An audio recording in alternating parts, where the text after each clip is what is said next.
what a wonderful start. Anyway, now that we're on to actually do the remainder of the opening bits of the stream. Hot tip for the non-gamers. Zelda is the name of the doctor.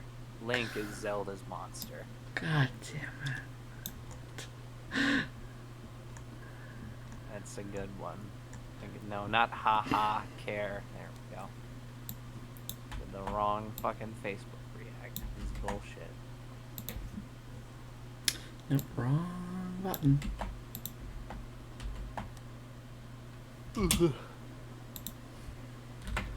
Okay, there's the first one of the things. Let's actually get some music going. Some totally not going to get my things flagged music. Is that legal? It is when it's video game music for some reason. You can do video. Well, good news is that video games aren't real. Yeah. I don't know why video game music is like the only thing Twitch and or YouTube will flag in terms of like complaining about music being used.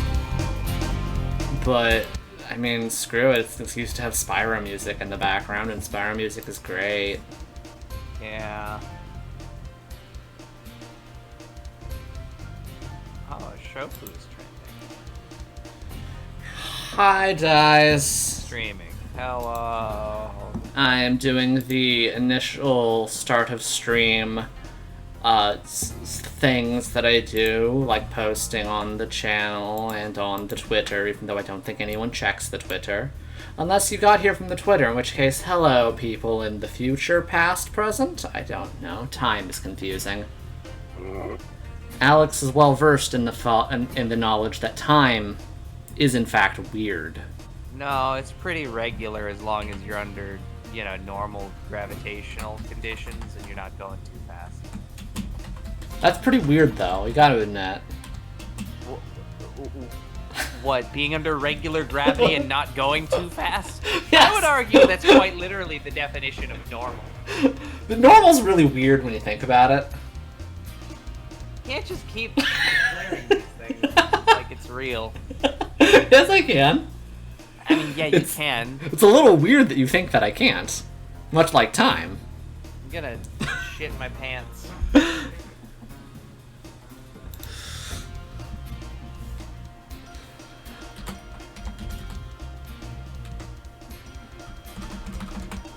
Yeah. Yeah, Twitter's bad. Racistas is trending in sports. What? What? Okay. That's sent out. I only really use Twitter to post art as another place to post it on top of for Affinity because, I don't know, I hear that it is good to show art to more than one place. For posterity's sake. I do not, however, use Twitter for the intended Twitter function. Posting feet. I mean, technically, some of the art I draw does include feet, so you could argue that I do, in fact, post feet. High drama. Fur Affinity has drama? Yeah. This is news to me. Sometimes you get the people that are just like, I have low affinity with the fur, and then they throw rocks at them.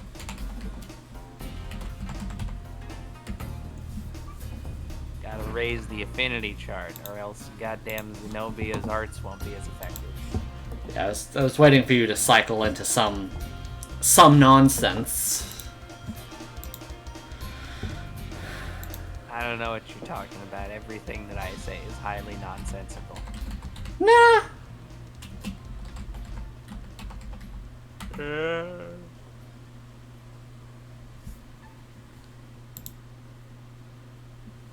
Patron sketches. Yes. Whoa. Actually, we're not gaming. That's the thing. Yeah. If I was gaming, I would be in the other room playing Zelda and doing nothing else. Mood. Same.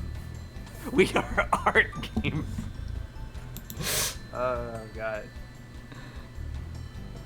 Oh, my God. Okay, so I've got the issue where I'm kind of tired, so I keep yawning, so my eyes keep watering. But I have my glasses on, so I can't easily just, like, wipe them off or anything. So I'm just sitting here half blind. I'm gonna take my glasses off. Yeah. Oh, okay, it's slightly harder to see now. Zorora is such an interesting Pokemon design in terms of, like, the kind of furry bait they're going for. I sound like I am a 70-year-old. I complain about the youth and their TikToks and their inability to have an attention span nowadays. Says the man with no attention span and whom does not even mention TikTok. What? I have an attention span. I'm just very easily distractible.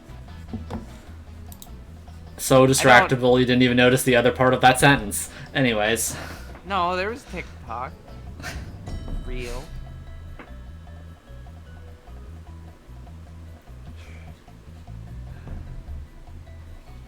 Like, I don't need fucking Subway Surfers and Family Guy funny moments playing in the corner of a video to pay attention to it.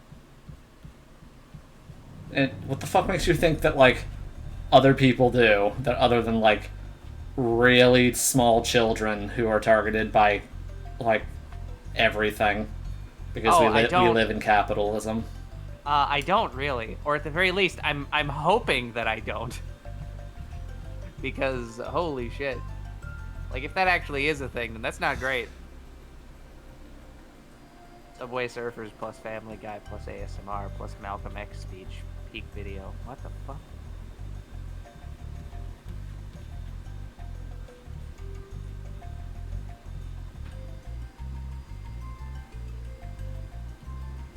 I have not. Okay, so looking at my schedule here. Oh, dear Lord. Okay.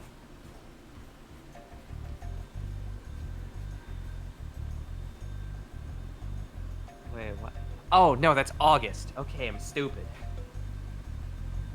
Just like, wait a minute. According to my fucking appointment card here, I have something on the 1st.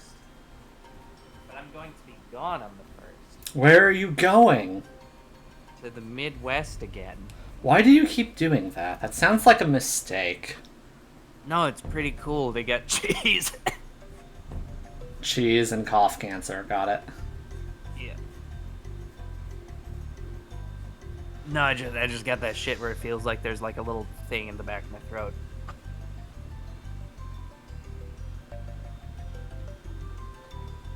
Alright, it is gone now. Oh. The fucking Johnny from Guilty Gear Xrd Rev 2 video is on the Twitters again.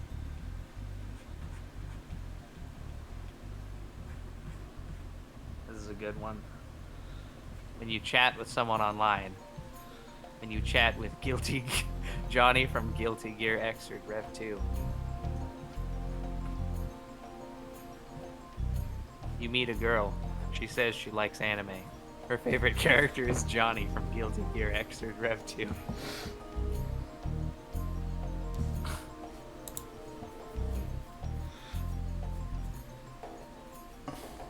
But yeah, what are your thoughts on Zorora?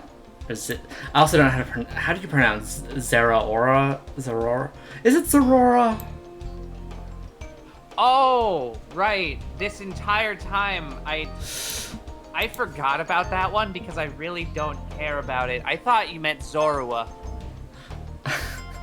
No, not the cute little darkness fox. That one makes sense? Question mark. I guess Zoraura. Zoraura. The A does appear to be before the O, which is not something I would have been able to tell you off the top of my head a second ago.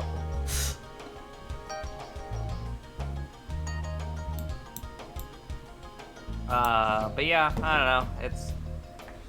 It's a creature. Like, I almost really like the design, but it's a bit weird. Like, the fact that its tail comes out of its neck. Or back. Yeah, that's because it's clearly like a ponytail, I guess. Yeah. And then there's also the fact that it's like a legendary, which means it's impossible to actually get or fun to use because it's too broken. Yeah. Zera. I mean, the tail coming out the like back is actually fine. Like, that's whatever. I just find that weird as a design thing. No, you could like make it weirder and like, have it like curve around the head and come out the forehead instead. I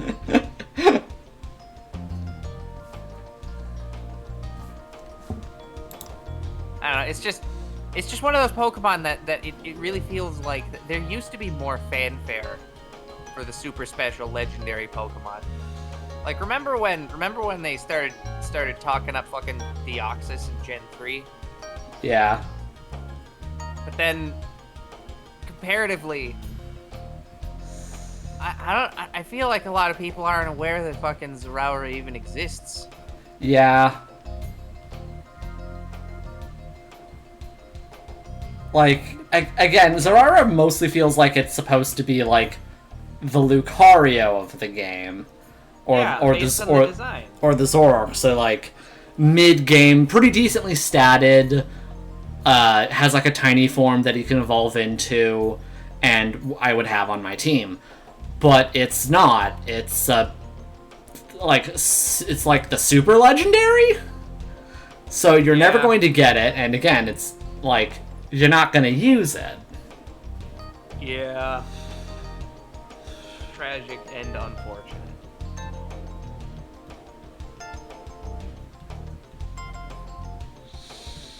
I kind of feel the same way about Zarude, except that one's just bad.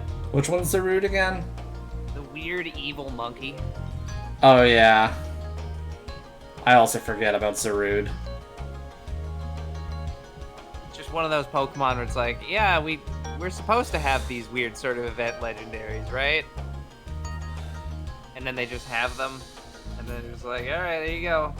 Have an event where people can get them at some point, maybe.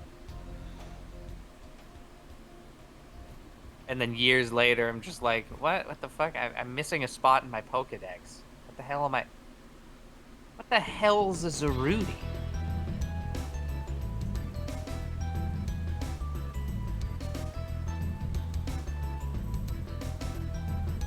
What gen was that even? Was that Gen 8? What's Zarude? Yeah. I guess I should go to the Gen 8 Pokedex. Yeah, Zarude. It's such a... just why would they do that? Why would they Zarude? Zarude has an alternate form where it has a little cape with the number 251 on it. What? Why? What the fuck?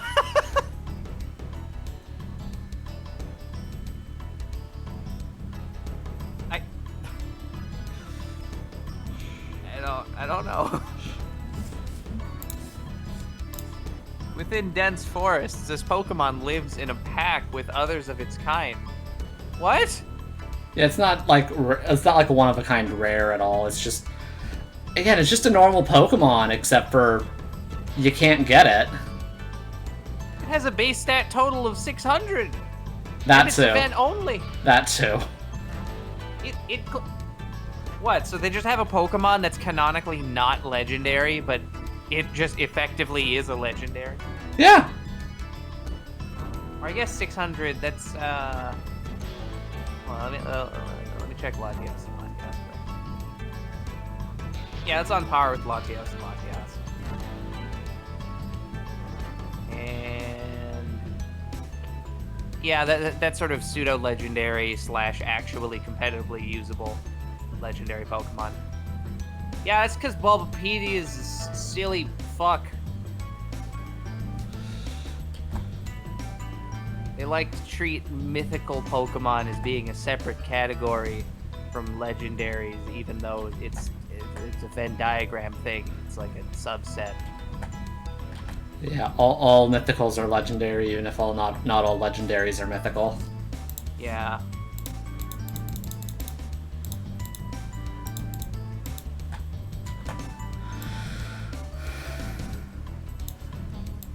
Bulbacringisa.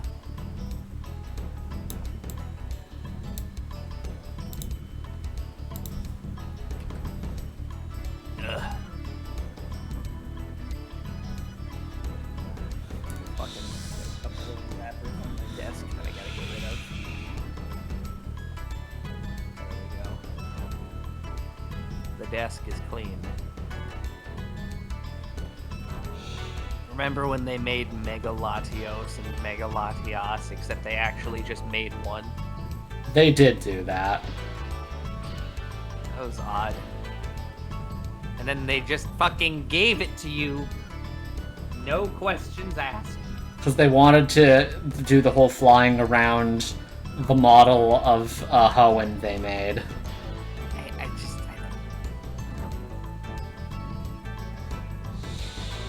I hate getting handed a legendary Pokemon mid-game. Feels so unearned. Yeah.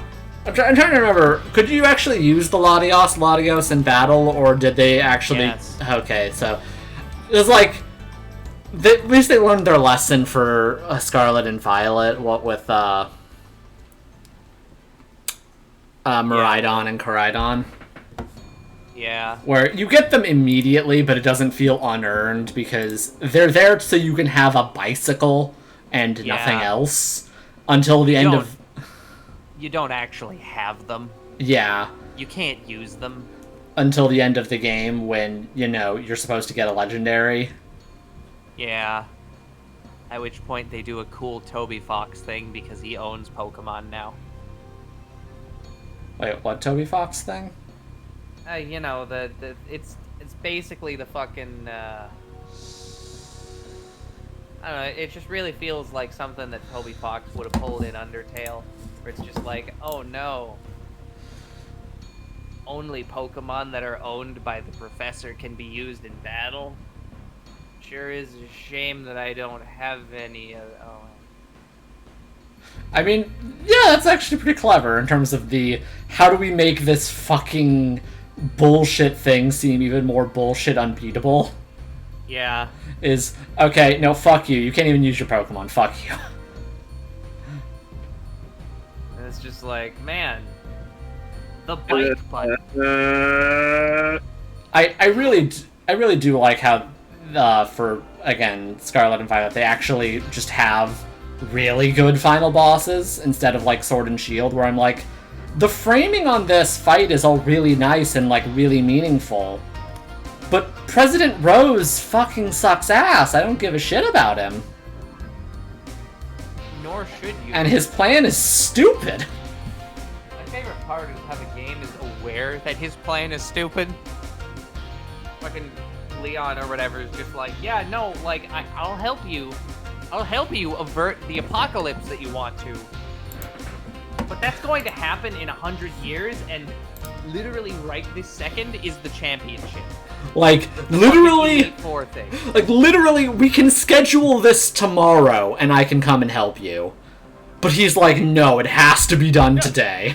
It has to be done today? And he's like, okay, yeah, we can get started after the championship. It's not going to take that long. It'll be a couple hours. No, right now! I'm gonna hit the apocalypse button right now!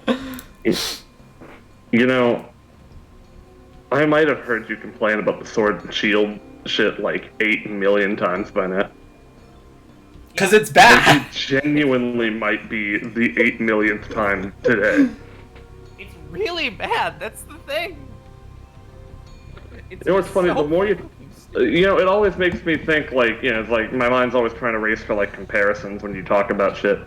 And, like, and it really hit for me this time. Like hearing you talk about it, I'm just like, you know what? Every time you describe in this Sword and Shield ending, you know what it reminds me of? It reminds me of the fucking ending to Iron Giant. You ever seen that? How that shit goes, where it's just like, okay, everything's diffused. There is literally no goddamn conflict. Oh yeah. And then the guy's just like, no, launch the missile now. See, like the thing is that at least works because that's entirely in character with his asshole character. That is true. Like, it He's does. 1950s anti-communist man. He's never going to make good decisions. Exactly. Like, it's a dumb decision that makes sense in character. Whereas, like the Rose thing, it doesn't make it feel like Rose is just like an idiot in universe. It feels like the writing doesn't know what it's doing.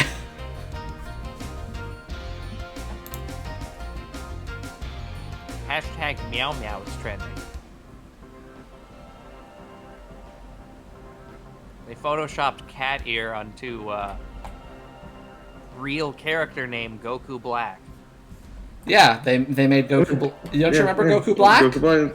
Oh, dude. Hey, here's the thing. They're not even limited to that anymore. Black Frieza's a thing now. Oh no!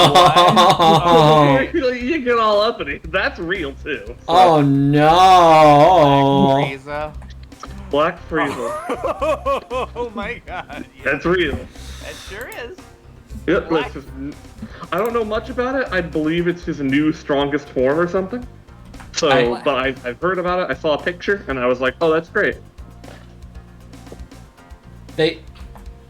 Dragon Ball Super was a mistake. No, it was good, except for just like the weird Toriyama shit. Because that's what apparently has come to light for a lot of like in-depth fans, I've realized, where it's like throughout Super's run as both like an anime and a manga, people have come to realize, at least the sane people have come to realize that like the biggest problem with the franchise is Toriyama himself. She's the issue. Because like anything crazy or weird, Toriyama's the reason it's crazy and weird. The anime staff didn't do that. Or in like the manga, like Toyotaro will do something and it's like, oh wow, maybe you're just like a shitty manga author. And it's like, no. Because Toriyama told him to do it. Hell yeah. Is Toriyama hit the George Lucas phase? Here's the thing, he's always been there. It's just no one noticed before. Because everyone has like fucking 90s nostalgia goggles on for like DBZ and shit. Because again, he's chaotic evil. Like he is a creator is just like, I literally throw my feces at the wall to see what sticks, and then like he just happened to make mass appealing art for a really long time before people started noticing that they were covered in feces. And again, like, if you're a real one, as I like to think I am, you're still into it. Because I'm still into it a little bit. You know, I still haven't seen Super, but everything I know about it points to, like, if I did sit down at any point in my life and watch Dragon Ball Super, it would be a show I would love. Because it's like, people would not accept the fact that he's, like, so fucking ridiculous. This ridiculous author of ridiculous nonsense. But it's just because, like, they decide that some of their ridiculous nonsense they decide to take seriously. For, like, no reason. It's like, no, it's been ridiculous. The whole fucking time. It was never not ridiculous. I mean, this is true. It is always camp nonsense. It's just... And that is the thing that happens with a lot of shonen. Which, again, DBZ is the thing that helped create, because the whole point is that it starts as a gag series that starts to take itself seriously, or at least, you know, the fan... Yeah, it was just like a silly little Journey to the West adaptation. Yeah, it shouldn't have. Should have stayed...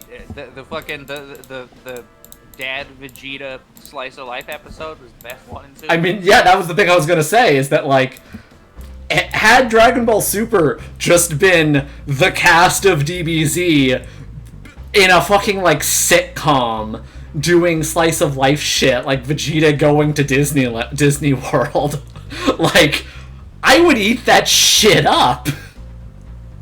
Yeah, but that's the thing, right? That only works because you've been through, like, Vol and Z, you know? Yeah. You've been through everything he, like, crafted these characters for, and that's, like, the setting and situations that he wants them to be in. It's not just gags. He wants fights that are also gags. He wants gag battles. Yeah. So basically, which he does get. So basically, what we're saying here, I guess, is that the ideal form of Dragon Ball Super is basically just like the carnival phantasm of Dragon Ball. Yeah, which, I mean, to a certain degree it is. That's, like, what the anime staff kind of do with it. And I like, legit seen, I've legit seen, like, people talk about, so, you know, how the anime has been, like, dead for a while, but the manga's been continuing. Yeah. And the manga has at least, like, two-ish, maybe a little more than that now, but, like, 2 arcs under its belt now on its own. And I've seen people, like, talk about it, and, like, the consensus I've seen has been literally just, like, they are pretty damn good arcs. The problem is, like, okay, we want the anime staff to take these and wipe off the residual Toriyama. If they can take these, they'll be good. They'll be perfect. Because the only thing I know about, because I only know about one of the 2 arcs, which is I think the immediate one after, with the weird, like, wizard goat man who turns into a Cell knockoff. Yeah, the Moro arc. Then there's the I think it might still be in it, or we're done with it now, I don't know, but the Granola arc. The Granola is the one after it. Yeah, I think I had, like, heard a little bit about the Granola arc in terms of, like, what they were setting up. Yeah, people are into it.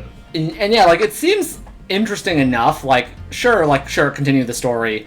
Like, we're gonna kind of have to ignore a lot of the scaling issues, but that's, like, that's been, like, DBZ issues since... Yeah, I don't care about that. Again, like, people who actually give a shit about the power scaling in Dragon Ball are just... They're not into Dragon Ball for the right reasons. Yeah. Like, it really isn't about who is objectively more powerful than whom. It's about, like, I want to watch funny men punch. You know, it's like if JoJo's can be so powerful, right? As, like, a story. As, like, a lasting, impactful thing. And that, at the end of the day, I feel, is something that like, the big...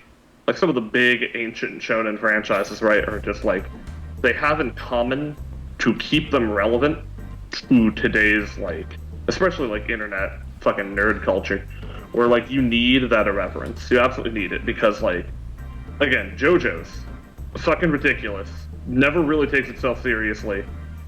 It's stuck around, right? It is famous to this day. Dragon Ball never really took itself seriously. Except for that time when it did for a bit, but then he got better. It stuck around, popular to this day. And then for all the good that there is to it, Fist of the North Star did not stick around to this day, in terms of mass popularity. Yeah. Like, because it is serious. Yeah, see, the thing is, I think what most people really want, or by most people I do mean, like, a certain subsect of people, because obviously there are people who, they go into DBZ, they realize it's a gag story, and they're fine. They don't have a problem. Yeah, those are the good people. Yeah, but, like, you know, the people who come in, see the seriousness, and they want that. That's what they want to see. Are people who, like, really want another FMAB?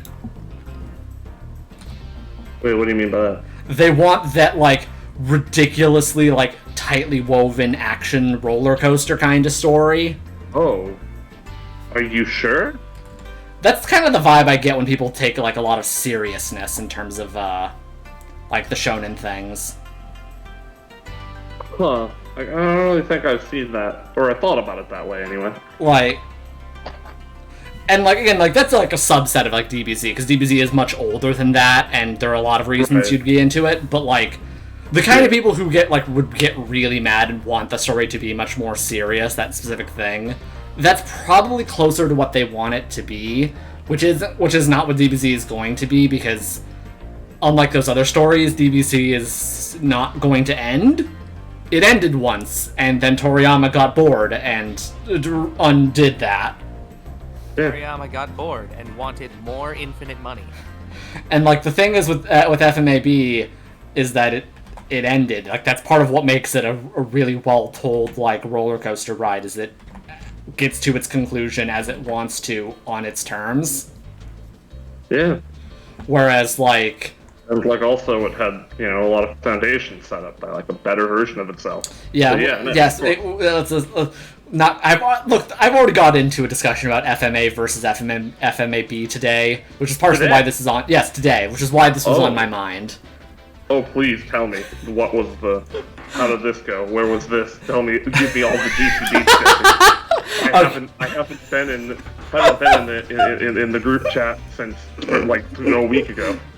Okay, so this was over on one of the Homestuck Discords I'm on. Yeah. Where I love Hamstack. we were talking. It was the conversation was mostly about like the post canon Homestuck. So like late Act 6, the part we haven't gotten to, and then all the stuff after Homestuck ends. Because that's the kind of story Homestuck is. There's more content after it ends. Yeah, because it's like that. It's all about that. It's all about that Homestucky.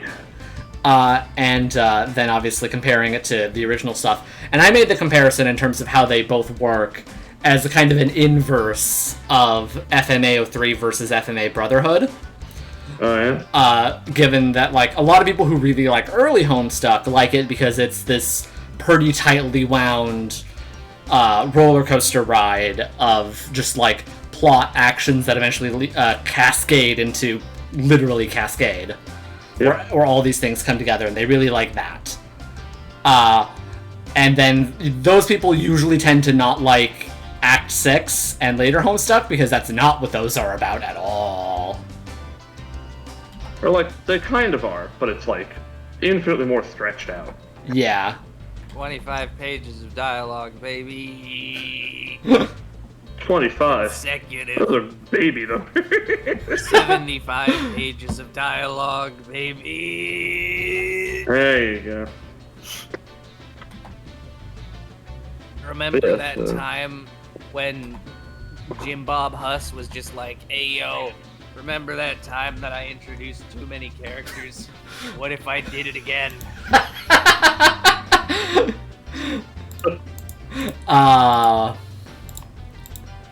But yeah, so I brought that up, and then someone decided to comment, just talking about their just insane enjoyment of Brotherhood, specifically. Right. For its themes and whatnot, and Gnosticism is the thing they were really into, which is they connected a lot to. And I was generally being both respectful, being like, you know, Brotherhood has its strengths, I can like it for that, but also... Oh yeah, no, absolutely. My talking about what I liked about in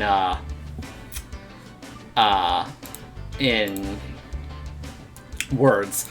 It is one of the hardest things for me, certainly, to be able to communicate, because I gotta, like, I cannot and will not separate my, like, advocacy for FMA03, because I just will never do that. I can never remove that part of myself.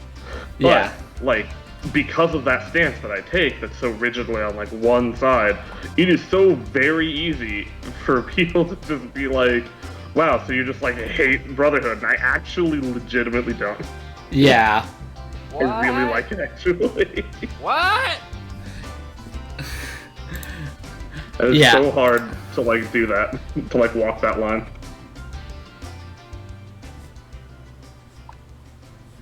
Yeah, what were you gonna say? Oh yeah, so let me just go briefly pull up so I can, like, look over and summarize the conversation for you in terms of what we talked about. Brought up that how much they really liked FMA Brotherhood. Specifically, the thing that they brought up was that they're lukewarm on the first series, mostly because I feel they botched the homunculi. Was the statement they had? Let me finish, because that was what the one. Like, I broach, because for me personally, it's also this, right, where it's Yes. like, okay, I've been in the trenches of these debates long enough. I know all the tricks, and it's just like I will broach any argument against the original FMA, except that one. Okay, so specifically, and I talked to them about that, when they refer to that, they're referring to exactly one homunculus in particular, as in their comment that they put immediately afterwards. Comparing it to stillbirth isn't based or alchemy pilled, as they put it. Basically, they have issue with the treatment of wrath and the whole use of alchemy in comparison to stillbirth or something like that. What? The alchemy wasn't the stillbirth. They had a stillbirth before. It's the same. It's literally the same process of events as in Brotherhood. She gets pregnant, the baby dies before she can deliver the baby. Yes. It's tragic, but that does happen a lot. Yes. Rip, baby. Especially if it's supposed to be in like 1910 or whatever the fuck. Shit, of course that was gonna happen. But like in both, her grief from that causes her to do something that is, in very, like, in universe terms, taboo, very unforgivable. Yes. And something she cannot forgive herself for doing. Yes. Either way, it makes a mockery of what happened to her child, at least in her view of it. Yes. Hello. Hello. We're chatting about FMA. We're doing it. So that was the thing they brought up, and I didn't really tackle it on that one, mostly because, like, they clearly had some, like, emotional thoughts on that, in terms of that I didn't want to, like, argue against, because I'm like, okay, whatever, I'm just gonna talk about why I prefer the Homunculi in 03 versus Brotherhood, with them being, again, more literally just examples of human transmutation, rather than just being the fucking minions of this one guy who's an asshole. Like, it is more of, and here we go, here we're just doing, like, the thing that we always do end up doing, is just like, FMA3 is better, like, it's like, no, we don't actually need to be like this. I do like Brotherhood almost as much. But here's the thing, right, it's just like, they are more literal personifications of the themes of the story in the original. Like, the whole point is legit about, like, mankind's hubris maybe leading to some problems sometimes. Problems like, I don't know, a fascist dictatorship government. Yeah. Or, giving people with no morals maybe a little too much power by the state or whatever. Because, if you want to do things, maybe you should be free to do them. But, like, what does that lead to? And, it's much more interesting if, like, the literal, like, entities that grease the wheels of this shitty kind of dystopian system are literally brought about by individual people's sins. Yes. Individual people. Because again, fascism and like the shitty systems that we live in are not just caused by one big bad evil guy who had a shitty idea once. Like, it's easy to do that. It's easy to just say like, oh, well, it was Hitler. And then like, no one else did anything in Nazi Germany. Just that one guy. Why did he have to be there? But like, no, it's everyone making their individual small-scale selfish choices that just kind of leads to like, oopsie, we did a fascism. Yep. Which is funny because like the comment that that this person gave was that for them in Brotherhood the homunculi represented the human condition, but in 03 they represent grief. Right. Wait, what? That was their opinion, their retort when I commented. Grief? Yes. Just grief? Yes, they did just say grief in terms of that specific spot. And I can see how they came to that conclusion, because a lot of them are made from grief. But yeah, absolutely. I also immediately commented how the main antagonist, 3 of the ones that they made were not of grief. Yeah, no. Not even a little bit. Pride legit exists just because, like, I don't know, she wanted to try. Pride exists for the same reason that the fucking Neenexander Chimera exists. Just like, it's an option. Because I can. Yeah, I want to see if I can, and that literally a completely separate person says that. See, right there, we can bring up, with no effort, 3 individual characters sharing one common theme. The themes are so well woven in 03, it's amazing. Yes. Yeah, they had that, let's see, yada yada. Yeah, let's see.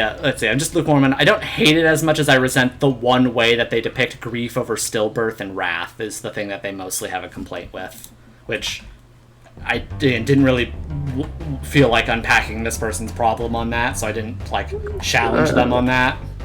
Yeah. I feel like I definitely have like a point there, sort of, but that all comes down to like whatever their problem is with it, because I can see that being a thing, because that is why Wrath is Wrath. Like, yes. Because when Izumi had the stillbirth, she was angry, and you could see, to some degree, her, like, doing the transmutation in the first place there as being her essentially, like, raging against fate. Just being like, why did you do this to me? Why did you kill my kid like this? Yeah.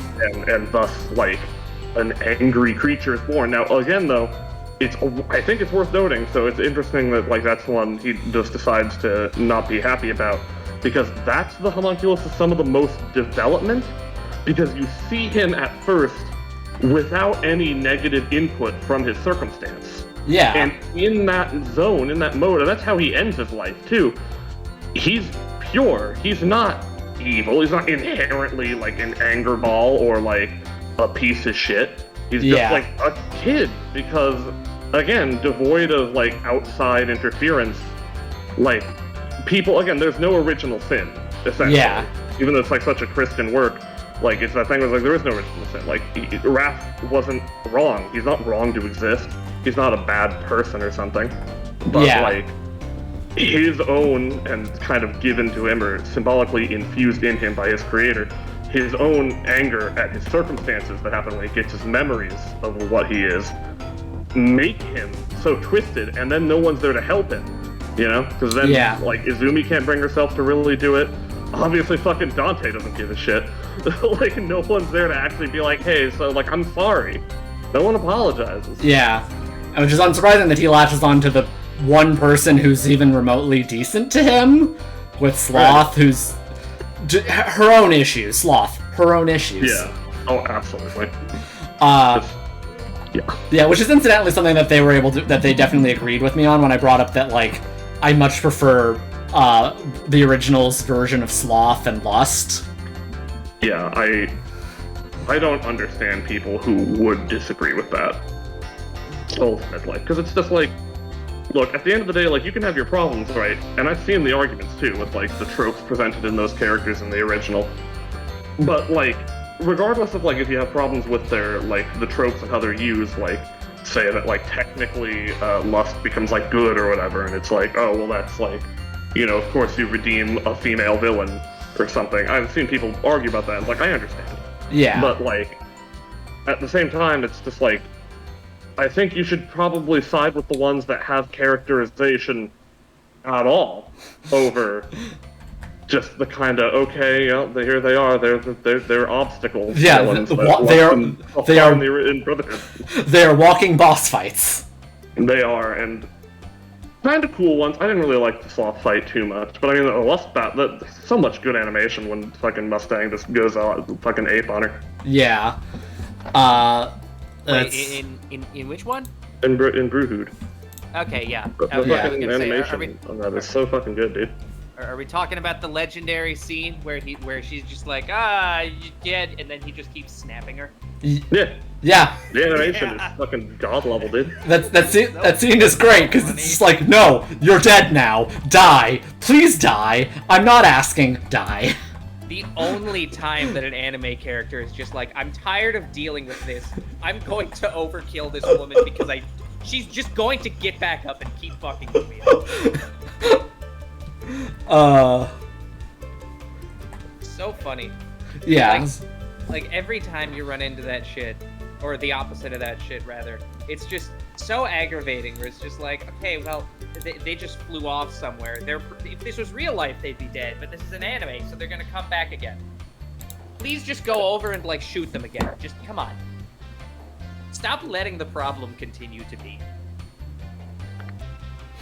Well, it's normally, like, again, this is hard to, like, pull examples on, because we're talking about, like, a generalized trope here, but, like, normally, it's not like you have the option, because, like, in most cases with some kind of, like, manipulative villain character, like, they're not usually so present that you can attack them, Normally it's like, they're just, like, in an alcove somewhere rubbing their hands together evilly.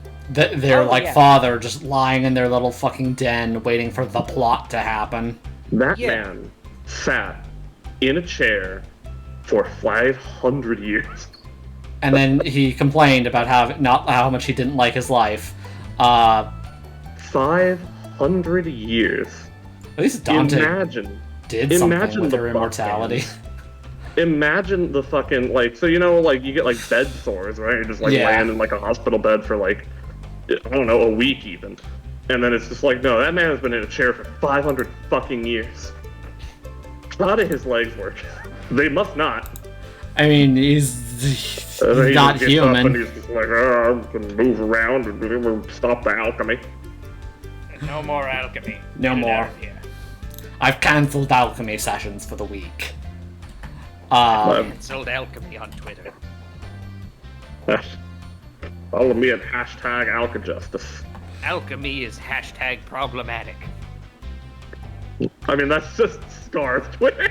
Yeah. Literally. God says you shouldn't do it. Stop. But yeah, then the last thing we got to before the conversation wound down, because I needed to go do other things for the day. Like this. Yes, like this.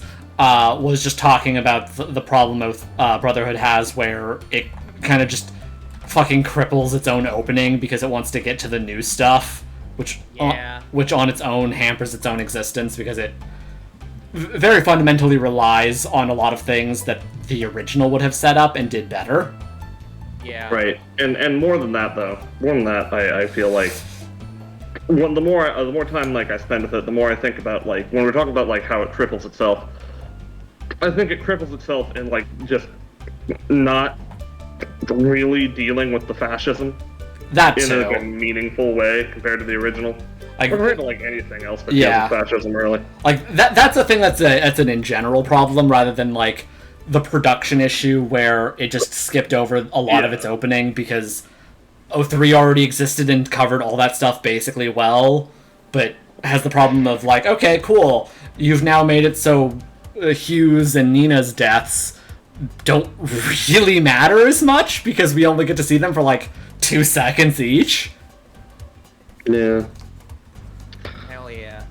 But like, yeah, because like the more time passes, the more I'm just kind of like mildly miffed at Brotherhood for just kind of like forgetting The fascism. that it had a fascist government. Yeah, that is concerning that it just Like it has a fascist government and like clearly it's like set up to talk about that because it's not like it presents the fascist government as a good thing. Yeah, no, it doesn't. But also then it's just like, okay, well, we got rid of the bad parts. Now it's fine. Yeah, it ends the story by defeating the super antagonist man who was behind the government and doesn't like topple the actual system that he put in place for his purposes. Systematic problems aren't actually systematic. Like, you just it- need to get rid of the one person. Yeah, Like, you do. like it's not even like it's a the system isn't flawed. He just took advantage of it. He made the system. He did. And that's another great thing to address that I do give both adaptations points for. And similarly, Kill la Kill as well. Yeah. Which I love when shows that are about like fascist systems talk about how like they are designed ultimately by those who are like who gain the most power in that system. They define how the rules work, and if you try to play by their game, well, you're not gonna beat them because they run the game. Yeah. They make it that way in the first place. Which I really fucking wish Brotherhood had remembered the whole time with Mustang. Because, like, again, Kill la Kill had the amazing decency to be like, hey, turns out Satsuki's plan of changing the fascism from within is stupid. The original FMA, Mustang's plan of changing the fascism from within is stupid. Brotherhood, He's gonna go change the fascism. yeah, I guess he does it. I don't know. It's off screen, like the story's over by now, so we don't really have to worry about it. It's just like set so close to perfection, and then it's just like, I'm tired of writing. It's like, no, keep going. So really, what we're learning from this is that the Ryuko method of just kind of screaming and breaking things is actually ideal. For It is. yeah, for getting rid of fascism, yes. Yes. And that is not only is that a thing that like has, as I've gotten older, like taken more root in my own ideology on like how to approach systemic issues, but like again, I realized that change in myself by the most recent time, a couple years ago or whatever, that I rewatched Kill la Kill, where like I realized that because like when I would watch it before, watch it back in the day when I first saw it, like obviously for a couple of reasons, I was definitely a diehard Satsuki fan. Gee, I wonder why. Yeah, and Ryuko was great. I liked her, but I was just like whatever. And then on the most recent time I have watched it, I genuinely found Satsuki to be pretty fucking annoying. Yeah. And it was just like, Ryuko, please make this bitch shut up. Like, I get it, girl. You have a nice heart, but you're an idiot. Right. Like, to be fair, and they do it well, where it's like, there's room for Ryuko to grow as well. She is pretty naive at the start, and there is a lot she can learn from from like Satsuki stealthily or whatever, like teaching her like how to fight and shit. But like ultimately, when it does come down to the divide between their methods, I like that Kill la Kill goes out of its way to show it's like, no, Ryuko's shit works. Satsuki's does not. Her mom beats the shit out of her. Hell yeah. Yeah, like again, you cannot use the master's tools to take over the master's house. That's not how this works. Exactly. They're just going to be better at it than you. Speaking of better at it, I gotta go do a thing quick. Also, rainbow hair. True, got that rainbow hair. So powerful. I wish I had rainbow hair. Yeah, like the real sparkle. Yeah. Kill la Kill is like overall so good. I'm just annoyed that it's also about like weird naked women. Like, what are we doing here, Japan? Yeah. I mean, that is Japan for you.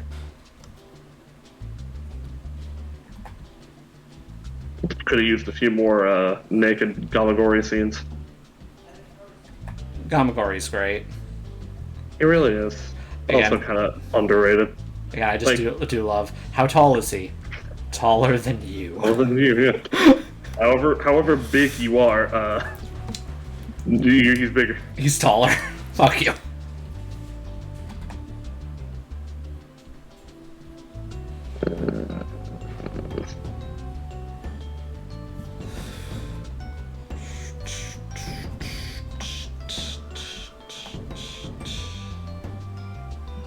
So someone fucking complete a Death Note character tier list. Let me see here. No, I mean, like, here's the thing. Like, the person in question, I'm a little surprised. I think she might have done it with some other people, but, like, the person in question I know is sane. She's, like, a sane person. But I am seeing, so I don't know how much, like, fan input for her, like, they got for this tier list. Or maybe she did it herself, I'm not sure. But, there is some questions going on here. That is to say, Misa is in S tier.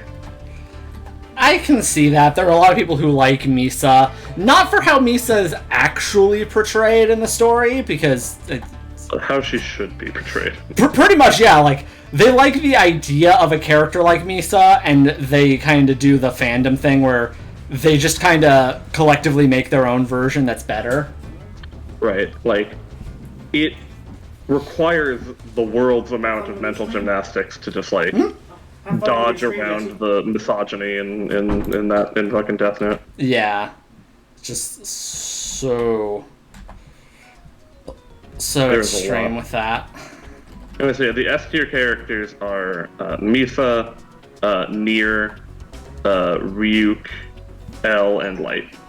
Mm-hmm. Which is like, it's fair. Naomi is an A tier, which I would have bumped her up, but I guess she doesn't have that much screen time, so. Yeah, because once again, oh no, we wrote a character who's too competent and a woman, kill her off. No, there's one thing I'm, like, kind of just, like, meh about, is that, like, okay, Ren, Light's dad, and L's assistant guy are all in A tier and not S. Like, come on now. They're fucking great. Yeah. Like, especially because, like, you know, like... And by Light's dad, I do mean Suichiro Yagami. Yeah. Who are they writing for? Andrew Tate? What, for Death Note? Probably. Except, like, they mix in all that, like, weird, just like Hoye shit with just somehow accidentally. This Light is just absolutely just the CEO of Gay and Homophobic Incorporated. Yeah. I mean, that's the thing you tend to get when you get to, like, aggressively, like, misogynist things, is they very, very easily just trip right over into so sexist, you're gay now. Right, like, real shit. Like, Light, of course, in, like, the process of trying to make Light some kind of, like, super pimp, like, he gets, like, all the ladies ever just, like, swooning over him. But then, because of that and the fact that they're trying to portray him as just, like, the Sigma male or whatever, he actively goes out of his way to ignore all of these women and just, like, focus on, like, L. Yeah. Which is like, hey, so, like, I hate to be the one to bear the news here, but, your characterization of Light here, so it's kind of going, like, maybe he's, like, maybe he's just, like, not, like, straight. Yeah. Which is, like, cool if that was intentional, but I don't think it was. Oh, it definitely wasn't.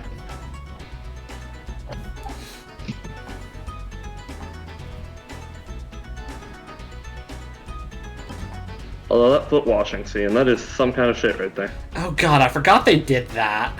They really did. They, like, hold on it, too. It's not, like, one quick scene. It's, like, it takes up, like, a while. There's, like, a lot of pauses. Like... There's, like, quiet. Like, I know... Soundtrack. I know that's there for the biblical reasons, because they fucking up their ass. Yeah, that really too. Do. Like, keep having Light holding, like, an apple and shit. It's yeah. Like, what are you fucking doing? But, like, that's just, it's also just so pretentious that it goes right around and becomes gay. Right, it's just, like, it gets to, like, honestly, there is no heterosexual explanation for this. Yeah. It's like, okay, well, it was like, I have to accept, like, no matter what, that it is canon that Light and L would have been lovers had they not been on opposite sides of the law.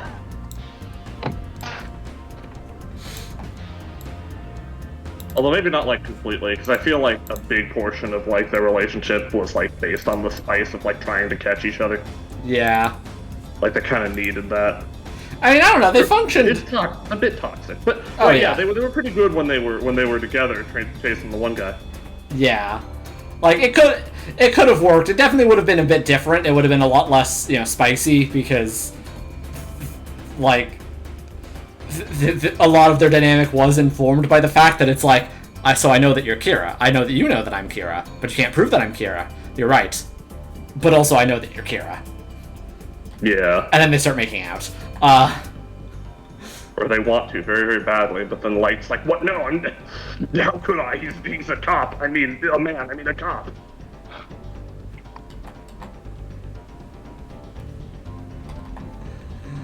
And then he gives himself amnesia for no particularly well, like, thought out reason.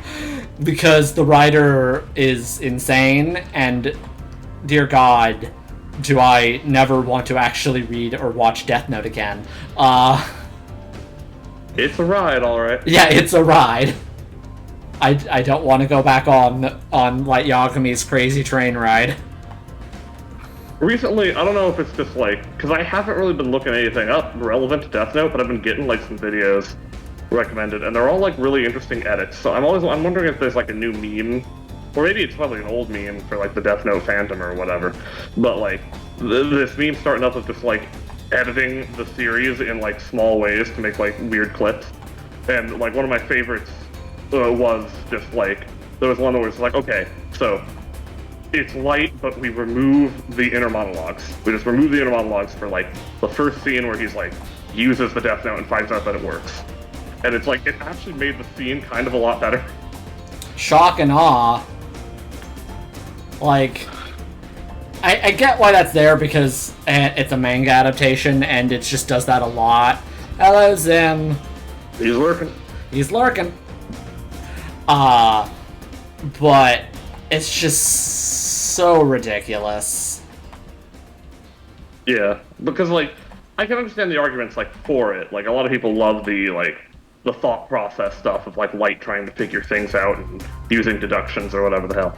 But like it does like make the scene take on a fun like probably a better like tone in terms of like how you're supposed to feel about what's happening when you don't have his internal shit and you just have him like fucking around with a notebook, you know? Yeah.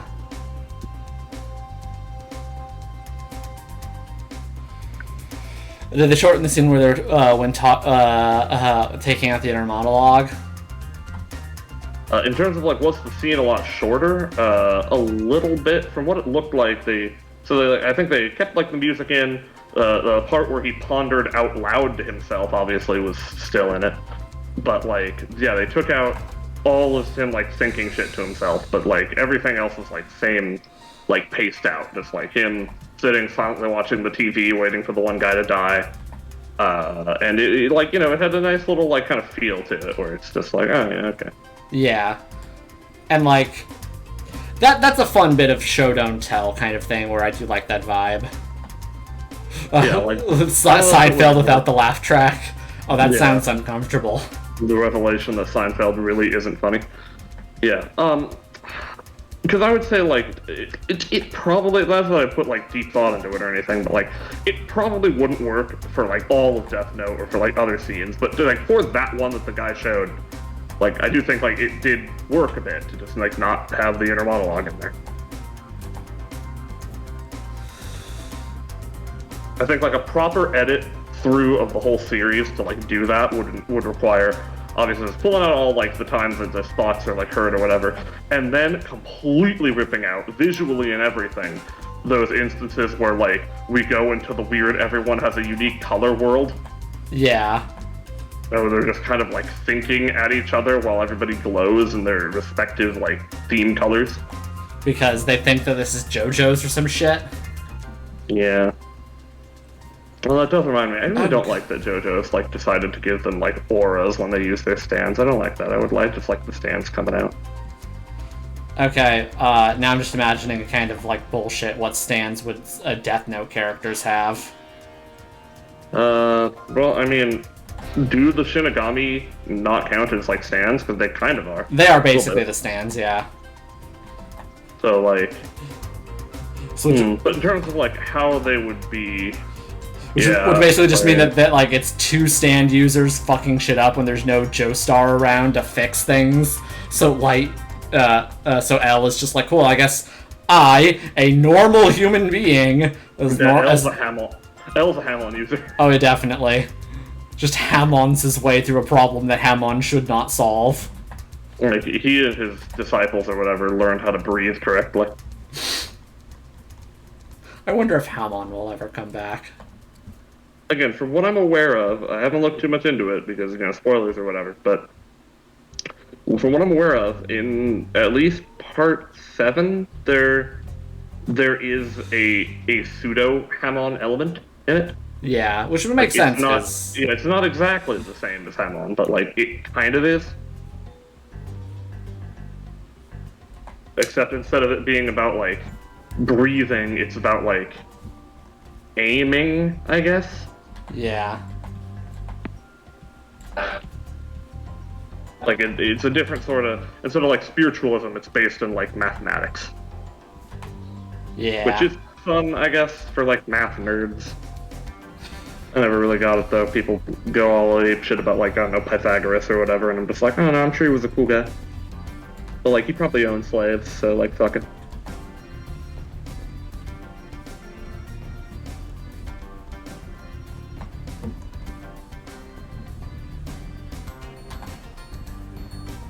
And then another just like anime I haven't thought about in too long news. Well, this case would be too long. I don't really give a shit how long I go without thinking about Death Note. But I was looking it up. Turns out, so Psychopath just got a new movie. Oh, nice. Which is interesting. I'm looking into it because I'm thinking about like maybe checking out what the fuck is actually going on with Psychopath the franchise beyond just like the 2 seasons in one film that I've seen. and Yeah. it seems interesting. Like, in terms of things that have been released, they have done a collection of like shorts, of like 3 shorts, so like OVAs or whatever. No, I've not seen Ranking of Kings now. I've heard about it. I don't know much about it, but I've heard that it's good, I guess. I don't know. But yeah, so they did like a couple of like shorts all bundled together, and apparently that one actually got localized and was the last thing to ever get localized. Lovely. For Psychopath, which does suck, but whatever. But then they did like a whole other 3rd season and a movie for itself that's just like kind of its own self-contained thing. It's set in the future. Like, so beyond where everything already was. And then the new movie that just came out is apparently, I guess, like an interquel that sets up like how it got to that like season or whatever. And from what I looked into, it's very interesting. My favorite character, and I use that term both ironically and unironically, Mika Shimotsky, the girl who repressed the fact that the civil system was corrupt. She became a fucking chief inspector, which is great for her. Wait, so was that the person who was like the new recruit? The new recruit at the end of season 1 who goes on to be the worst apparently in season 2. Yeah, evidently though, like from what I don't know if it's like, I don't know if it was like literally like a whole ass characterization change, or if it actually is because of like development because of the honestly fucking full-on mind break that she went through in season 2. I have heard that she's nicer in season 3 as the chief, so that's cool. But like, yeah, she was. It makes sense. Like, she's on that career track for like the things that like fucking Psychopath represents in terms of like fucking big corporate systems where it's like, right, yeah, the big system. The one that finds out it's corrupt and like tries instead to like control it or manage it for everyone's betterment, they can stick around for a while, but they're not going to get promoted like the one that finds out they're corrupt and then keeps hush. Like, that motherfucker's going to make it all the way up, and that's, good for her. Good for her. She went through it. She got Akane's grandma killed. Oh no. Boy, and then she never told her. Oh no. She repressed it. Repressed. The power of repression. Anyways. Yeah, that's the thing that happens in season 2. It's fucking weird. Okay, I'm gonna be right back. I need some water. Remember to drink your water, kids. Yeah, water is good when you're trying to not be dry. I have been dry, though. I've been dry for a while. Because I had some cereal a couple hours ago, and for some reason, I just, after I have cereal, I'm just not thirsty. For a long time. Yeah, okay, so Atlas, I'm going to go ahead and say that, like, that doesn't sound healthy. You should probably not let that happen, because it was a bad time. There was one time I remember when I was very young that I think legitimately got as close as possible to, I got as close as possible to, like, genuinely having something bad. I don't know if it would have been, like, I would have just passed out, or if, like, I could have had serious damage, or what, but I got to a point where it was genuinely, like, in the danger zone for, like, not having water, when it was some kind of, like, field trip or something I was on when I was really little, where we were going to, I want to say it was like a museum that, for, like, an old mining museum, and so, like, I didn't miss much. We've been talking about the dumb shit, and the boys are out doing shit right now. So don't worry, Kagura, this, whatever. We got this picture. Done. Yeah, so I was on a field trip to, I want to say it was either elementary or middle school. And we were going to, like, so it was like a mining museum where, like, the mine shafts and everything were, like, still, like, there and preserved, and you could walk around or whatever. Yeah, you did miss that too. So nothing important. But, whatever it was, like, because it was just like a hot fucking scorching day, it's a lot of walking outside and just kind of like rocky, dry lands of mined out hollows, and it just got to the point that, like, I remember It's something I only experienced like one other time in terms of just like my body somehow, in a way I could not tell you how, just my body yelling at me to just be like, you need to drink water right now, or no, do not think of alternatives. You need water now. And it was one of those things, like, thankfully, somebody, it was one of the chaperones, I think, did have a spare, like, water bottle, and I just, like, downed the whole thing in, like, a second.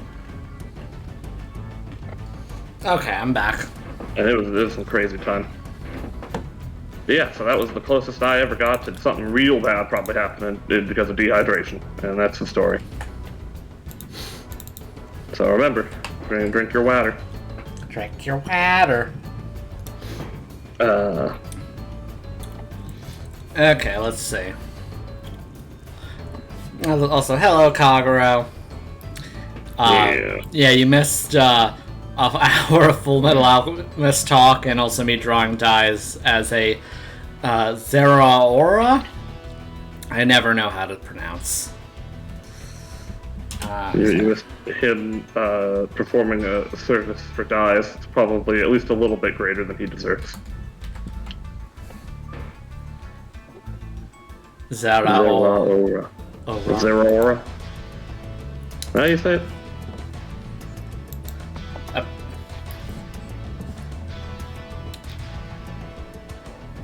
No, I don't talk shit. I just speak the truth. It's fine. Don't worry. Anyway, I forgot I still have the fucking Death Note character tier list open. Fucking Masuda's only A rank, which is also bad. Let's see who's next. Because I'm not really doing these in any direct, literal order. Let's see.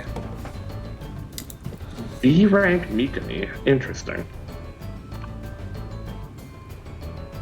I feel like it's a bit of a... It does expose a bit of a fucking, like, contradiction if you can put Light in S tier and then Mikami anywhere below that, considering they are the same guy. Yeah, but Mikami's not attractive. Yeah, but he's funny. It's way better than being attractive. Yeah, but let's be honest, that's like half the reason why people give Light any pass. That is true. He really does look like Zac Efron.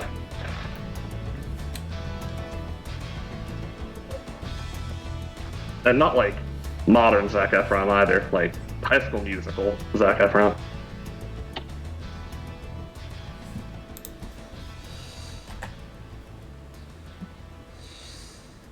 Fucking,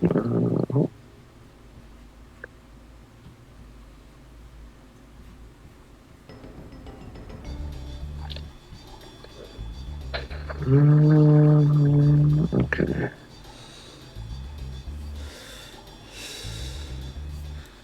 Okay. There is definitely a modern trend now where people are posting that one scene from The Good Doctor and memeing the shit out of it over and over. Oh, what the, I'm a surgeon. Yeah. Yeah, like, I don't even know what the fuck. I don't know if that's even recent. No, that's an old show. Well, I know it's, like, the show's been going on a while, but, like, I don't know not anything about, like, just why that particular scene is suddenly just, like, making the rounds everywhere. When did someone finally just watch The Good Doctor?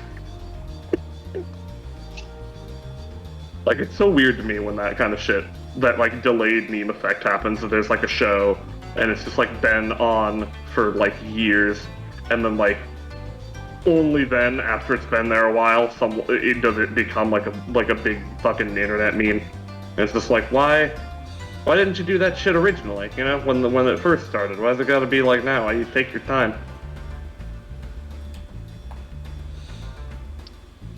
And again, my only conclusion is that's like, maybe, you know, it's just someone finally watched it. Turns out a lot of shows that come out, just no one actually watches them for like years. God only knows why they keep getting renewed for multiple seasons.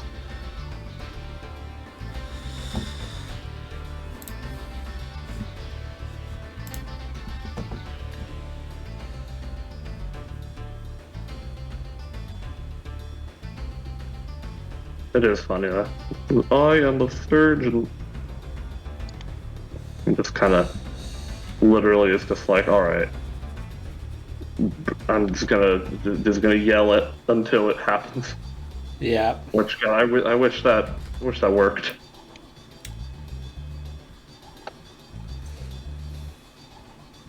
Trying to get back to old TV shows. Well, if people are going back and watching The Good Doctor, maybe they could instead go ahead and go back and watch Scrubs, which was the medical show, but was like good actually.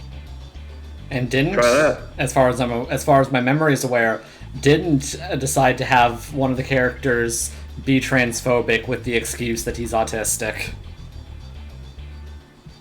Yeah, I don't know if that happened. I don't think so. Yeah, that's what that scene is about, by the way, from The Good Doctor. What, the I'm the Surgeon? Yeah. What does that have to do with trans people? Is there a trans person in the episode? Yes, there's a trans person in the episode, and the logic of the episode is the Good Doctor person, the person who yells, I'm a surgeon, his character is autistic, or supposed to be, doesn't understand... I think close. I know what the deal is. Yeah, doesn't understand what trans people are, because autism means you're a robot. Well, I mean, I guess it depends on, like, how severe it is, but, I mean, generally, no.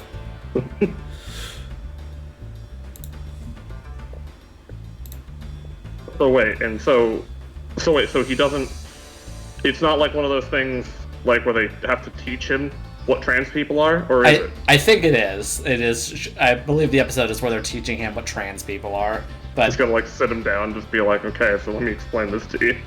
Let me get real high guardian spice on you for a second. Yeah, doing it while deciding that, let's just be weird about autism for a hot second. What's he all about being a surgeon? Yeah. He's not a good doctor. No, you don't know. It's the title of the show. Maybe he is, he must be a good doctor. Why else would they say that? Maybe the real good doctor were the friends we made along the way.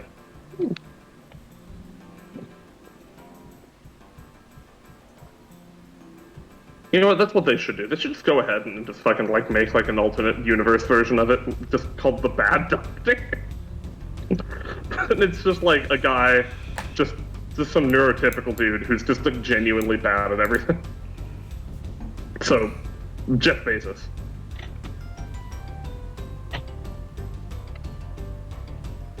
Grows good doctor. No. We need to see that kind of decay with the bad doctor. It'll be a lot like Breaking Bad, where it's just like gotta watch someone get like progressively shittier at being a human person. God, that does happen. It is so painful. What, Breaking Bad? Yes. Yeah, it really is a decay story. I was thinking about it last night when I was I didn't watch the video, but I saw a video come up that was like. It was like over an hour long, and I guess it was some kind of like breakdown of like, like how bad Breaking Bad fandom gets.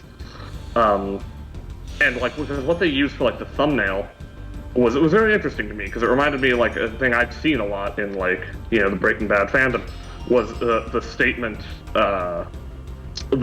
this is where Walt becomes Heisenberg, Yeah. Or like this is the scene where that happens, and I'm just like I'm looking at it and just like I have seen that phrase a lot. It's essentially like the Breaking Bad fandom's version of like the AOT fandom's dumbass like season 1, run Aaron, season 4, it's Aaron, run, that kind of dumb shit. Yeah. Where it's just like the meme that just goes around. But it is one of those ones where it's like it really does miss the fucking point. It's like this is the scene where he becomes Heisenberg. It's like no, Heisenberg is not like another persona. He made it. It's him. That's just him. He was always that. Like, it's so stupid. It's like being like, this is the moment where Light becomes Kira. No! He was that! Yeah. The whole time, turns out.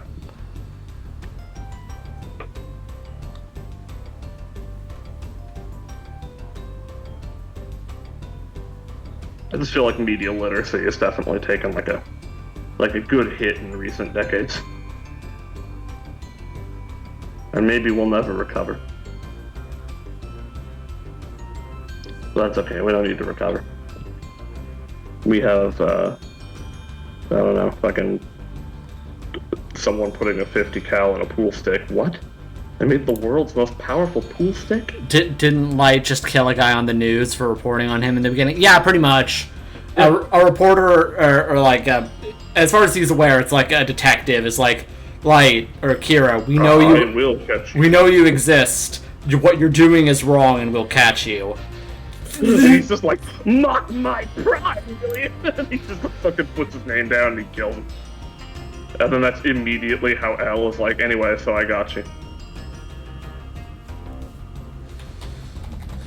Right, guys, that's actually the other side of it. I feel like when it comes to the Walt Heisenberg thing, it's two things. One is that it's meant to be about a story of gradual decay, but at the same time, it's also a story of, like, you know, who you are in the dark, which is like, you know, what is it? How does a man act when you give him ultimate power? He just reveals more and more of himself, so it's like... Yeah. He both is changing in terms of his, like, behaviors changing, but he also just kind of was a piece of shit the whole time. Yeah, because again, note, it's like, theoretically he starts doing all that he's doing because he's in a place of pretty high desperation, but also not really. Yeah, because, again, 2 minutes into his woeful cancer diagnosis is his friends just being like, hey, so we'll pay for all of it. And then he's like, no, I refuse. I've decided that all these other times where I made bad decisions and blamed it on other people, I'm gonna start making bad decisions and say they're good decisions. And then I'll take the credit. Let's do drugs. 1 second. So is this still about Full Metal Alchemist? Oh no, we're moving on to like Breaking Bad. Full Metal, I mean, it's the same thing. It really is. But yeah, I had to vacuum the living room. I had to return. There was a Canadian Breaking Bad. I know there was the Latin American one. I know that. Canadian Breaking Bad. Okay, you're making the joke about the universal health care, right? Hey. No. Again, that it also in and of itself is just kind of defying the point, because it's like, again, he gets the way out. Episode 1. Just like, here's your free ride for perfect healthcare. You will not actually have to worry about it. And then he's still just like, no, I gotta make drugs. Jesse, we need to cook. Because again, it's not really about the cancer. The cancer is just what causes him to give the fuck up. Again, he's that guy where, like, his whole life was full of him making shitty decisions that he always found a way to blame on other people because, you know, his ego wouldn't allow him to think he made poor choices. And it got to the point where, like, he felt he had no control over his life because he didn't want to recognize it was him making all those bad decisions. So it finally got to the point where he got cancer and he was like, well, I gotta start taking more direction in my life. So it doesn't mean he starts making good decisions. No, he doesn't start doing that until, like, the last couple episodes of the final season. No, he starts making bad decisions, but, like, with gusto. Which is, you know, fine, it's entertaining.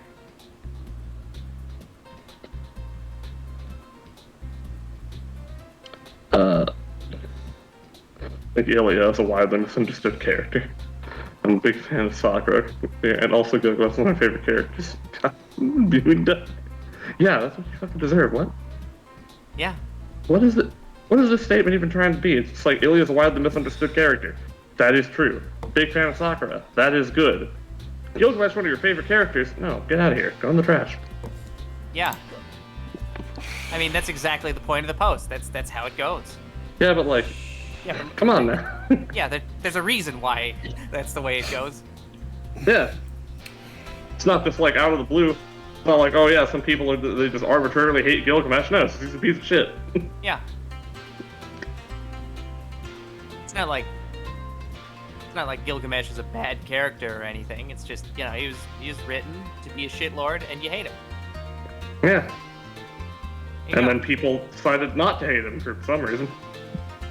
It's because they saw him and they were like, hot damn, he could get it. And then he violates your rights, and he's like, all right, well, that's not a deal breaker. Yeah. For some reason. Look, okay, some people just want to get hit by all of the swords, but they don't want Emiya to do it because they have questions. Again, it's because he's hot and also he's assertive. I mean, Emiya's fine. He's not assertive though. That's true. That's true. He's a very like passive, sardonic. Which, like, I don't know. Ultimately, I would say would be more appealing for like any kind of like long-term partner versus like I tell you everything to do all the time. Yes, but at that point, you're just an abusive father. Yes, like, oh, but these much. These people aren't like looking for a realistic. They're not looking for a father. They're looking for a daddy. Yes. Which he also wouldn't be good at, because he would not have sex with you, because he only has sex with Enkidu. For like a month and a half straight. Yeah, it's like not. Unless the implication is like, no, he's into just whatever women. That's like fine, but he's not into dudes except Enkidu anymore. Yeah. Enkidu, like, was like the cure, the waveform collapse of his homosexuality. Yeah, no. Sorry, Sinclair. I'm not doing them in listed order. I'm just kind of doing them in whatever order I feel like. Yeah, I have explosive sneezes. Sorry about that. Same. No, you don't. Oh wow, did I finally manage to fucking psychologically block out a Jesse sneeze? Did you sneeze? I didn't even hear it. Yeah. Oh, yeah, that's because it didn't come through Discord. Oh, okay, that's why. Okay. Yeah, Atlas said audible jump scare, and I was confused for a sec there. Yeah, no, Jesse sneezes with, like, the power of God that has been invested in him. It's always been the sure sign of his divinity. The thing is, like, you know, I do some pretty hefty sneezes myself. They're not quite that, but I try not to let them happen too often. Because I hate it. I don't know about other people, but for me, sneezes, like, hurt physically, so I don't like to sneeze. I mean, I don't think anyone likes to sneeze, per se. It's not like something people are looking forward to. Well, I mean, there's probably somebody that's like a sneeze fetishist or whatever, but like, no, I'm talking about like if other people experience literal, like, the physical pain of sneezing, like I do. Oh. Yeah, probably not. Yeah, because that's the thing. For me, it's like the whole front of my fucking face hurts.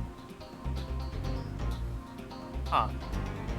Yeah, I've gotten one like that too, guys, where it's like it makes my arm hurt. I got that like once, and yeah, that's definitely a pinch nerve. But like for me, like all like the front of my face will just like go up, just like I hit it on a wall or something when I sneeze. It's not feel very good. Unlike the Cenobites, I'm not one who's into pain particularly.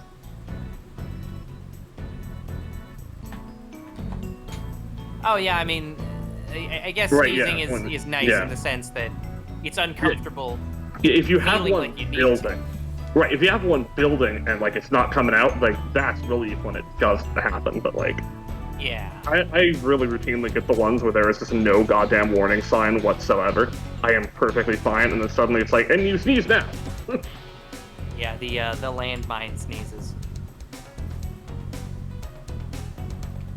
Just found out that the cat in Catboy isn't short for Catholic. I think I'm gonna be sick.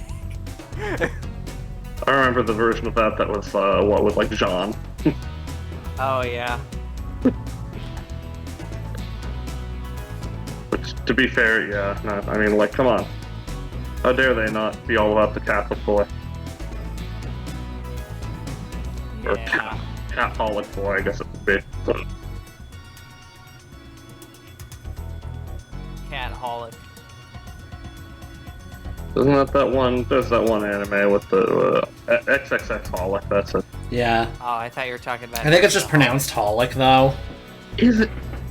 What a strange name. Yeah, like fucking Hunter x Hunter. Japan just loves putting X's in names and pretending they aren't there. Because yeah, the X is supposed to basically stand in for insert whatever, like alcoholic. Is it? Yeah, that's what the XXX is meant to be. Hunter, alcoholic Hunter. Yeah, then what the fuck? How does it work with like Hunter x Hunter and Spy Expanded? Hunter x Hunter is like Hunter times Hunter, so Hunter x Hunter. Is that the same with Spy and Family then? For Spy what? multiplied by family? Well, no, that's Spy X Family. That one is with you do say the X in that one. I don't know that any of us actually know whether you do or don't. I don't. No. Here's the thing. I just say the X on all of them because I don't same. fucking kowtow to Japan's rules. Yeah.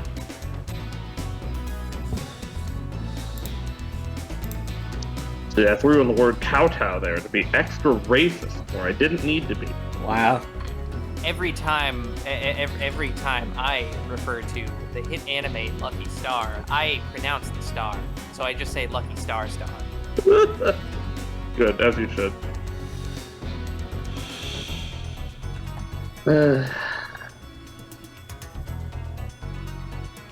Yeah, no, fucking, anime was a mistake. Sure. I was gonna make that about Madoka, except I guess there is no like star or anything or heart between. There Madoka is, and I believe, Madoka. between. No, there is, right? I believe there is. There is. What the fuck? Why? Okay. See, that's wise. That's okay to do. Madoka. Yeah, star, we heart Madoka. calamari. Yeah, Madoka, star, Magika. So you gotta remember the Puella Magai so that you just absolutely make it the most mouthful of a name you can possibly do. Yeah. Wida, Mege, Madoka, Star, and Magika. Fuck. Or you can be a total fucking weeb and say Maho Shoujo Madoka Yeah, Magika. I was gonna say, according to the thing here, actually it's Maho Shoujo. But I've listened, in the Japanese audio, they call themselves the Puella Magai, or Magi, because of the fucking I sound in Japanese, the Puella Magi Holy Quintet. So no, Puella Magai is what they want it to be. So. Well then, why don't they say that in the title? That's stupid. Well, they do, just not all the time. I mean, it's just the same goddamn thing. It's just magical girl or whatever, but just in Latin. Yeah. Which fits with, like, the fucking everything's Latin themed in the soundtrack of that. Everything. Is Latin for shoujo? I would guess, yeah. Or probably it's like the plural for, like, young girls or some shit. It might be singular, I'm not sure.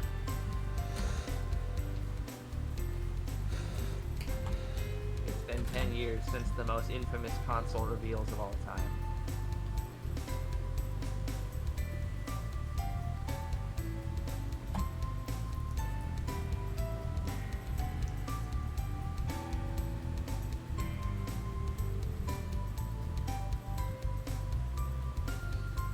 Yeah, oh, okay, I see there was a comedy of errors going on in the comments here for a second.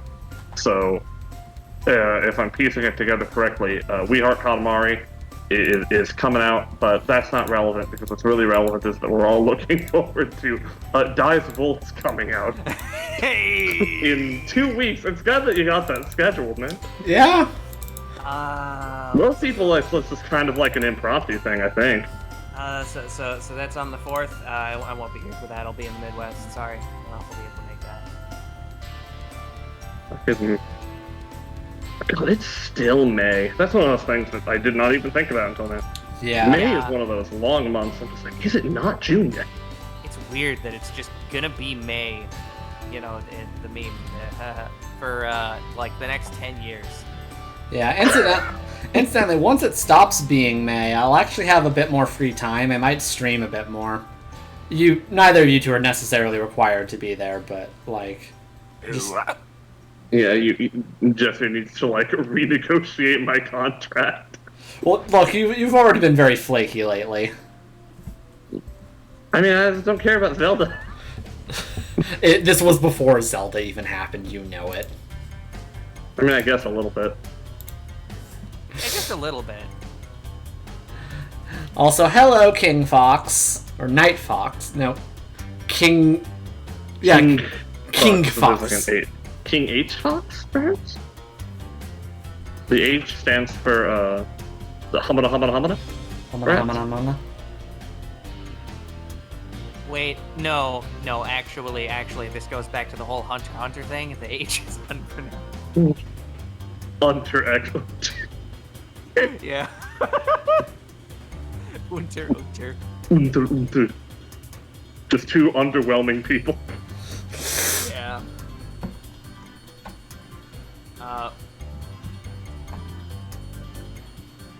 woke Zelda be like Triforce of pronouns? Hell yeah.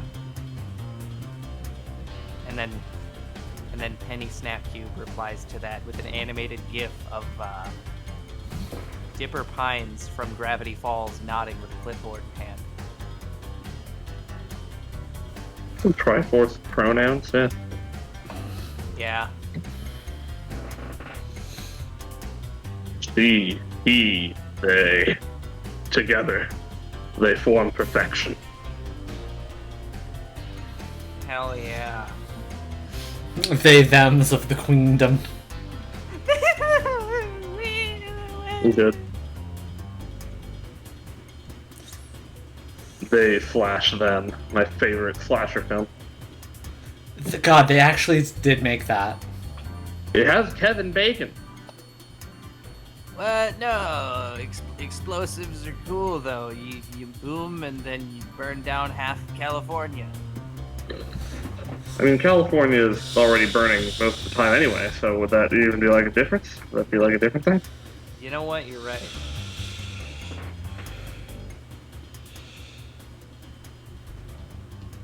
Yeah, Although, explosions in Dive, video games and movies are good. Dives, you're not wrong about the coming out parties. There are those. It's just generally they're like cotillions, where it's just like, okay, here's our gross old tradition of like our daughter is like 14 now, she's eligible for marriage, here she is. What? Yeah, the fucking the coming out celebrations of just like presenting a woman to the community in like high class shit. You know, ancient tradition nonsense. It's garbage. Like you just rent out the entire fucking opera theater, and then you just walk out on the stage and you're just like, people of the crowd, behold, and then the loud fucking chunk from all the spotlights turning on, they're all pointing at just like a 14-year-old girl, and then everybody just bursts out into applause. Just like, yeah! Woo! Yeah, no, I know that's the point. That's what a coming out is in like common sense and reality, Sinclair. I'm talking about like when they would have celebrations that were literally called coming out, or like presenting young girls on like when they hit puberty or whatever to like the community. That was a thing. I think that is still a thing, actually. I believe in some areas. That's just such a weird fucking thing to say. Presenting young girls when they're 14 to the community. Yeah, you know, it's like, here's my fucking daughter. She's now going to enter the socialite circle. You can all talk to her and try to get married to her. But, like, you know, make sure I'm watching when you pull that shit. You can talk to her and try to get married to her, but not at the same time. And they wouldn't want to do it without the guy watching anyway, because then it's just like, well, how else are we supposed to get his money? He needs to know that we want to fuck his daughter before we can get his cash.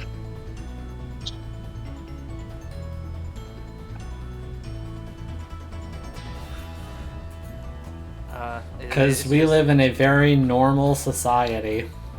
Like, Yeah. just the one moist critical gif of just him being like, hey, sex? Yeah.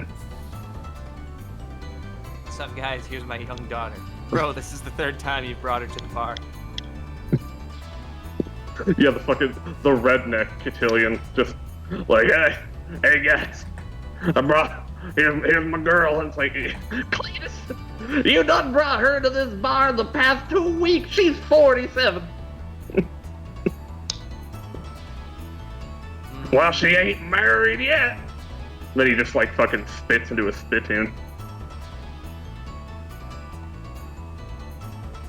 Baby makers gotta still be up there, unused.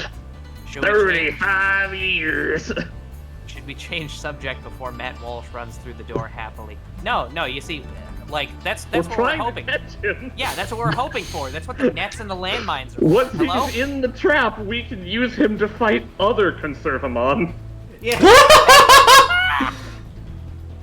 He's a legendary. Rare appearance rate. Do you have the appropriate contracts lined up? Ooh, Monster Crown. Ooh, yeah. No, I forgot. That's the real best Pokemon game. Yeah. Monster Crown. Yeah, reminder, I'm playing Cassette Beasts on Wednesdays. Yeah, that's good, actually, though. Yeah. Because, like, there's Cassette, okay? There's Beasts. You don't capture the monsters by offering them contracts. But you could. God.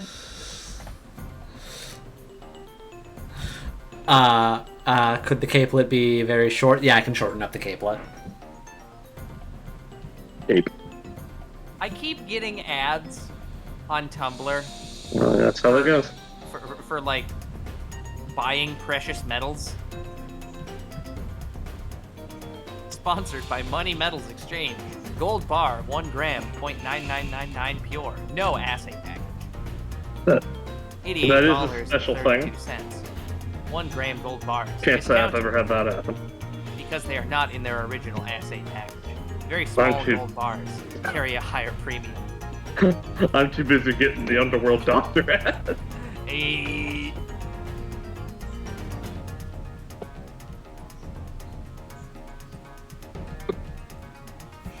An Underworld Doctor. Are you feeling sick?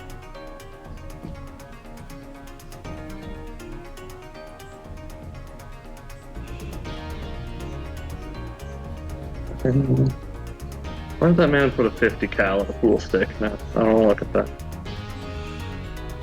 The pool stick? Yeah, somebody put the 50 cal in a pool stick Right. to make the most powerful pool stick ever. Game with ball. Wait. Yeah. I was like, pool stick? What the fuck is that, like a pool noodle but hard? What? You just... Yes, actually. You are correct about that. You're just at the fucking YMCA in the pool. You're just like, all right, PvP enabled. Here we go. Time to get this noodle hard. And then just unload with a fucking concealed weapon. It's just like an AK inside the noodle. No, you already said it's a 50 cal. Oh no, okay, we're continuing with that. Okay, I understand. But no, it was a YouTube video that was showing up for me. I didn't click it, but if you look that up, you'll find it. 50 cal in a pool stick. Someone did that. I don't know why. 50 cal pool stick. 50 cal BMG pool Q chalkers. 50 cal US.com. FTS Russia call us 10 years ago. I don't think that was it. The title wasn't that long.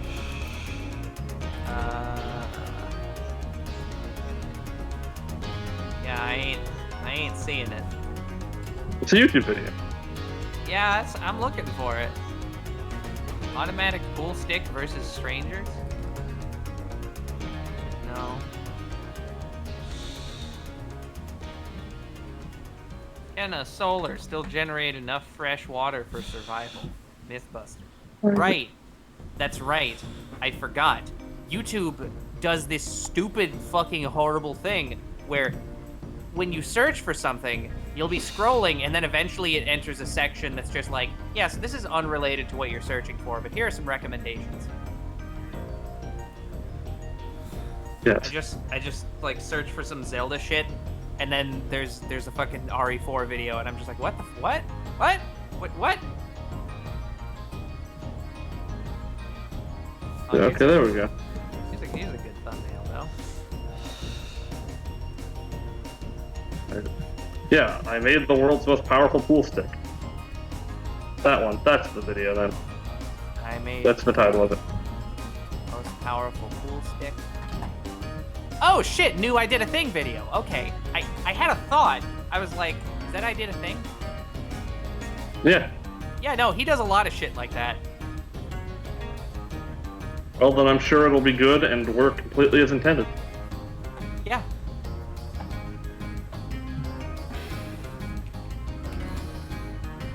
Can I make a spoon using only a spoon? Can I jump rope fast enough to stop the rain? No, but Dante and Virgil can swing their swords at each other fast enough that just the rain dissipates around them. Yeah. But yeah, no, this guy is great. Yeah, he's great. Well, you know who else was great? Mussolini, but he died. Yeah. Now all we got left is Mussolini's shitty granddaughter, or was it daughter? One of them.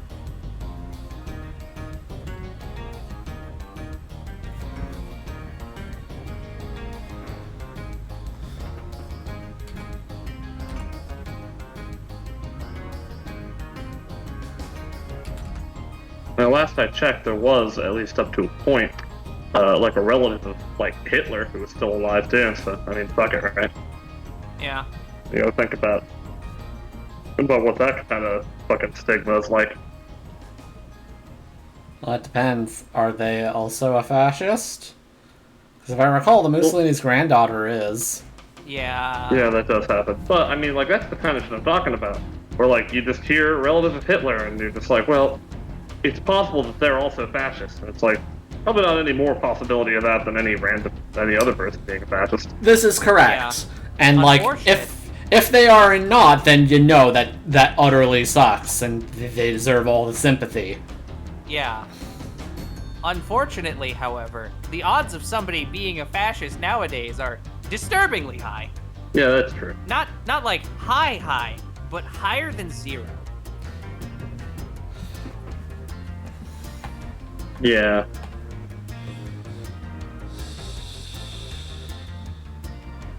Right, I already logged into the code. Okay, I don't need that alert. Oh yeah, shit, I should. And still keeping pace with the event as each section unlocks. I'm doing it. I'm just waiting on the next one. Waiting on Among Us. Hell yeah. Breath of the Wild and Tears of the Kingdom is trending on Twitter. Breath of the Kingdom and Tears of the Wild. You know what's funny?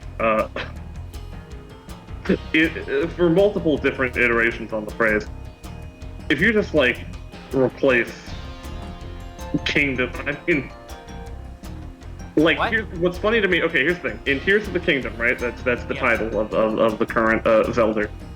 Like, you would not truly have to change the first word to have it become a whole different word. Just replace kingdom with anus, you know? But then either way, it's both funny. Tears or tears of the anus. Oh yeah. Yeah. This is the kind of insightful commentary that the viewers come here for. This is the true. kind of insightful commentary that comes from someone who definitely loves the Zelda franchise a whole lot. This is correct. You didn't have a weird mental breakdown recently about this. I never had anything like what you're implying, Jesse. You're wrong. I don't know what you're talking about. There's no evidence.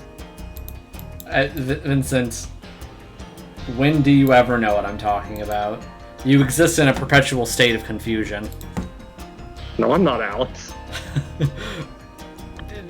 Citation needed.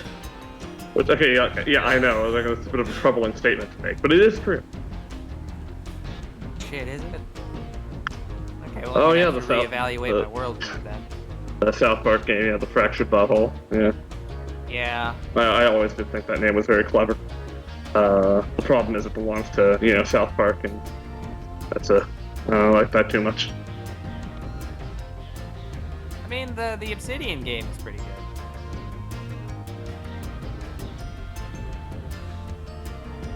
That one's not so much. I mean, Obsidian in general is good, right? Yeah. You can, like, hit it with a different rock and make sharp objects out of it. Yeah. Also, there's like a company. But you're right. No, it really is all about the. You ever see the one fucking post about how to kill a geologist or whatever?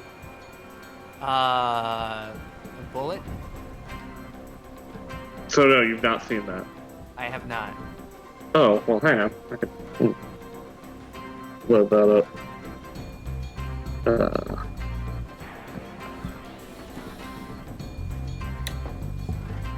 That was a funny video. Oh yeah, the choose your difficulty segment. That's that was a statement. It really was a good one. What with the race thing? Anyway, Oh yeah, right.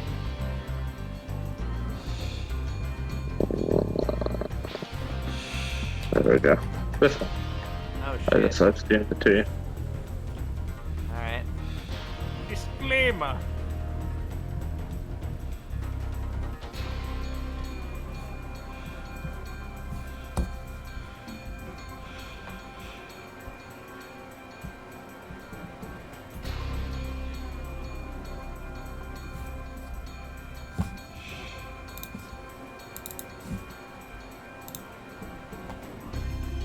All the rocks they carry around. Hover just out of range.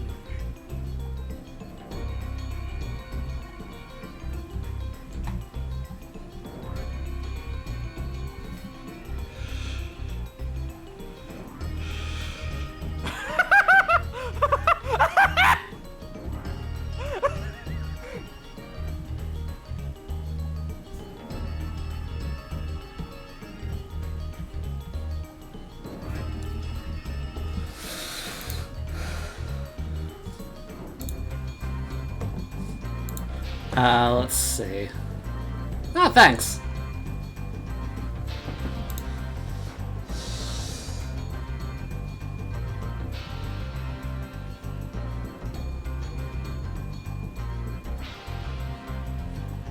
Hell yeah. Oh, that was great. There. There you know how to kill a geologist. Just gotta grab the obsidian knife. Yeah. Which, yeah, to be fair, I mean, I guess it wouldn't really be, like, technically an effective weapon on its own, but, like, you know, good as expected. Yeah. It does look cool. Although it makes me think of the fucking, like, glass armor and shit in Morrowind. Oh yeah, the glass armor was fascinating. Because it's like, here's literally the most brittle material we could, like, fucking conjure up, and it's armor now. I mean, it's And like pretty fancy good- glass, though. Pretty good armor too in the system. Yeah. Yeah, Morrowind glass armor's great. Glass armor in general is pretty good. I'm a big fan. Gotta get the glass. I'm not a huge fan of how in Skyrim they basically just made glass armor elven with little green highlights. That was cringe. Ooh. Real ooh. Just like, where the fuck is the green? Why didn't they turn the specular to 100%? I want my shit to look shiny. Fuck you, Todd Howard.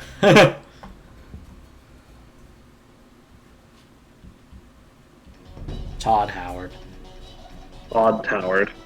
His true name. Do not ever speak it aloud, or he will appear and make Skyrim again. Oh yeah, the ESO style system is really cool. That was one of my favorite things about that game. The what style? Elder Scrolls Online. Oh, okay. Yeah, they got the thing where you choose a material to make the armor out of, as well as a style material, and then you can get the same kind of armor in different styles. Huh. President Trump, .999 pure silver 1 ounce round from Money Metals Exchange. Why am I getting so many fucking ads for coins and precious metals? President Trump, 999. It's like, yeah, I know Ace. He's an interesting character. Whatever. Fucking. You see, he has a condition. He has too much money. That's the condition. Also, he has prosophic nausea, but that's kind of irrelevant. But it's the thing he uses to justify his murders. Again, too much money. I can't recognize people's faces, so I'm going to torture and murder children.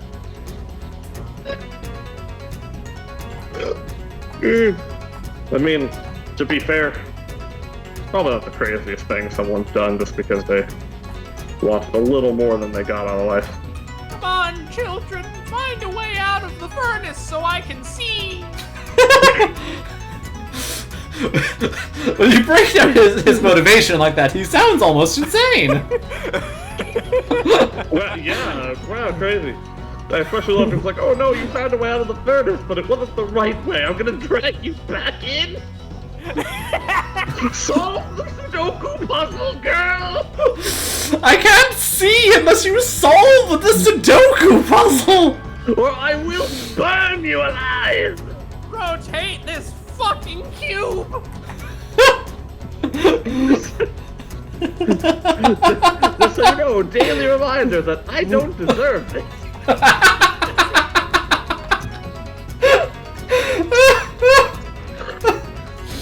That man absolutely owns slaves in the modern day. Oh, Yeah. definitely. 100%. Or, I mean, he would if he wasn't dead. Yeah, here's the weird thing. Well, I mean, I guess technically not, because he was alive at the end of the Yeah. canon ending. He didn't Oh, die, right. remember? Yeah, he only died in the one ending where everything was kind of leading to a climax, but then it's like, no, this isn't the canon route, fuck you. Right, yeah. Well, I mean, that one still, like, ended. It was just a tragic one where, like, most people died. Yeah. Sad. Like, I think- Yeah, Who made it out of that one? Junpei and 7? I think I don't remember Lotus who all made also it out. lived. I think. Maybe. Yeah. Yeah, Yeah, maybe. I really don't remember. Yeah, I think. Yeah, because, like, it takes a real, like, godly. And godly is just such a weak word, such an understatement. It takes eldritch power to kill Lotus. You know? Yeah. Yeah. Like, you need capabilities beyond what a god can give. Lotus is invincible. Yeah. Is Lotus.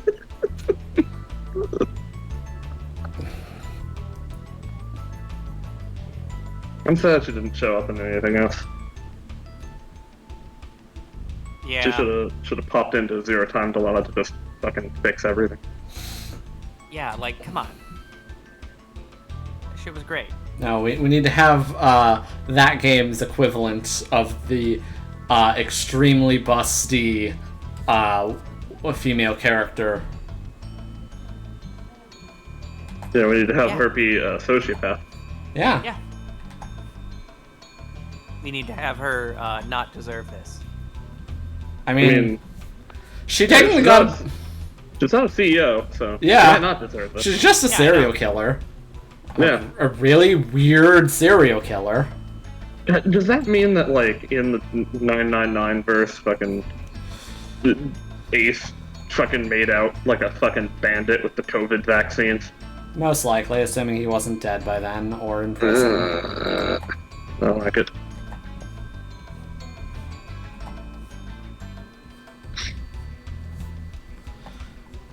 Do-do. Do-do-do-do, do-do-do-do. Yeah.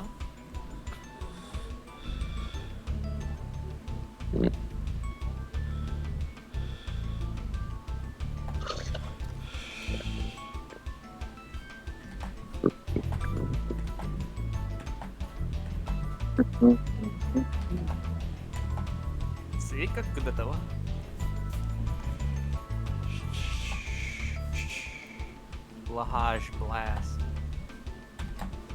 Lie. The J is a yeet sound.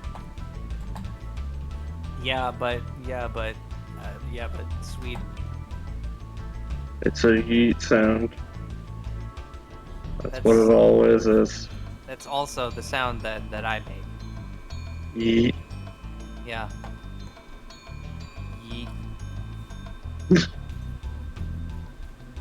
Fucking, what was the one? There's one voice actor who's also got just like a crazy fucking like surname that's either, like some kind of Icelandic or some shit, or like maybe even be Indian. I don't even know.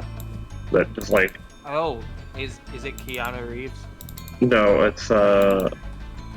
Well, I mean, no, but yeah, I remember Keith Zarabaika, where the part where I'm saying Zarabaika, that's BAJ. Is the Spyro soundtrack actually 3 hours of one song? Yes. No, the credits are just fairly long. Also, the credits are almost over. Does anyone have any other suggestions for video game soundtracks? Pokemon Mystery Dungeon. Metal Gear. Except, like, you just play the theme of Tara over and over. Don't play the whole soundtrack, just the theme of Tara.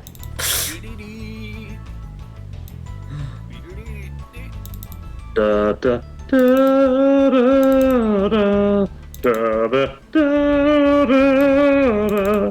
da da, just over and over forever.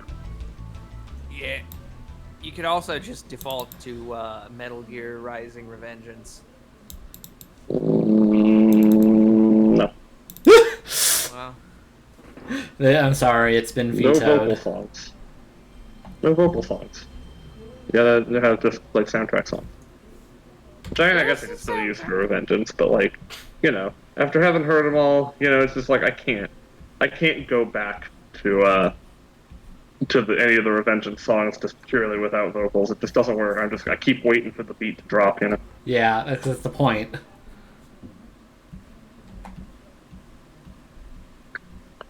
Alright, there's another thing to remind me that BoJack has been retconned. I keep forgetting that. Not BoJack, fucking Bardock has been retconned. Okay, I was gonna say, it's like I'm... Bardock Horseman. BoJack? Are they still continuing the BoJack story? Fucking, in Dragon Ball, fucking Bardock got retconned. Oh, he did? It's a different Bardock now. Oh. To be more in line with Dragon Ball Minus. I'm sorry, what? To be more in line with Dragon Ball Minus. I heard you. The question is, what the fuck is Dragon Ball Minus? The short story Toriyama wrote that was just like more like, you know, looking into like Bardock's life with his wife and little cack rat, and then them sending him off to the space. And we never mention Raditz. Look, he was the second pick. Okay. They do mention him. I believe Gine, or whatever, the Goku's mom, says that she was going to send off Raditz too, and Goku give him has the same mom? like message. Yeah, as of Dragon Ball Minus.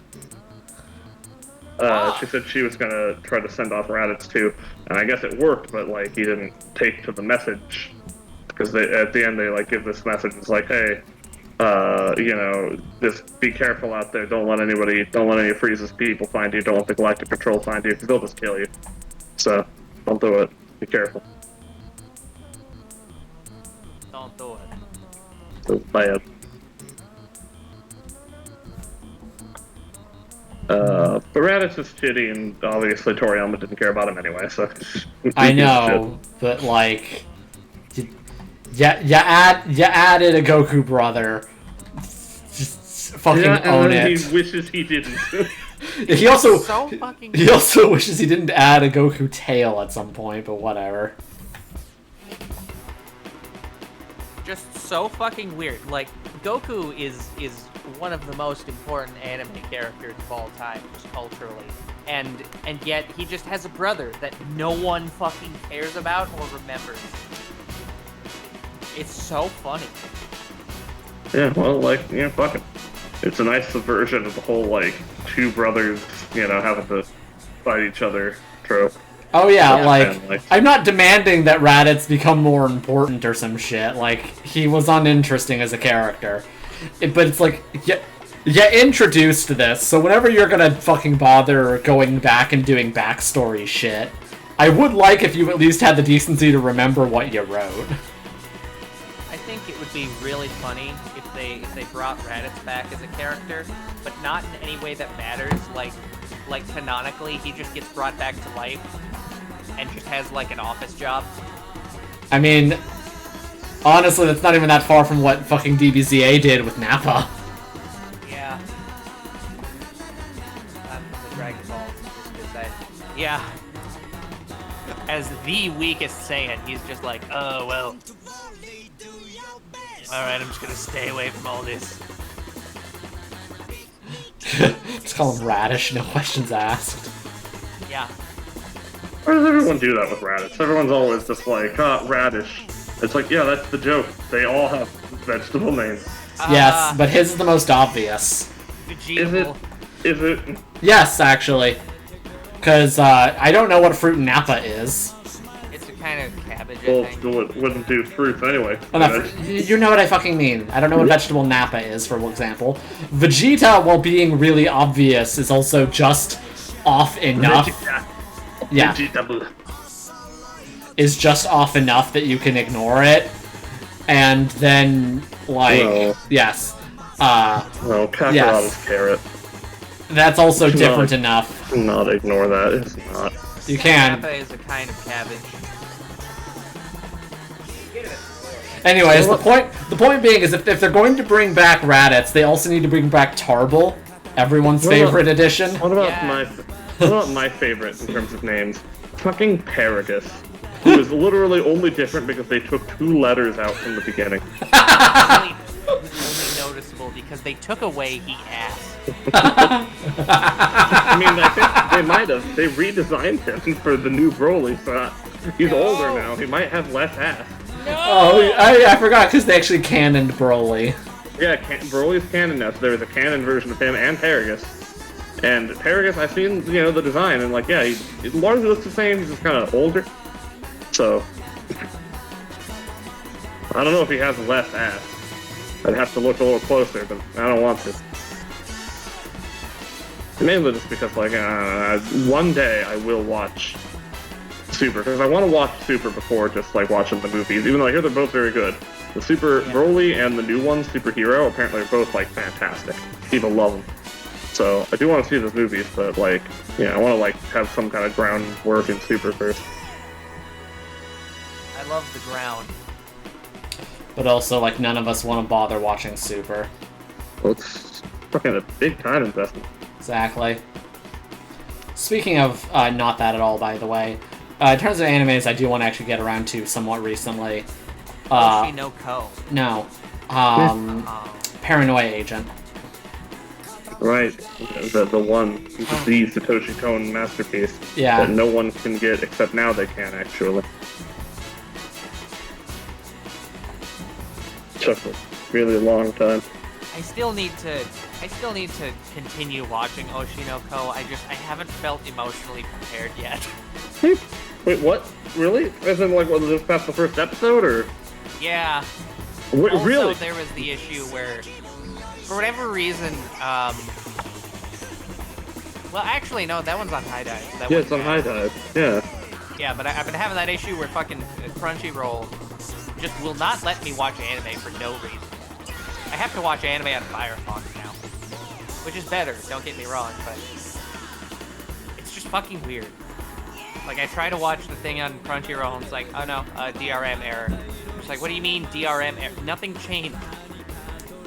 When did this start? Last week, Monday, Oh. more or less. I have no idea why that would be. Yeah. Because, like, the merger happened forever ago, so. Well, merger, buyout happened forever ago, so. Yeah, the buyout where Scrumpy Dumbo bought Crunchyroll and then became Crunchyroll. Better, it's you got a more recognizable brand somehow. Hell yeah. But, oh, actually, what? Brainwaves suddenly part of my brain still thinking about the fucking Brain blast! Saiyans and their vegetable names. The most obvious is Bardock, because a lot of translations don't even change him from Burdock. Oh, is burdock a type of vegetable? They all Yeah. saying they are. Yes, but I don't know vegetables. Except I am a for- carnivore. Except for Vegeta, who technically isn't a vegetable. Oh, and Tarble. They are the concept of vegetable. They're all vegetables together. Yeah, but all the other ones are just named after specific vegetables, except for Vegeta, which I guess makes sense. He's the prince of all Saiyans, therefore he's the prince of all vegetables. I just, and then we flash over to our to our Vegeta, and it's like, and now he soon will be a vegetable. Yeah. I did too much cocaine, Kakarot. Oh yeah, the dying Vegeta meme that no one in chat would understand. I don't understand it. It's just funny. It really is. It's just, Like- hey, what if Vegeta, but he's like dying of cancer at all times? No, Nappa is not like Corsica. Nappa, I just mentioned, it's just kind of a cabbage. Nappa cabbage. Yeah, Cab. And also, It's, isn't Here's the Corsica... thing, they have that already. You gotta remember the ones they introduced in Super, Kaba, and Kale. That one's not even changed. That one is just Kale and cauliflower. I love kale. Which, you know, cauliflower is also not really changed. Yeah. So the Kale- three they added. Kale at the are, very like, least has the excuse that that's technically a name. Sure. Why not? Very technically. A name for a vegetable. Wow. Yeah. Yeah, vegetable. Oh, Wendu's here. Yo! Hello. At long. Mace Wendu. It's been 10,000 years. 10,000 years. What's the actual year count for that fucking the fucking Pokemon X and Y Floette meme? Was it like 3,000? I don't know. Where that guy was just like, I'm gonna be big and I'm gonna wait for my fucking little fairy. And then the little fairy just comes back like, alright, you've repented enough for war crimes.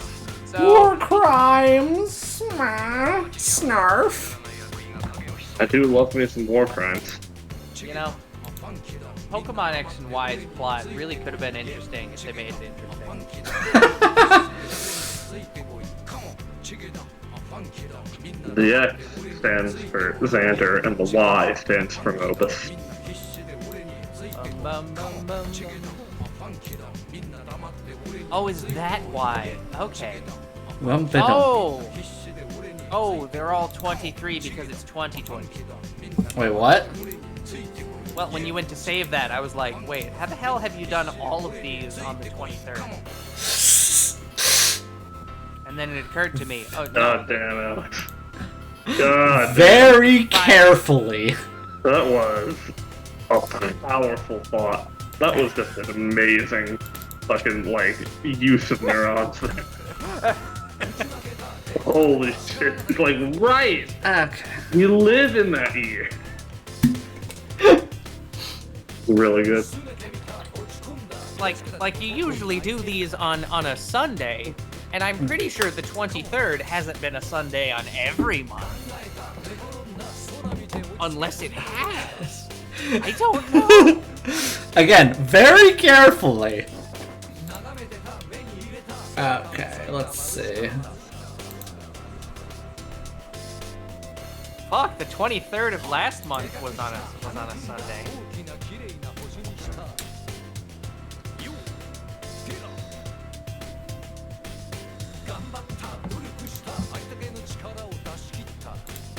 So what about the 23rd of the month after next?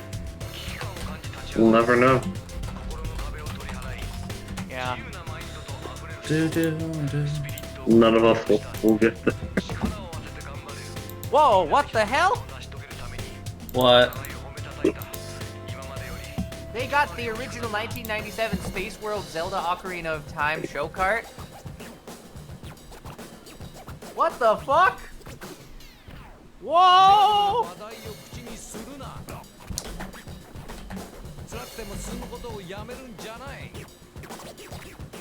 Oh my god.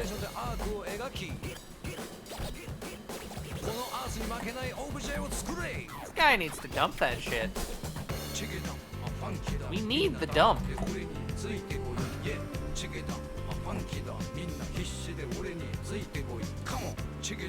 時のオカリナゼルダの伝説 That's off for D&D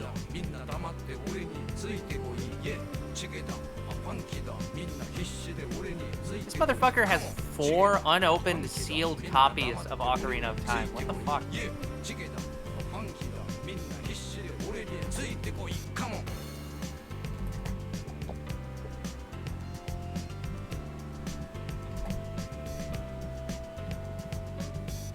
Space World 97.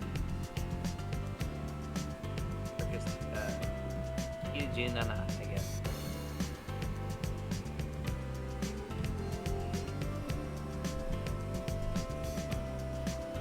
Yeah. Darts off to D&D land. You see, you can really tell that Toriyama is some kind of person of culture by virtue of the fact that there haven't been any Saiyans named after, like, tomatoes.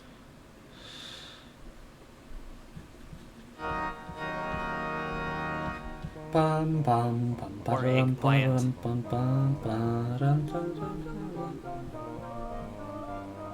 Or wait, did somebody mention eggplant? No, someone did mention eggplant, but like wondering when there was going to be an eggplant Saiyan. Well, there wouldn't be, because eggplants aren't vegetables. Are they? No, yeah, they aren't. They're fruits. Oh, They are, in fact, fruits, yes. neat! You can tell by virtue of the fact that they've got seeds in them. You can tell by virtue of the fact that they look exactly like eggs, and that's why they're called what they're called. Yeah. No, you see, they're actually called eggplants because like people, they would used to egg the plant and then the plant egg. Checkmate, deism. And then follow that up with like a kazoo cover of something. Probably a kazoo cover of the oh no, bad shit is happening theme from 999. I love the bad shit is happening thing. You know the one where like the fucking the electronic shit starts going, it's like real fast and disorientating, like. Da da da da da da. No. Da da da da da. I forget that you guys can't actually hear the music at all. Yeah. Well, I'm always hearing music in my own head. Yeah. That's what happens when you have iPod-itis. That wasn't made up by. iPod-itis. That wasn't made up by Hi-Fi Rush, by the way. That's real. Some people, instead of brain, there is iPod. Yeah. Some people, when they get a specific type of brain tumor, everything around them is interpreted as a musical. Scrubs taught me that one. What the fuck? Yep. Powerful. Best episode, too. Or Bebisode, if you would.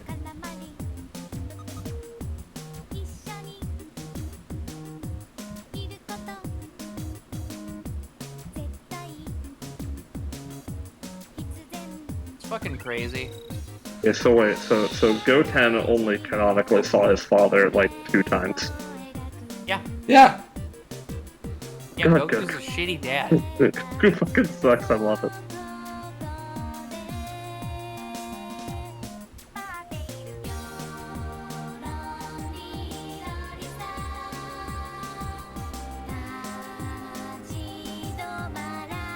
Hell yeah.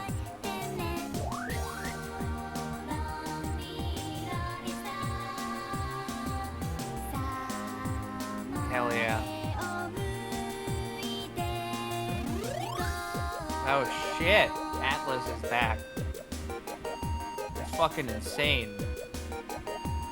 Went driving, had to take the drive. Had to drive out to the outer fields and figure out how to farm. Yeah, that's we're gonna make a farming game. It's gonna be called Outer Fields. just to add like a more wild, but- confusion. Yeah. Oh yeah, except it'll be like space farming, right? It has to be like multi-planetary space farming. Planetary. That way you can be. That way people could just be like, oh yeah, you know, it's that one game where you're like going around between planets. It's like, oh yeah, you mean Outer Wilds? No, it's the Outer Worlds. No, it's the you know, the Outer Fields. It was Piccolo. Piccolo? Okay. Dice Volt. Did you go driving like Goku and Vegeta? Yeah, it was Goku and Piccolo. Yeah. Very funny episode. Yeah. Like the one filler episode in that section. I was looking back through the episodes and I realized there was actually like they did decompress on filler every time they like got to get like a filler arc out of the way. Or a fark, for sure. A lot for pretty much. Like because when you think about how like Dragon Ball like worked, it got real bad up to fucking like the Frieza fight, and then they like had like over 10 episodes, I think, of Garlic Jr. bullshit, and then after that, everything progressed at a pretty good clip. They just needed that time.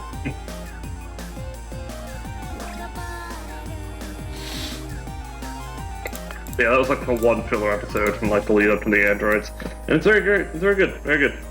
I love the dynamic of like Goku trying to like go crazy with his driving, and then like Piccolo is like a normal person trying to drive, and then his instructor is like clinically insane. So I got some of this Kona Brewing Company Big Wave Golden Ale. Big wave. And this is weird. This stuff's weird. No, your face is weird. Checkmate, atheists.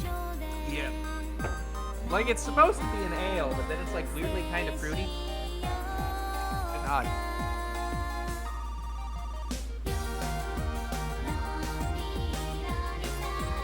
Or maybe that's floral.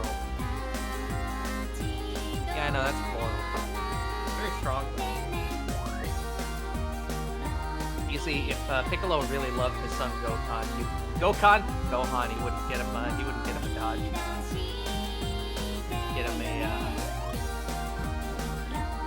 Honda Accord from 15 years ago that will run until the death of the universe.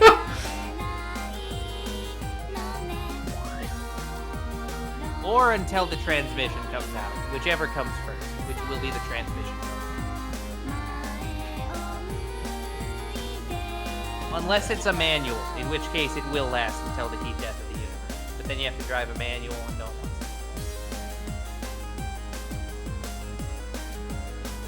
Everybody's all like, oh, I'm gonna get a manual, they're super cool. And then they have to drive in downtown Seattle once, and then they're like, I will burn my car.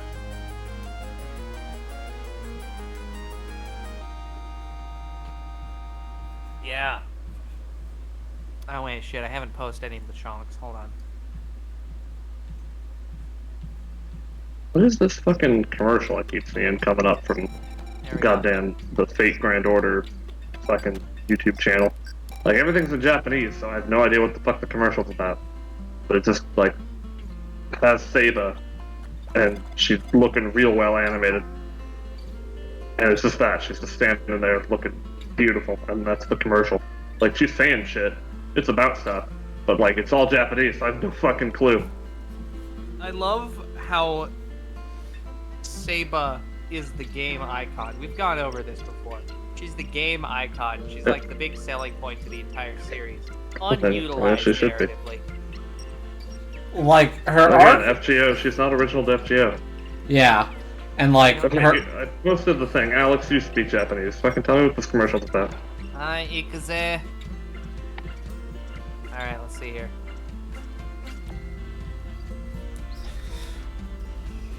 Okay, fucking... Okay, this is the beginning of the story. It's, something about going to that time. Something about King Arthur. Arutoria Pendragon. except they put Altria in there. Nope, Yasu hates us! He made the wrong choice, yes.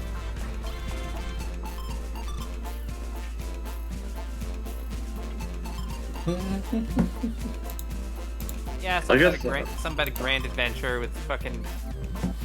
This is just so weird. I guess I could open up Translate. Why are hoodies so cute? They're comfortable.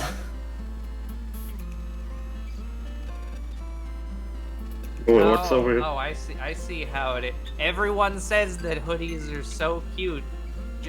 Y'all have clearly never had one of your friends who thought it was funny to pull on one of the hoodie strings. Irreparably ruined. Oh. No. Crazy. I feel so bad for you. Yeah, no, you don't know. You don't know the fucking shit that I've had. Like, I had one hoodie for decades. That shit got so ratty. It had no arms after a point. Like, the elbow parts wore away entirely, and it was just a couple bits of thread. Hell yeah. Kept wearing it anyway. So it actually got to a point. I had hoodies throughout most of high school, but then I graduated to just wearing regular light jackets because Yeah. the hood is kind of pointless. You don't wear the hood ever. But after a certain point, I was just like, you know what? I'm just tired. I'm just sick and tired of my one friend pulling the string. I'm just going to remove the fucking string. And then I removed the string, and life was good. Yeah. Yeah, I mean, that would be a solution. Sounds like it.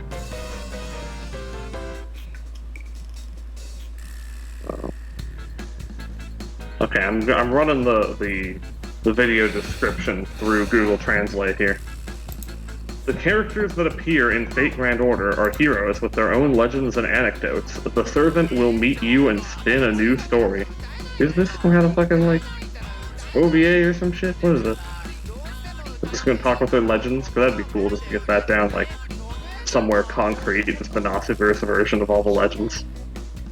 Fucking Mandricardo shows up and he's just like, yeah, I was kind of a shithead, and I'm sorry, and I don't deserve anything. But he just kind of, like, turns into a corn cob. Yeah. But, like, not owned. Voluntarily. No, very voluntarily. The whole time he's like, I'm owned, I'm owned. And then you just go over and you just gotta hand him like a Three Musketeers bar, and then he's just like, oh, what? Friend? No, this is clearly punishment. I don't deserve this, but in the positive way. Yeah. Yeah, I guess that is true about hoods. Usually I just like tilt my hat really down and have the headphone earmuffs on. Oh, okay, a project that develops... again, this is the problem with these fucking Google Translate things, but... A project that develops the full-length new animation TV Memorial Movie 2023 as the main axis. Yes, sentence. Okay, I mean, but Memorial Movie technically makes 2023. sense. So what? Yeah, they're just making OVA movies. Or something, yeah. Alternate translation. A project that develops with the main axis of the new anime PV Memorial Movie 2023. So, I guess maybe there is actually gonna be some shit. That'd be cool with like Saba in it. Yeah. There's Saba, and she's all. Because what I really like is that they have, at least for her, they have all that shit worked out and fleshed out. It all exists and has for a long time, since shortly after Fate Stay Night was released, but it's all on the fucking audio dramas, you know? Oh, fuck yeah. For Guard of Avalon or whatever. So it's like, unless you're fucking diehard about it, like I am, you're not really gonna get the access, and even then, like, it's not gonna be like the full story, so like, it'd be cool to have like, yeah, something else publicly released. It's just like, here's the story of what happened with Camelot here. Like, get it all down. Especially because now we got all kinds of people. We already know the sequence of events. We know who's involved. So just like make like an OVA out of it or something. That'd be neat. Oh, here's a culturally important post. There it is. Okay. What it is something that's leading up to that will be released. So yeah, so what is this?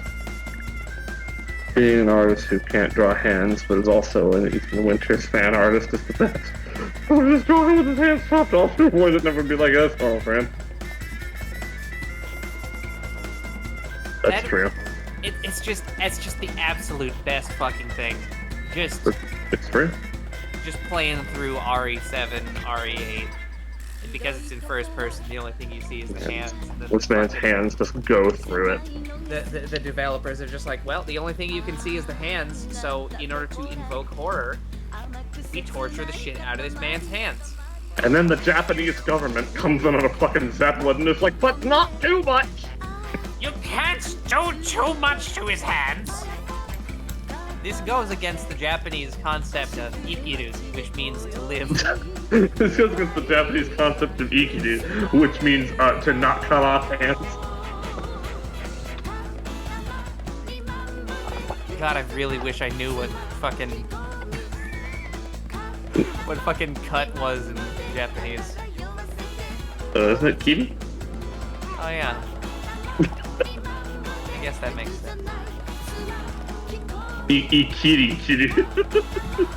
Goes against the Japanese concept of heo kinai.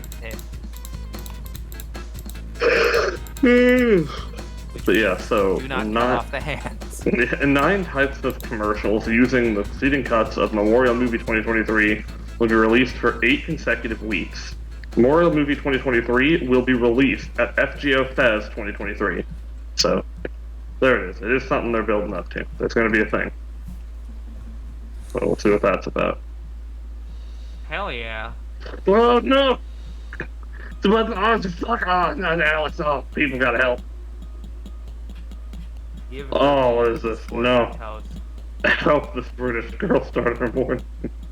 Well, good news is that thing got 7,762 likes and 1,645 retweets. So good. She's going to have beans for her toast. Good. Her eating sadly outside in the rain is just, that's it. That's enough already, right? Because it's written. Get it? So there you go. She deserves better. I see her there and I'm just like, oh my god, you know I'm a fucking OG fan.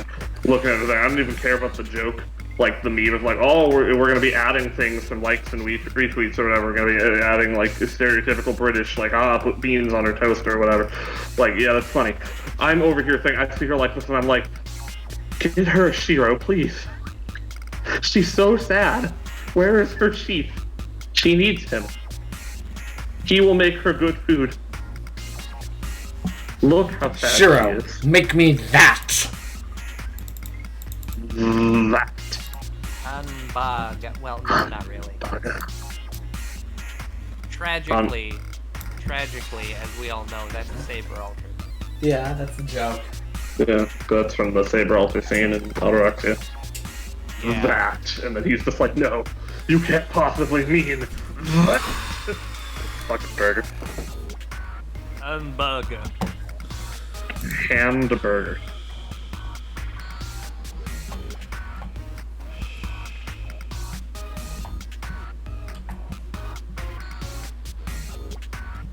Yep. Someone noticed. They're like, can we give her an umbrella next? All this rain will soak the toast with sadness. And they're just like, that's average UK weather, though.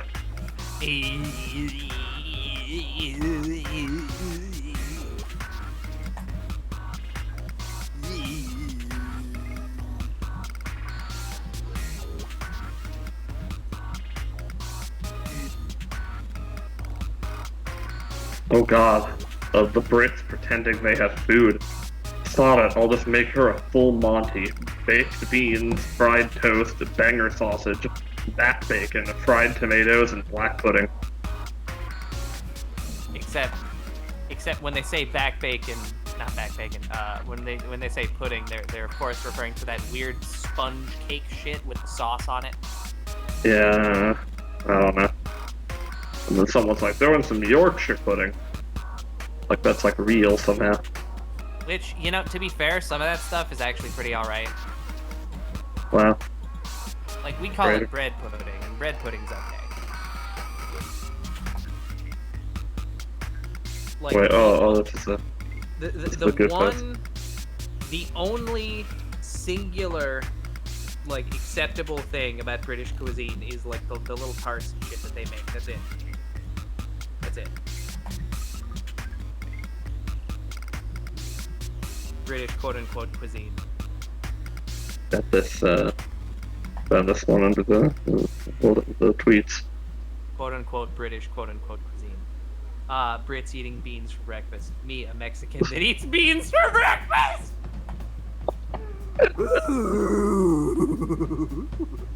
Yeah, you fool. What's the difference, though? Like, the British beans are just kind of cringe. The British are just kind of cringe. Yeah. Just like that one fucking Control-Alt-Delete fucking Your Honor League of Legends death thing. Just, Your Honor, the British. And then it's like the fucking island in the electric chair. Yeah.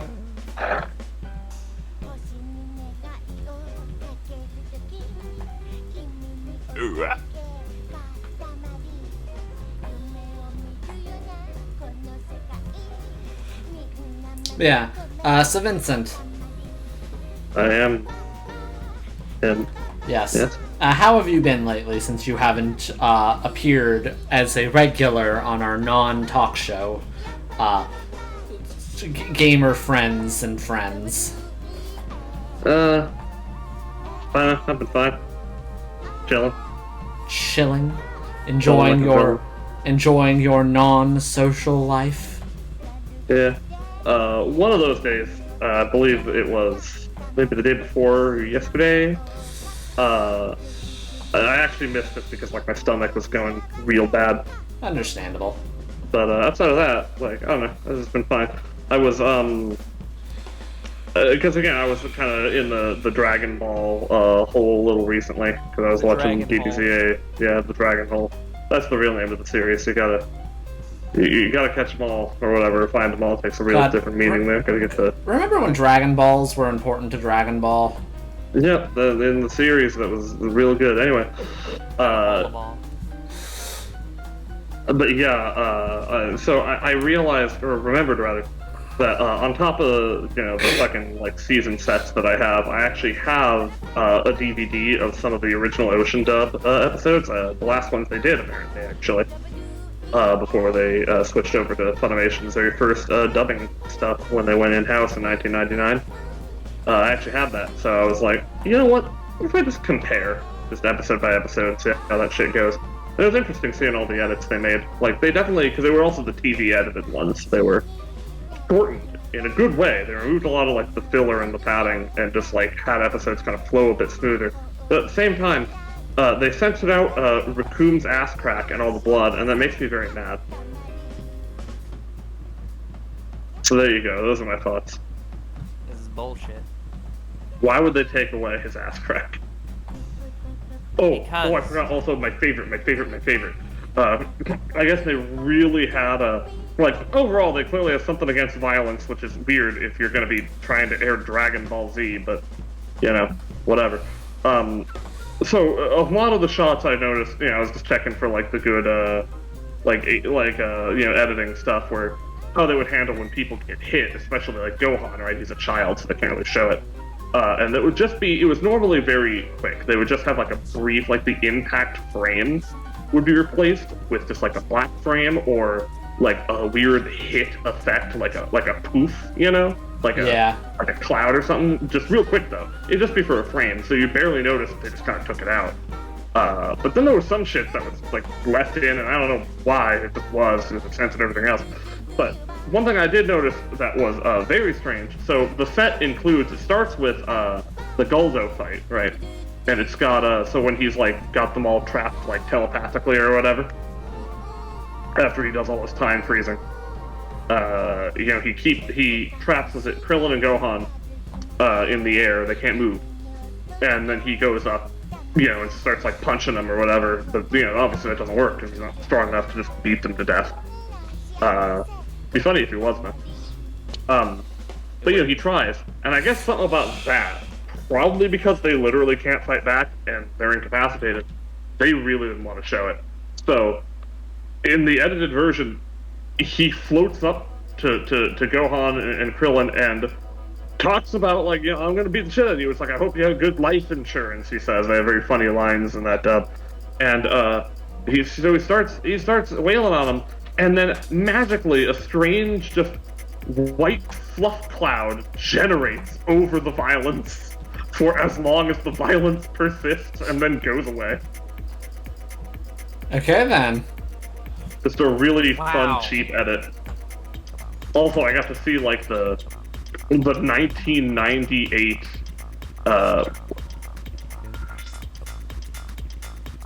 hang on a second. But you gotta verify the you gotta verify the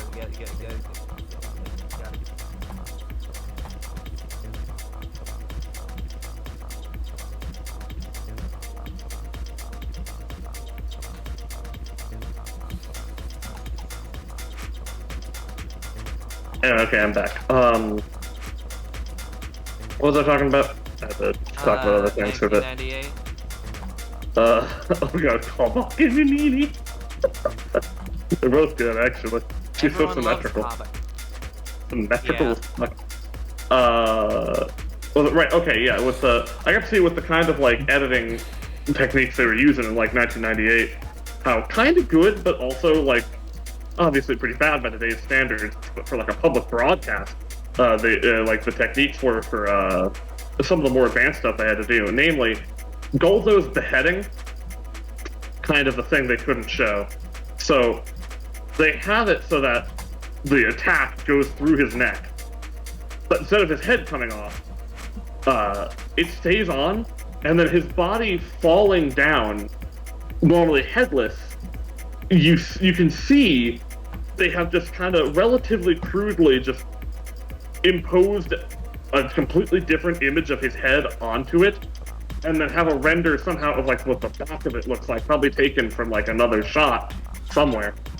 And so when he falls face down, and you can see that like kind of jiggly, not really connected to his body head, just kind of like go down with him, and it's kind of like overlaid over the actual image. Huh. It was just like neat to see it, and then because of that, you know, Vegeta has a few final words with his like somehow still conscious head before he like blasts it. They cut all of that, and so then it's just like him on the ground, head still attached. Although now it's the reverse, because the scene is Vegeta blasting just his head. There's nothing else in the frame. It's just a severed head getting blasted. So they have now edited similarly crudely his body into the scene under his head, and it's like clearly a much higher quality like image of his body that doesn't match the surrounding animation cells, you know? Mm-hmm. What the fuck? And it's just great, and it's just there, and then he just blasts it. And also, since you can't say he's gonna kill him or whatever, it's I'll send you to the next dimension, which is really funny.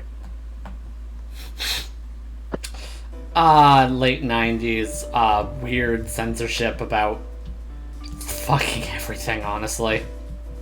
And also because I directly compared them with what would be, at least roughly, because the episode numbers kind of get changed because of how much they edit and then put things together, roughly the same episodes on my uncut sets. I got to compare, interestingly enough, the obviously the two like versions of the performances, and they were, they say like, oh, the original scripts they had from like Saban that they were using at the time with the Ocean cast, or the same scripts they used. Wendy's leaving. Bye-bye. Farewell. Try not to shit too hard. Think of the children I routinely scream every 10 years. Yeah, just fucking kill your kid and fucking get over yourself. Yeah. But yeah, so the same child. So like the way the production process went, right? And I know this is just kind of boring, whatever. I find this kind of stuff pretty interesting. The way the production process originally was like this, right? Funimation, when they first started, and were like probably like 5 people in a garage, they had the rights the whole time for like American Dragon Ball, right? Like they were the ones in charge of that, but they didn't have an in-house. They didn't have an in-house studio, right? So the original Ocean dub, the dub from Ocean Studios in Vancouver, they used them to do it. So they essentially subcontracted them out, and it was all done under Saban, which was the company that brought up Power Rangers, you know. Yeah, Saban. Yeah, and so they had their own musical score, they had everything ready. Saban, like, gives you the money. They were on it. But those scripts that they used initially, when Funimation did take over, and then when they went back later on in like 2004-ish, 2005, and filled in dub-wise all the earlier stuff that Ocean did because they didn't do it. Now it's like, well, we got to keep it consistent.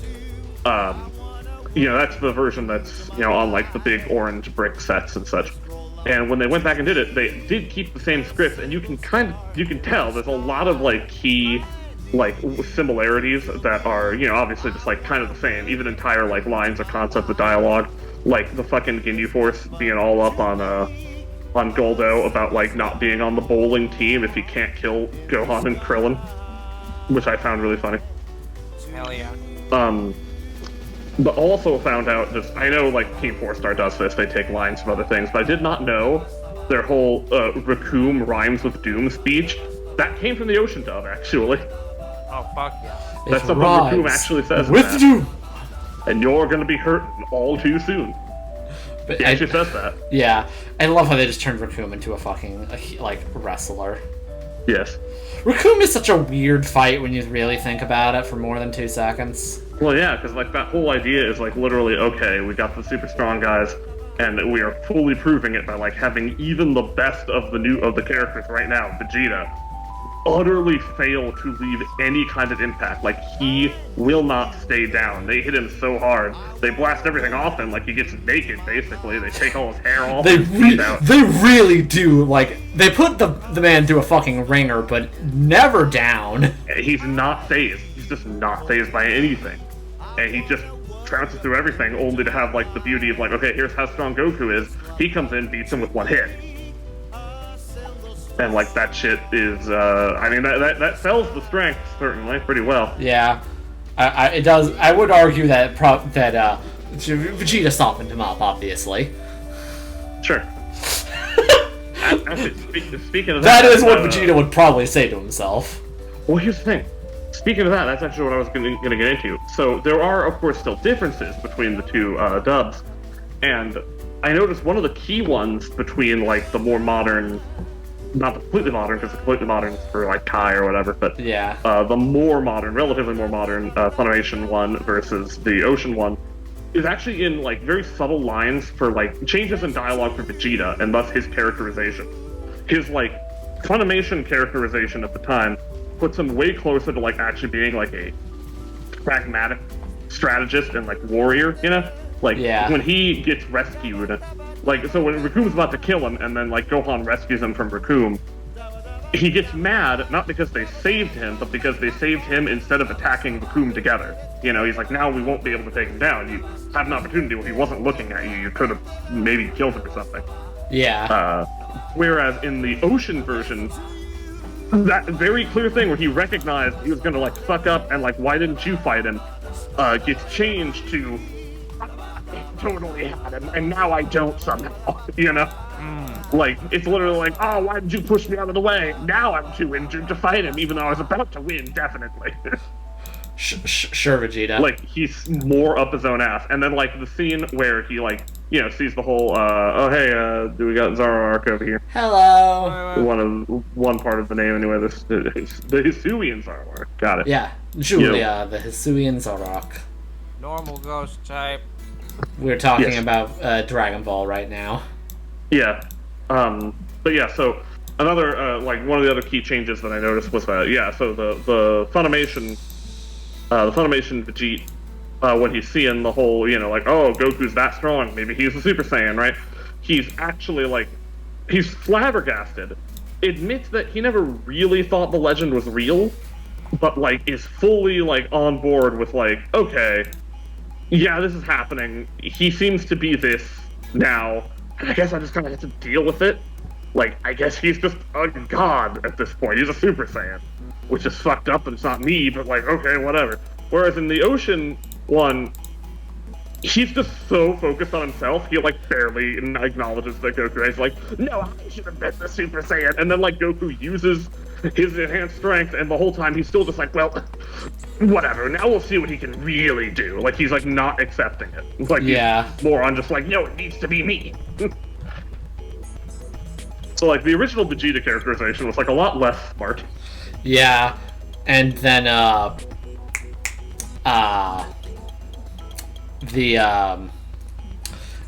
DBZA's somewhere in between, where smart, he's but in the middle there. Or he's smart, but he also just has an ego. Such an ego. Oh, yes. I mean, that ego is what fucks everyone up for every single arc of DBZ. This is true. Yeah. They can't get through a single one without his ego getting in the way. It's like, haha, we're definitely free of all threats, and oh boy, he fucking, his scouter or whatever was on, and Frieza exists now, and he knows all the things. Okay, well, now we have to deal with Frieza or whatever, we did it. Okay, cool, that's all dealt with, and now we don't have any other problems with the threats. Cell's about to be dealt with, and no, wait, no, Vegeta let him get to his perfect form. Okay, never mind. Oh, and even before that, like, haha, we're not gonna wake the other androids up, and no, wait, no, Vegeta wants a proper challenge, so he's fucking around waiting for the actual androids to wake up. Okay, never mind. And then after that, it's like, it's been so long. It's been 7 years of him just to be happy and mellowing out on Earth and shit, and he's definitely a good guy now, and not a piece of shit. And then it's just like, anyway, I'm turning evil again and powering up Boo because grr, Goku, I'm mad that you made me have like a family and joy.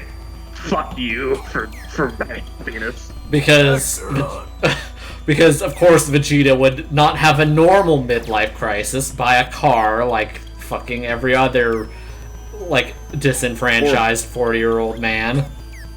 Or a boat. Or a boat. I gave myself turbo cancer because I needed a challenge. Wait, what do you mean? I thought at the very least I could beat cancer. It's so weak, it's just a little virus or something. But no. No, I'm dying, Kakarot. I'm dying, Kakarot.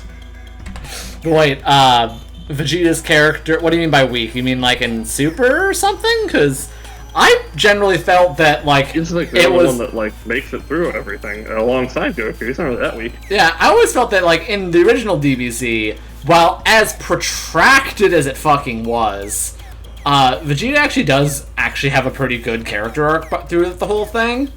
Oh, yeah. His literal strength. His literal strength is almost enough to be a god of destruction, strongest in his universe. Yeah, like, that's pretty strong. Vegeta is like thoroughly always like depending on what bullshit Goku finds, a distant second, but he's very like unambiguously like the second strongest person ever.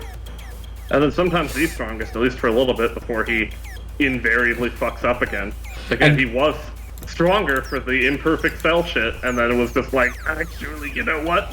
This plot is going a little too smoothly. I think I'll fuck it up a bit.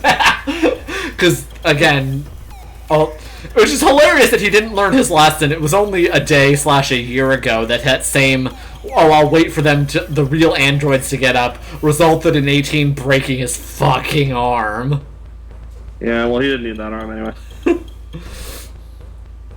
Point is, yeah, it's interesting, and I do think because of the big gap,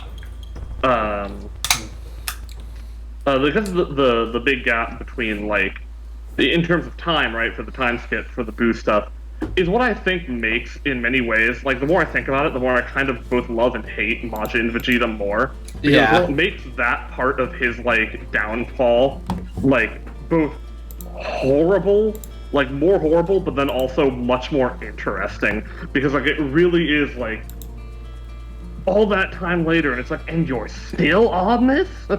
Yeah. You're still gonna choose stupidity? Now you were so close! Yes. But then it's like, okay, he does realize what he did, and does the whole sacrifice, which was so fucking amazing. Just absolutely one of the best scenes ever. And then he finally actually, as Team 4-Star puts it, that's finally when he actually becomes a good guy. Like, he is not a protagonist at any point in Dragon Ball until his sacrifice in the Buu arc. Yeah, pretty much. That's it. That's when he's finally actually the good guy. Yeah. It finally happened. He's one of the heroes now. And notably... It just took him a long time. Yeah, and notably, the only other character beat he has left in Buu, because, yeah, that's already near the end of the series, is him finally just, after he got brought back and unkilled somehow, is just like, fine, actually fully letting go of the whole, okay, Goku's basically just always going to be stronger than me, it's whatever. Fine. Well, that's the thing, right? And that, I think, is the ultimate reason. I mean, I think he talks about it there, like, in that scene, if I remember correctly. Yeah. But, like, I think that's the message, right? It's the ultimate reason why. Like, Goku's always going to be stronger than him because he's not competing with anybody. He's just having fun and, like, doing what he loves to do and is passionate about doing, you know? Versus, like, Vegeta, who's always got that kind of clouded heart of, like, I'm not just doing it for me, it's because I want to do better than this guy. Because it's like, as long as what you do in your life is just to be better than somebody else, then you're never actually going to be anything at that point. Because it's like, well, the other person already exists. Don't be them. Don't try to be a version of them that's better. Be you. Be the best you can be, you know? Yeah. And I like that. It's a good message. And you know what? Vegeta does ultimately kind of take it to heart, because from what I understand, he gets to a point where he becomes maybe the actual most powerful proper hero character in Super, versus Goku, who's like, is still himself, but that's for all the good and the bad that entails, you know? Whereas Vegeta got over his I'm causing the problems actively, like, saga of his life. Yeah, you know? which is why he's done with that by Super, whereas Goku is still in that, actually. Yeah, which is why they decided to bring Frieza back and have him be the foil, because Vegeta had finally grown. Yeah. He had finally grown enough to become the new Piccolo.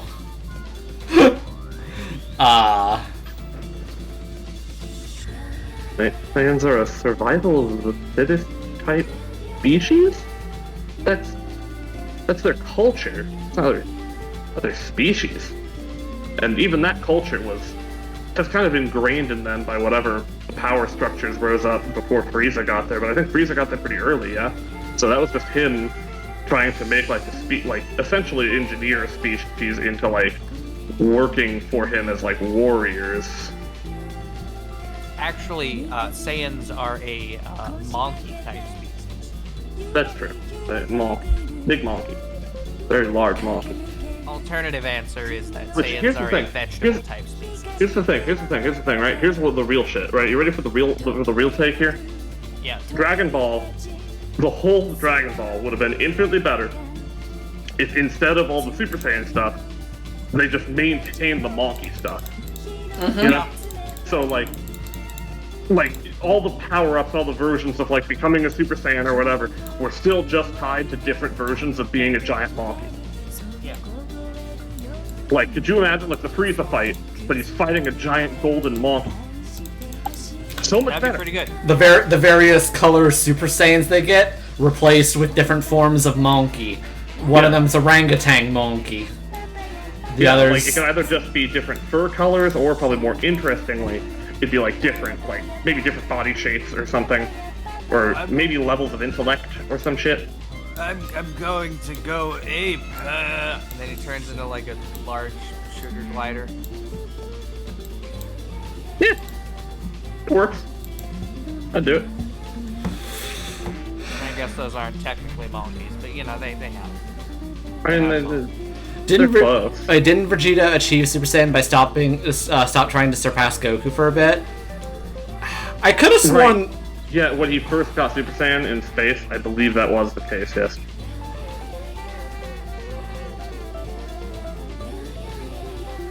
Right, that guy's name is literally just Monkey.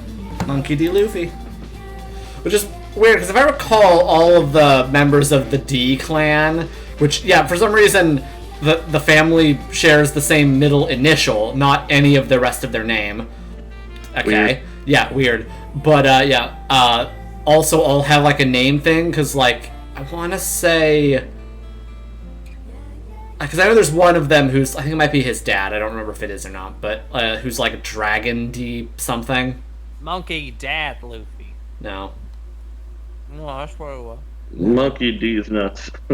No. Ha! Ha! No. Just no. Ha!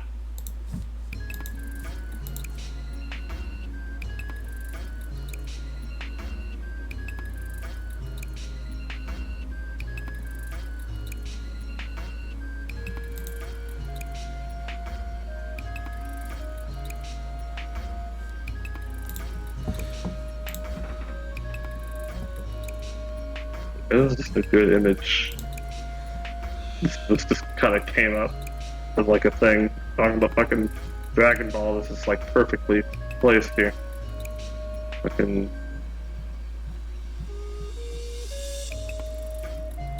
And I'll put this in leap shit. It's fucking stupid. Hell yeah. I'm about to go.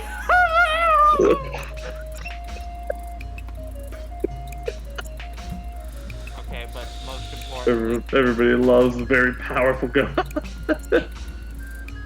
Oh. Oh god, oh, big head. I love the ears.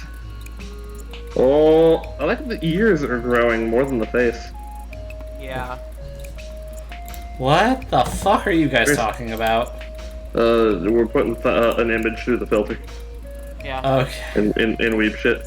We're putting the image in the device. Okay. Yeah, we're putting it in the device and watching it explode. Monkey D. Dragon, Monkey D. Garp. Okay, Monkey is the family name. Monkey. Oh, god damn it. Yeah, Gold Roger's full name was actually Gold D. Roger.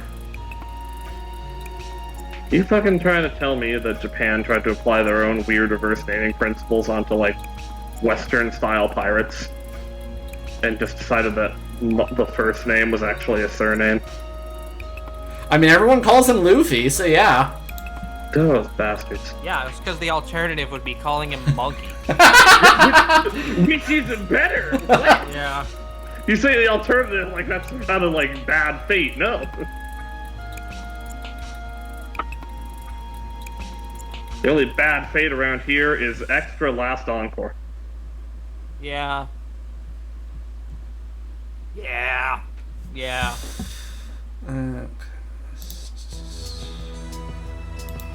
Of his gear form from Guilty.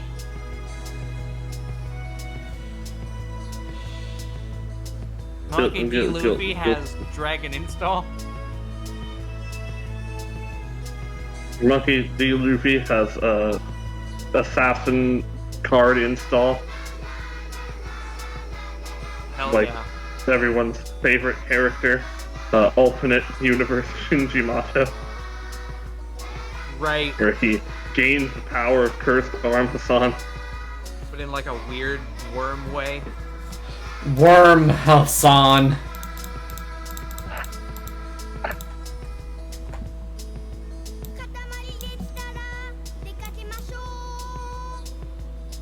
Okay, but like, what if you just made the angle of the snout really steep and made it like 3 times longer? The droop snoot? Oh, you're saying the snoot, it droops? The snoot, it drooped. It droops! I'm sorry, You so gotta do it. you want something like, Sometimes you like droop. this? Yes! The snoot, it droops! Excuse me, I'm going to go watch that video 5 or 6 times in a row again. Yeah, that's understandable. Atlas, freaking One Piece is too long. I only got through, I want to say halfway through the Sky Island arc before I dropped it due to the fact that I was watching it like week by week on like Funimation at the time. The snoot would It droops. I like how he does a little visual demonstration with his arm. Yeah. The snoot would droop. The snoot droop. Droop snoot. Eventually, you're gonna be able to make a compilation of the times when I pull this video up. Imagine if Four Heads was around still trying to do One Piece. Oh god. With their amazing fucking intro for it, that they should have kept. Gotta Yeah. go. Whoa. Amazing. Beautiful song. Did you know that since pilots couldn't see out of the plane because of the angled landings, engineers put together a solution? Yeah, was it wasn't that the snoot it droops? The Concorde featured a droop snoot. Droop snoot? The snoot droop. The snoot? Okay, there you What did the snoot do? It drooped.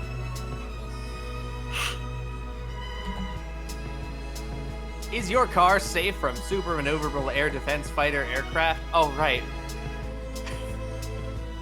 I was like, what the fuck? Why did it autoplay some garbage? And then I recognized what video this was. No, this is great, actually. Sometimes the snoot it droops.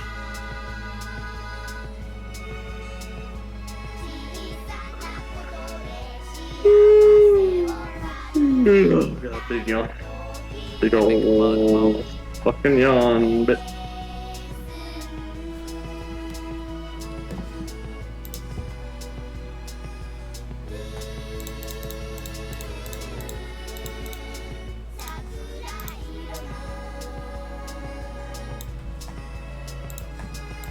I keep forgetting that there is genuinely a movie entitled Lupin the Third, the First. And Knuckles. This is such a fucking bad title. Joe! Whoa! Oh, that Man, sure, you've been hit That's with the brute. fucking long. Oh my god. Oh my god, that's so long. What the fuck? What's an anime or manga that ended that disappointed you? Alright, so let me tell you, there's this one anime called My First Girlfriend Was a Gal Yeah. that featured a character whose entire deal was that he was a pedophile. Uh-huh. And Okay, well, we're talking about endings specifically, though. yes, this is the ending. Okay. Yes, so at the very end of the show, there's like some kind of bad guy. I don't even remember what the deal was. I guess he was like some kind of guy that was trying to muscle his way in of the gal-girlfriend relationship. And as he was running away because he was like, ah, shit, I gotta get out of here, he accidentally bumped into like a child, into like a tiny girl-type child. And he was like, oh shit, sorry kid, and then she fell on the ground and was like, ah. And then the pedophile character went into what you can only describe as a pedophilic rage and gained super strength and annihilated the antagonist character here with his pedophilic berserker strength. And And that was the end of the show, basically. What the fuck is like a set of words there? Yeah, I just feel like this is strange. I was just like, you know what? I was basically just watching this as filler because nothing is good this season, and I regret everything. This was horrible, and the ending only made it worse. Okay. So trying to think of any anime that... Here's the thing. Genuinely what I thought you were gonna bring up, though, was the Higehiro. You ever heard that? The fucking ending to that shit that made you rant for like a long ass time? Which one? Oh, right, yeah. After being rejected, I shaved and took in a high school run. Right, yeah, that was really bad, too. Yeah, that one's really bad, too. That entire fucking anime, there's a high school runaway girl, and she ends up staying with this random guy, and then he's like, okay, well, you know, this is, like, no, stop, put your top back on, I'm just helping you out, okay, stop it.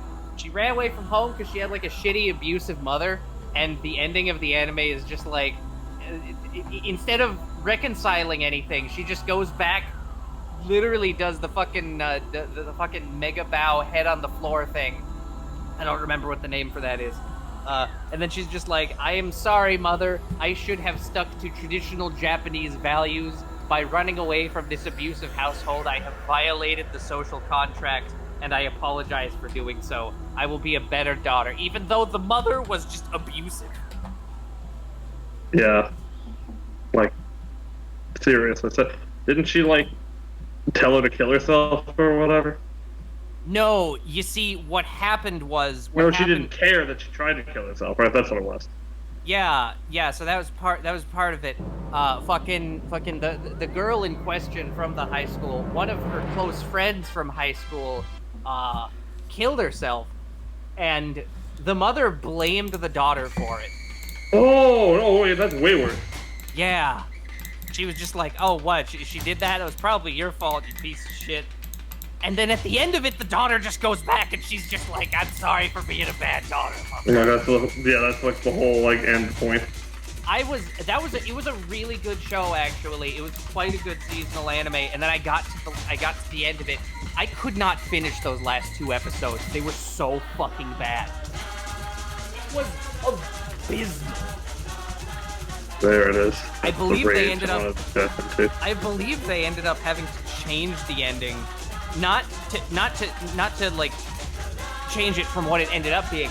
No, I believe in the manga it didn't end the way that it did in the anime. They changed the ending because traditionalist Japanese viewers were like, "What is this? Why is this daughter running away from home? She's not honoring and respecting her elders. This is bullshit. Why this girl is in the wrong? Fuck her. Throw her in the snake pit." Meanwhile, we over here in the Americas are just like, yeah, what? This girl ran away from an abusive household and an abusive parent. Yeah, no, she's totally in the right. And then they just pulled a 180 at the end.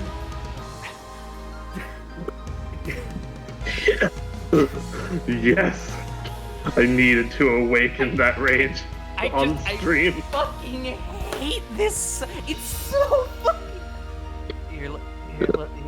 Let's genuinely not great, no. Yeah. Let's see here. This anime is good, wholesome, and sweet and humorous. Okay, so let's see here. So we get to episode. Let's go to episode 23. Proof. Okay, rated fucking. Yeah, we're doing it. Okay, so it's got 2.8. It's got 16 down. Yeah, Alex, Super Panda has a point. Japan is so epic and literally perfect, and you need to live there.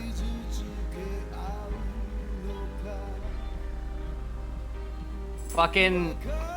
So it's not a huge number because Crunchyroll watchers are cringe, but the number of downvotes, as soon as you get to episode 12, Mother, quadrupled.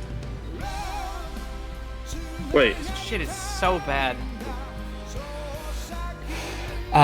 Was Yasuke? Yeah, I was actually gonna ask, that's why I was gonna ask, so like, because I saw that existed, and I'm like, oh fuck yeah, he's finally getting an anime, he's like one of the coolest historical figures.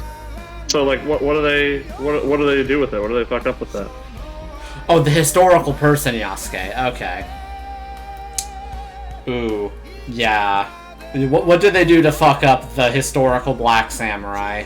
Do they not make him a samurai? Do they do that fucking stupid thing that people like to argue about? Did they give him huge tits? I mean, that wouldn't have ruined it. It would have made it better, but yeah, okay. That would be good too.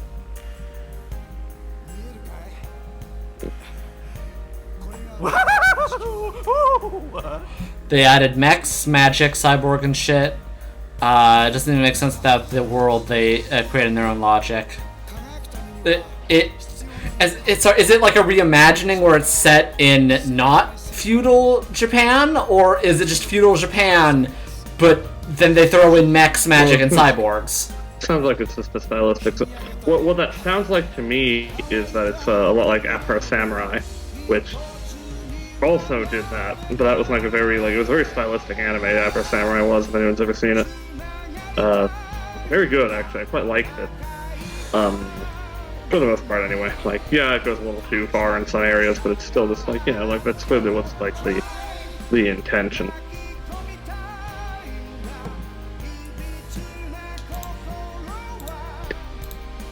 But that is the problem, right? When you are using someone who really did exist and like deserves to have like a story told about them, rather than just like being like, hey, here's the guy just plopped into some like arbitrary version of the setting that can just like, you know, deals with whatever.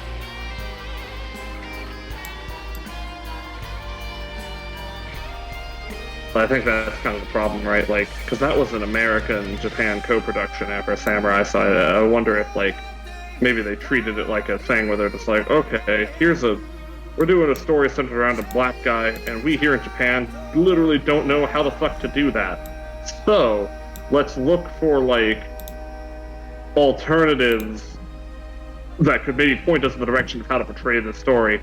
And they looked over at Afro Samurai and were like, well, let's just do that. Even though, like, that already exists. They're just like, oh yeah, we have an anime that we're working with Americans on to portray a black samurai, and then Toriyama's just like, all right, I got a design for this, and it's you know. Was Toriyama involved? No, this is a joke.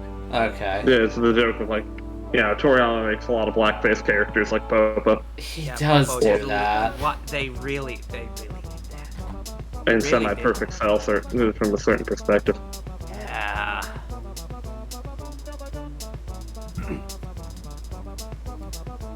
Yeah. Fucking, Yeah. well, Boondocks isn't American technically. That's a production with Korean animators. Yeah, it's American Korean. That's my favorite thing about like the whole like that and Avatar, especially where people like to argue it's like, well, it's not really an anime or is it an anime? And it's like, I don't know, man. How do you define that shit? Is anime animation created by people in East Asia? Because Korea is in East Asia, and they did like all of that. So like, I don't know. Do they not count? I don't fucking know. Does it matter? Does the qualifier for anime depend on who the writers are or who the animators are? You know. I think the ultimate crux of what you consider anime or not is and then just the one cutscene from Xenoblade Chronicles 2. Right, but see, yes. But what I'm talking about is just like, not the term legitimately, because every country is going to have their own term. The term that we use, the term as we use it, like, yeah, because like Japan, you know, for instance, has like hentai, right? Like how we use anime in general is like, for them it's just like animation. But yeah, we also like use hentai to refer to like anime porn, basically. But in Japan, that's just like the word for pervert, you know? Yeah. Like it doesn't mean anything too special beyond that. And so it's just like, I feel like, you know, there needs to be allowance for that, for like how we individually use the term. It's just that, like, my only, like, statement on that subject would be, like, you need to be consistent.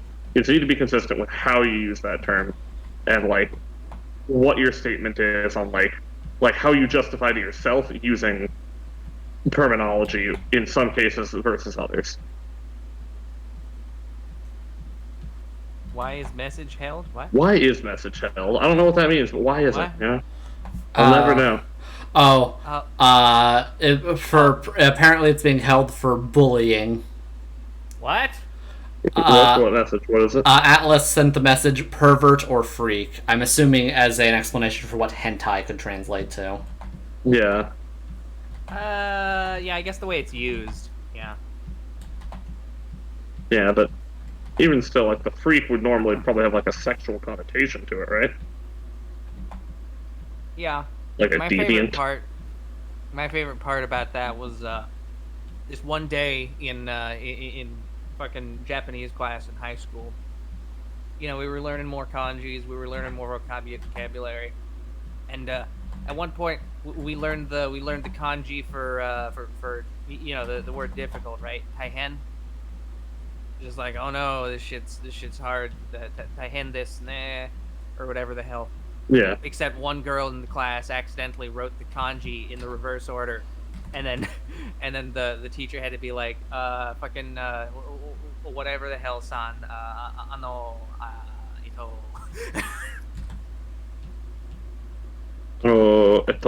Sono. It is the same kanji.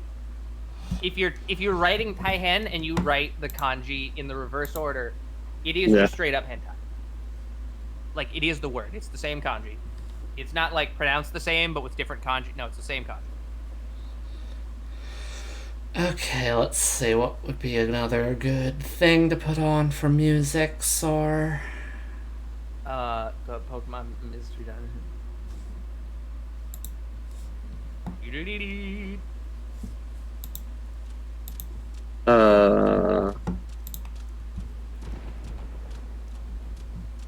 But yeah, no, fucking. How do we get bogged down on this? Right, Josuke or whatever in that Afro Samurai. Because we were talking about things that disappointed us with their endings. Okay, I was trying to remember if like I've had anything really like that. I usually try to stay away from things that would disappoint me in any way. Yeah. Like, I just again, know it. I know when I see it, you know. The one super known experience of Vincent having to watch something that disappointed him. No, please. No, let's not bring it up. Sword Art Online. No. No.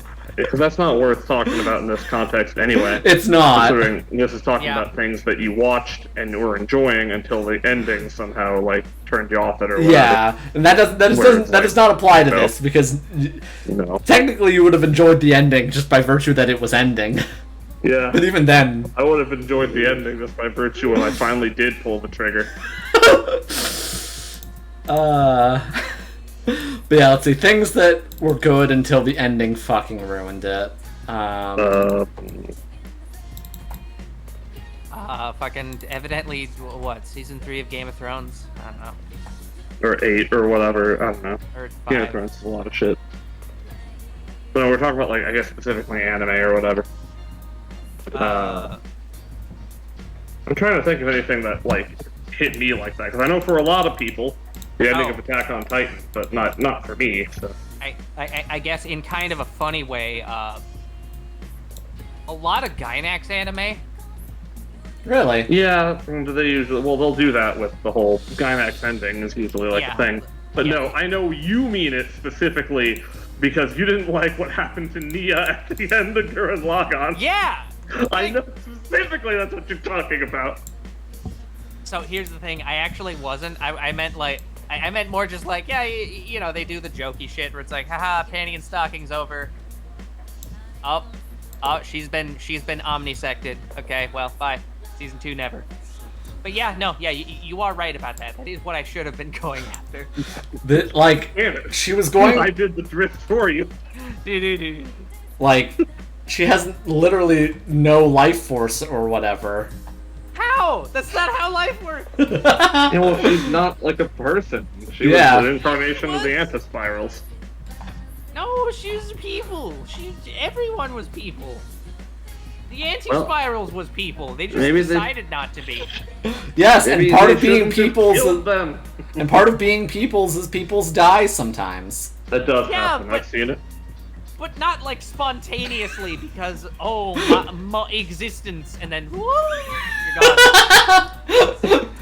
I don't know, Alex. Have you confirmed this? Yeah. Yeah. How? I'm going to need to see your rigorous papers. Yeah, I want to peer review that. Okay, alright, here we go. Hold on. But yeah, Atlas, the ending of Naruto. Personally, Naruto lost me well before the ending, so I couldn't say on that. But from the friends I have who did watch all of Naruto, they I have did. a lot of shit to say about its ending. I like the part where their hands exploded. Do you like the part where it keeps changing who the final antagonist is, like 5 times? Yeah, that was weird and funny. Yeah, I don't know too much about it, but from my understanding, isn't it just, at least for the most part, a pretty coherent story up until Kaguya drops in? Yeah. A bit beforehand, it's already a bit balked, but like Kaguya is where it just becomes a clown show. Yeah. Because- Yeah. Yeah, so from what I know, and feel free in chat to correct me if I'm wrong on this one, but it generally sets itself up where the main antagonist, like the final boss, is going to be this guy named Pain. Okay. But as they're defeating Pain, it turns out that one of his henchmen, Toby, is secretly Toby. actually like Sasuke's ancestor, this guy named Madara or whatever, and he's the real antagonist. He was like the man behind the man. And so that's the reveal they pull. Yeah, Madara Uchiha. They pull that, but then I don't know, the writer doesn't like what he's going in this direction, so it turns out that Toby is actually some other guy pretending to be Madara Uchiha, and Madara Uchiha then gets resurrected and becomes the new antagonist, for real this time. Oh, yeah, Obito is who he actually is. Yeah, but he was pretending to be Madara. Yeah, it was Obito pretending to be Madara, but then Madara actually comes back, but then it turns out Madara actually is, like, working for, fucking Kaguya? Or something? Let me tell you that when fucking Madara actually gets revived and he just starts annihilating Ask, it's pretty cool actually. That was a pretty good fight. Yeah, but, like, boy, does that not feel like a bit of a, writer, what were you doing? Yeah, a little bit, yeah. And then after all's said and done, everybody's like, all right, we did it, guys, we won. And then Kaguya. and then Sasuke just walks up, just like, my village now. So, here's the question I have then.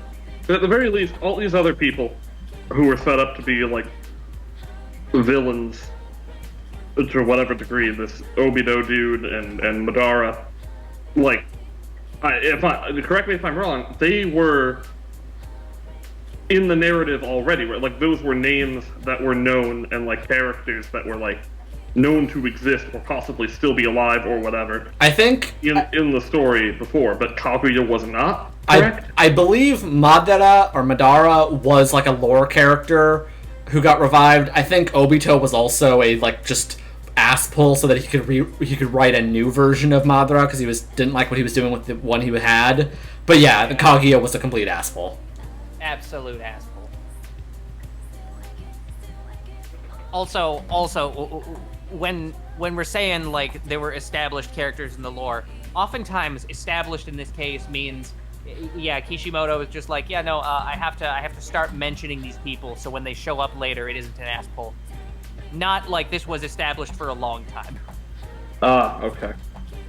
Except for, I don't know. I think Madara might have been established for a while because he was like one of the founding people for the Leaf Village. Yeah, that's why and from my very limited knowledge, I'm assuming he was actually a bit of a literal, like, not a complete ass pull, but then, you know, he's surrounded by ass pulls because they made it so he wasn't actually who he said he was, but then he was someone else.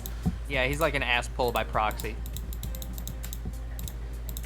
Interesting. My favorite part was the one Naruto movie where there was the woman who had the crystal style jutsu and this like shitty child, and then Naruto was like, Kaeru no Basho, and I swear to God, I ain't heard the words Kaeru no Basho that many times in that shortest period of span of time in my entire life until I got that. I swear to God, that kid, he was just all like, the Camillas, the Tsubakis, or whatever, when they're white and you go red, you can't go back to white, Kaeru no Basho. And then I'm just sitting there just like, I killed this child. Just fucking kill the child. Just shut the fuck, just stop saying, just Kaeru no Basho, shut the fuck up for 1 second, please. And yet also the writer of Naruto cannot write relationships. Yeah, or women. From just how he treats Sorry. Sakura. Yeah, shonen writers can't write women in general. Yeah, but like the one pseudo exception being Arakawa, and that pseudo exception was born only because she is a woman. Yeah, I really love with when they were just like, he was just like, no man, Sakura's totally an important character. See, she's super strong and hits like 2 trucks. She can never actually do anything now because she's powerful enough that if she hits, then she wins, so she can never hit. Because if she actually did, then all problems would go away. She's useless still. In a powerful way. The Jade Harley problem. They made her powerfully useless. The Ascended Saiyan problem. But at least that was like a factor in the narrative of Dragon Ball. It's just like, yeah, here's a form that's super strong. Problem, you can hit nothing. Don't do it. Oh god, apparently the writing of her gets worse in Boruto. And, I mean, again, like, as mentioned a bit earlier, with the Death Note, you get the writing thing where they're just kind of so passively misogynistic that they just kind of end up, like, hitting up and gay.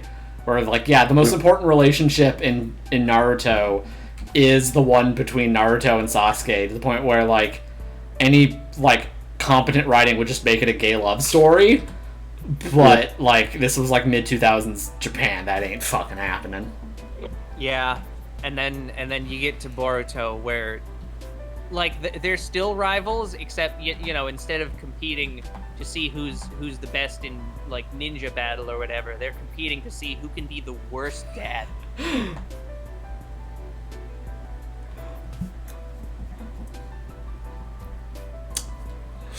I'm neglecting my children the most. No, I'm neglecting my children the most. Wait, I want to note that I am entranced by the term distractingly homosexual. It is distractingly homosexual. Are you saying that you're distracted by this? Wait, yeah. In Boruto, or just the writing in general between Naruto and Sasuke? Who knows? Boruto. But yeah, like, the only thing about Boruto I really know about is other than the fact that Naruto is Boruto's dad. And the show's really about Boruto's dad's son. Yeah, Boruto's dad's son. Shoujo manga authors accidentally writing gay relationships is like being a gay and playing as Twintellas in Arms. It's just there. Yeah. Yeah, there's some kind of weird, stark, obvious contrast between what constantly happens. Fucking shonen manga authors accidentally writing gay relationships. Shoujo manga authors purposefully writing gay relationships. If only they could meet in the middle. I am still, like, I'm not holding out breath because, like, I will die if I do that. But I'm wild. Yeah. I am still, like, I will enjoy the day when I get, like, my shonen action series, like your fucking Naruto's, your One Piece's, whatever, that just doesn't pussyfoot around and the main characters are just fucking gay. And the main characters are just fucking... Yeah. Look, I like to think we are encroaching upon that world, slowly but surely. Again, daily reminder that the trans community canonically exists in My Hero Academia. So, like, we're getting there. It's happening. Slowly but surely. Yeah, well, that keeps happening, Atlas, in show because that's just how shonens write themselves. We do have an asexual character in Luffy. He is good ace rep. We like Luffy. I don't. I hate the art style in that show. Wow. I don't like any of the characters. Wow. I am the number one One Piece hater. It's fucking banned. 2 Piece.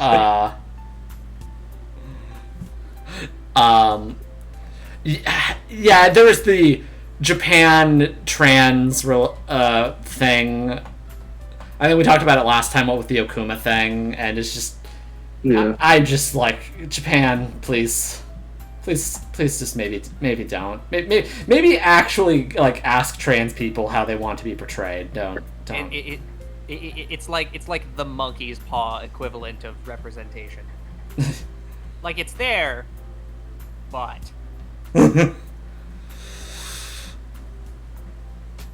I mean, I do still like a good Okama, though. Oh, yeah.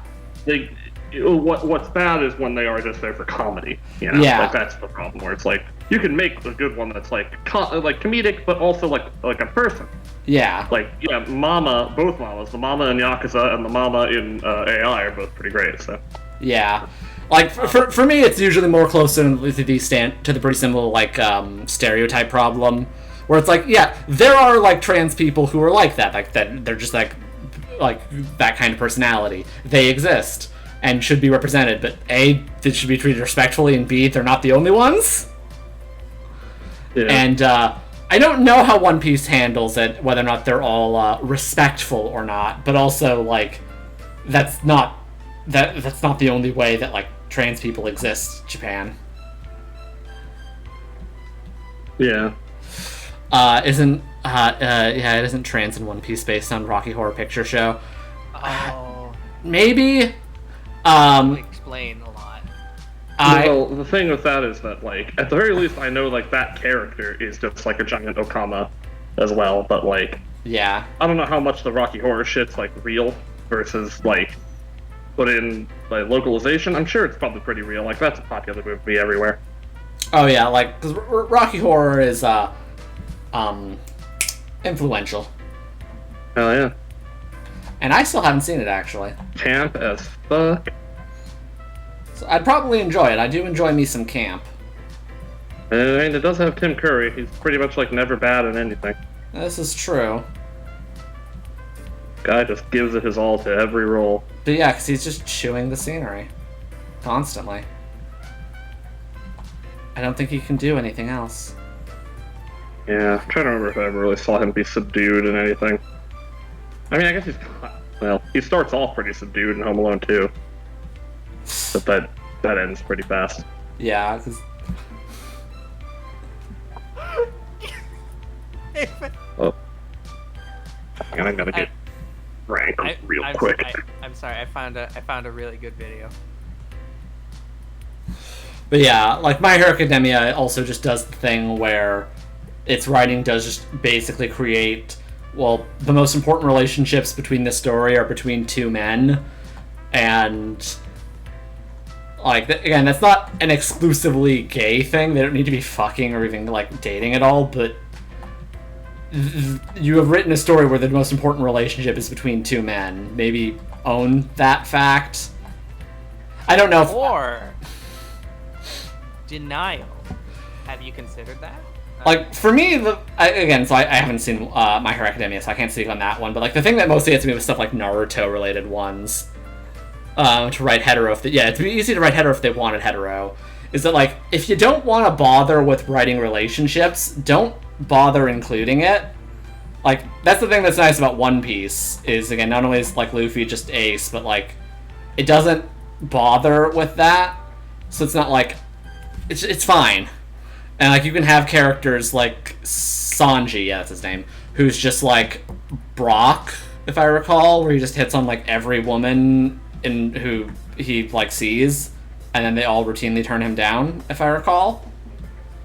And that's fine. Like, it doesn't make me, the ace gay, be like, I'm just so angry right now at this existence.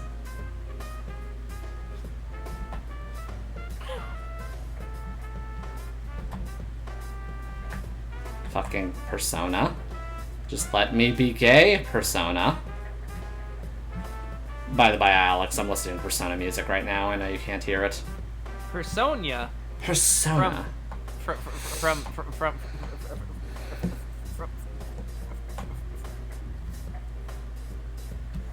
Well, Luffy. that one lady who wants to marry him. I'm unfamiliar with this. Is it one of the main characters? I don't think so. Again, One Piece also has 1,000 characters. Who's the main character? There's the orange girl. There's the non-orange girl. Wait, is it? Oh, but wait. Oh, Boa. Because yeah, Boa there's Hancock. like so many fucking One Piece characters. Whenever I hear like One Piece girl, I'm always thinking like, so there's the redhead one. There's Nico, Nami, and then and then Boa, I guess. Oh I my don't know what she looks like now. fucking god! Oh god, I hate One Piece's art style so much. Yeah. Did you look at Boa Hancock's design? Yeah. Yeah. Does she wear a boa? No, Don Flamenco does. I think. I guess some of these. It really seems to just vary depending on which image I'm looking at. Some of these are like, yeah, this is conceivably a human woman. The other ones are like, I just don't even know how to put it. She's like 30 heads tall. Yeah, that. Okay, Alex, if you hate that, you would hate fucking Holic. Have you seen Holic? No. Or it's XX Holic. Clamp is the art style, because that's the people that do that and a bunch of other shows. And that's the shoujo shit that a lot of us grew up on, was Clamp's work. Yeah, and boy oh boy, Clamp has an art style when it comes to how they proportion people. Yeah, hardcore, like, shoujo shit. I.e., they don't proportion people. No, they do! I was always kind of into it, honestly. Just a little bit, though. Like, they do proportion people, it's just not realistic proportions. Okay, good news here. I got some good news from the random type moonbot. Random Titman. Well, Neve has successfully bought the rights to all Type Moon properties. No! That's bad news. We'll be getting more of her and less of Seba. We have to kill him. I mean, the biggest problem is that we'll be getting more of Maeve, and that's just a problem. No, she's a girl boss. Yes. Queen. Yes, and Claire, as a person who frequents furry art, immune to anime proportion problems. It depends for me whether it is, like... I don't have a problem with, like, Clamp's beanpole things, or even One Piece's art style. I may have mentioned this. Yes, you may have. I think the problem for me... I think there was this one picture I found of Nami, where her eyes were just, like... Girl, what are you doing with your eyes here? And then I just had to, like, edit it, and I think I sent it to Alex or Vincent years ago, and I just remember that. Well, it wasn't me. Either way, yeah, I'll tell you, like, in terms of talking about art styles or whatever, the one that I hate the most, genuinely, is Code Geass. Yep. Valid. That's the one that's real bad to be like, I can actually... I'm fine. I kind of like Clank's style. I can not really tolerate, but kind of tolerate One Piece's style. Like, it's not terrible to me, but... How to draw manga. Not Code Geass. Yeah, Code Geass is absolutely how to draw manga. Yeah. God. It does not look good at all. I gotta say, I do live a pretty great and peaceful existence, having just like purged code whatever the hell. Code Geass from my mind most of the time. I only think about it whenever somebody brings it up. Yeah, it does not look very good at all. And then my day is temporarily worse. I avoided that one, so I don't know. That was one of the ones that popped up periodically on like Adult Swim or Toonami or whatever. Mm-hmm. And then I'd be like, man, it seems like this show really thinks that a lot of cool stuff is happening, but I don't care about any of this, and it's kind of ugly, so... Yeah, here's what really sucks about it, is that, like, from my understanding, the plot is genuinely fantastic. Like, it is like Attack on Titan level, like fun political intrigue time. Like it's like Attack on Titan meets the good parts of Death Note. Well, and probably the bad parts too. There's probably a lot of misogyny in it, but regardless, still like it's apparently got a pretty good plot and like great character progression for some of its cast. And then it's just like, but I can't with it because that art style is such a goddamn barrier. Yep. Yep. It just looks so bad. Like, why does it look like that? Who did that? God. 1,800.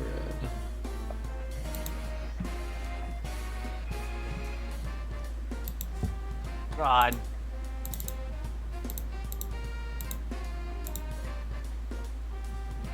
The reverse side of this, of course, best art style in anime, probably Brain's based when they were doing Bakuna. Yeah. Bakuna looked fantastic. Like, everyone was both normal human looking and still very dynamic. Yes. Yeah. Baccano is, in general, very good. Go watch Baccano. Oh yeah, Trigger's art style is pretty cool. I'm a fan. Yeah. Okay. They're real good for, like, exaggeration. Yeah, just in general, anything that is or is derived from Gainax is pretty good in my opinion. You just wait, I'll look up Code Geass. Turns out Gainax made it or some shit. Yep, and then that's the day when, you know, I just like spontaneously pop. Just like pop. You just feel like a spell check that's pop the in one. That's the background. one day that American Pie's talking about. The day that the music died. All right, let's Yeah. pull the bullet. Code go. No, get off the images tab. I'm looking it Studio up to see. Sunrise. Okay, yeah, no. Well, that actually does explain it a bit. Really? Yeah, Sunrise was great, and then they were also terrible. There was no in between. Because, like, Cowboy Bebop looks fucking amazing. Wait, they did fucking Cowboy Bebop and Inuyasha? What the fuck? Yeah. What the fuck? That must be the attempt at them imitating the mangaka's art style. Cause yeah, you got like, yeah, standard, you know, Inuyasha is pretty much just bog standard anime style. Cabin Boy Beep Boop is fucking amazing and perfect. And like, I don't want to look at the rightmost third of this image that I'm looking at here. It hurts me. Yeah, it's not good. It fucking hurts me. The only thing that you know about Cowboy Bebop is the Monkey TF episode. Alright, you should watch Cowboy Bebop. It's good. There's a Fungus Fridge episode. It's great. There is the Fungus Fridge. I Yeah. love the Fungus Fridge. Isn't that the controversial episode? Wait, the Fungus Fridge? No. Yeah. What? Wait, what's controversial in what way? What do you mean, first of all? As in, it's quite divisive whether people love it or hate it. Oh, yeah, then yes, that one is one of those, yes. It is probably the big one just because, like, it's either, like, your favorite episode because it's, like, perfect for, like, the weird but, like, subdued kind of weird tone that Cowboy Bebop has, and then, or it's, like, one of the worst fucking episodes because it is too fucking weird and just standalone and strange, and people don't get it. Yeah. So, it's just a cup of tea type thing. Yeah, the real controversial one, though, was the one that with the Teddy Bomber that they couldn't air because of 9/11. That was the fun one. Hell yeah. Even though I like that one a lot. That's one of the best episodes, too. Oh, yeah. It's just sad that they, like, fucking couldn't keep it in. That is, like, it's just the worst when, it seems like that happens relatively often. Like, I've seen it happen a couple times with Pokemon specifically because they have, you know, they have the attack Earthquake. Like, there was that one episode with a bunch of Whiscash in it using Earthquake, except in Japan there had been a bunch of earthquakes and some people died, so they were like, okay, well, we just won't air this. And that seems to happen fairly often, and it's just interesting when it does. Not with Pokemon specifically, just, like, episodes of a thing airing because people are like, ooh, this is accidentally topical. Yeah, I will say that, like, for the most part, right, for episodes of shows that just contain I don't know, mildly questionable content that people overreact to, like, big tragic events about, and just like, okay, no, we can't air this. Like, that's stupid. But, Yeah. I mean, like, sadly, with, like, again, the Cowboy Bebop episode, it does feature multiple buildings getting bombed. Like, you can't... And it was literally right after 9/11. Like, 9/11 was the day before airing, you know? Like, you gotta have some room for understanding for that. Yeah, like that. Okay, fair Like, enough. no. The Tears of the Kingdom trailer didn't debut in the UK. Why? What? Tears of the Kingdom. Guess Yeah, who died yeah. recently? Their kingdom died. Oh, wait, why- Because we were all sad in the queue. You know, we were tearing up in the queue right now, crying What? in the queue. What? They were too busy celebrating? Is that the deal? Is that what I'm hearing? I live. No, the British propaganda stated that they were all sad. We have That's true. decided that all of our citizens are sad. Scotland, Wales, everyone that isn't specifically in Britain, please stop disagreeing with us. You are all sad. Okay. We're going to shut down the fucking economy because of how sad we are. And then don't worry, in half a year we'll also fuck over everything with a huge ass coronation. Look, the king has so many fancy hats. Isn't that fun? Shut up about the housing crisis. Stop it. No one cares about that. Look at his fancy hat and chair. It is fancy. Oh. No, so I'm pretty sure I know what you're talking about. I don't think anyone put a hit out on Prince Harry and the Meghan. I believe what that was extremely aggressive paparazzi just chasing them. Which is a very British thing to do. Yep. Which also that was how that was how the other one died, right? Yeah. Car accident because of reckless driving, because of being chased by paparazzi. Yeah, Princess Diana. The Princess Di. Let's see.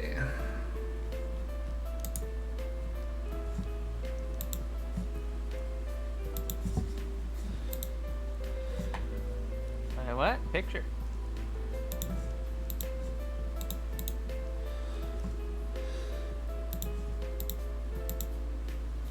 Are you going to superimpose this creature onto the table of the conveyor belt sushi restaurant?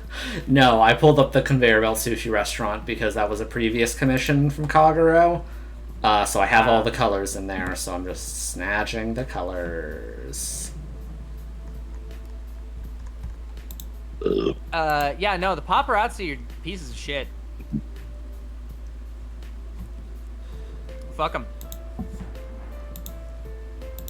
That shit that they do, straight up, a lot of that shouldn't be legal at all. It's just stalking and harassment.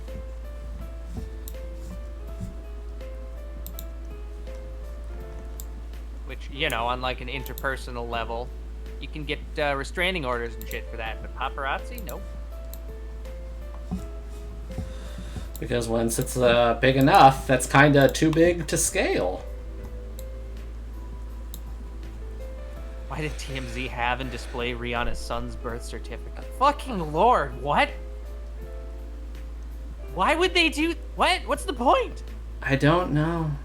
What?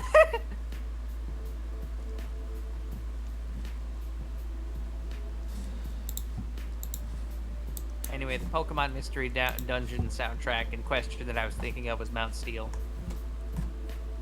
It's a good one.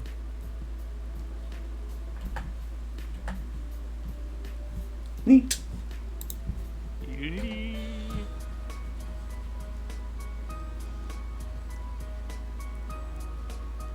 So what's this deal then? You get the commission to do the colors on this? Yes. Kagero's request for this for this month was to color this thing, as opposed to doing another sketch. Oh yeah, the Pokemon Home shit. Yeah, we're on the Pokemon. I did bring that up the other day. You did. Where the fucking the official Pokemon Twitter was like, oh, you'll be able to transfer Pokemon in Pokemon Home starting May 23rd or 24th, depending on time zone. And then they were like, oopsie poopsie, we did a snoopsie. Nope, it's not happening. Soon though. Okay, Trademark. I have been requested by Sinclair to share this with you. I'm not watching it because I don't want to like get the music thrown within because I don't know what with the chat. But here it is. It's in random. Oh. POV, you fell asleep watching Cartoon Network in 2002. Is that it? Yes. Okay. All right. Well, I tried to open that in a new tab and it just downloaded, so I guess I'm watching this.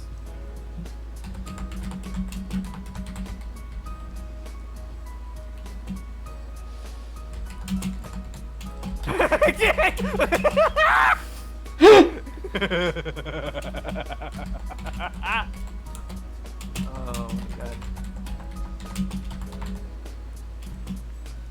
God.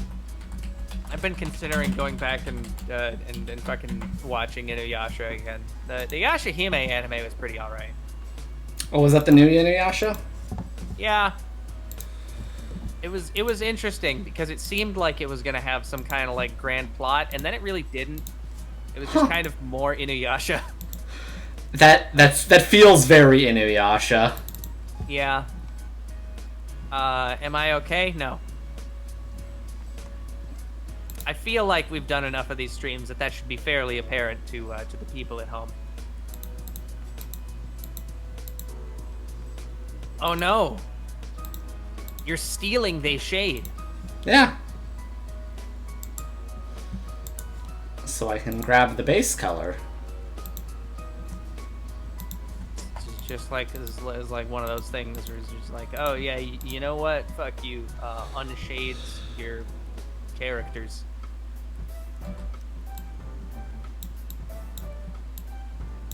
Mount Steel.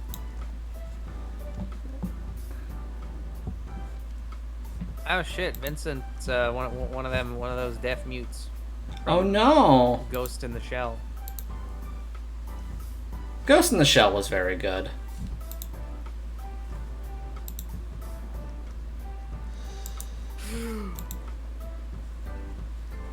Ooh, oh that's bad.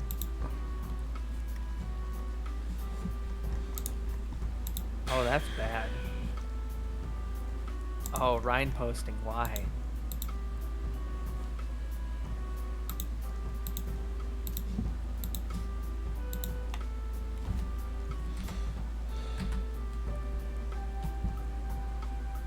Hell yeah. Oh, what the fuck else? I mean, I think we've just about covered... although, I mean, unless someone wants to bring up, like, Evangelion or Fooly Cooly or whatever the fuck, I'm pretty sure we've covered, like, the entire Adult Swim anime library from around that era at this point. This is true. If Vincent were here, he would go on an Evangelion tangent. True. But he is not, so I will instead go on a Fooly Cooly tangent. I really like Fooly Cooly. Fooly Cooly is good. Yeah, it's good. They got the girl. She shows up. She's on the little toot toot, and then she hits people with it, and then hits people with guitar, and then they have robots. I also really liked the Fooly Cooly extra seasons they added because they did that. They felt like it. Yeah, I know pretty good. I know people don't for reasons, but I do not agree. Yeah. It was weird, like there really was that weird contrast between the two seasons where it was like one of them was just Fooly Cooly again and the other one was, you know, something new. Yeah. And then the one season people are just like, "Oh, we hate this. It's just the same thing again." And then the second season people are just like, "Oh, we just hate this. It isn't the same thing again." They really did that. They really did that. Just what the criticism boiled down to. Like, they were fine. It's just, you know, for an anime that's that old and that much of a cult classic, the expectations that people are going to have for it are gonna be basically impossible to meet. Yeah, it's like, I get it. You want this to, like... Or rather, I get it. You want to be 12 again. Yeah. This anime is not going to make you 12 again. But what if it did? Vsauce, Michael here. It's weird. He only puts up, like, YouTube shorts now. Well, yeah. Gotta do that. Gotta follow the thing. You know, the thing.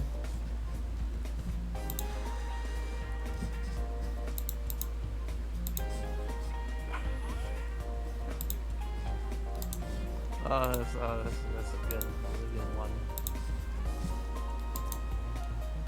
Here, this one's going in weed shit. That's a good one. That's a good one. Shrimps is bugs. Yeah. I remember. I feel like I brought this up when we rewatched it prior to the other new seasons, but it really is amazing how, like, growing up watching Fooly Cooly, I was just like, man, I must be missing so much. I just like, none of this makes any fucking sense. It's like, a lot of it's just incomprehensible, just cuts to random shit. Like, there has to be connective tissue episodes that connect this shit, you know, explain shit. No. And then we go to rewatch it, and it's like, oh, actually, no, yeah. I remember all of these episodes individually. There was nothing. This is just how it is. Do you think we'll get a shonen with gay main characters in our lifetime? That's the thing. Shonen is complete and utter chaos, so it could be yes, it could be no. It just kind of depends on what quantum state it lands on when we observe it. I would like there to be a gay shonen sometime within my lifetime. But I'm also not going to hold out my breath. Season 1, Naruto! Woo! Yeah, explicitly gay, not just homoerotic, because you can get your homoeroticism anywhere. Yeah. Yeah.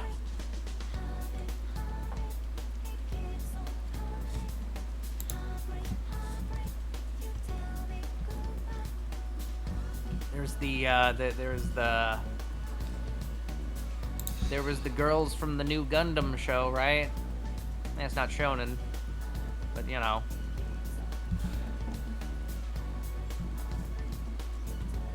My Hero Academia. Yeah. It really is amazing. I never got into Voltron or anything like that. Oh god, the Voltron fandom. Yeah. Robot hand on person go swimsh.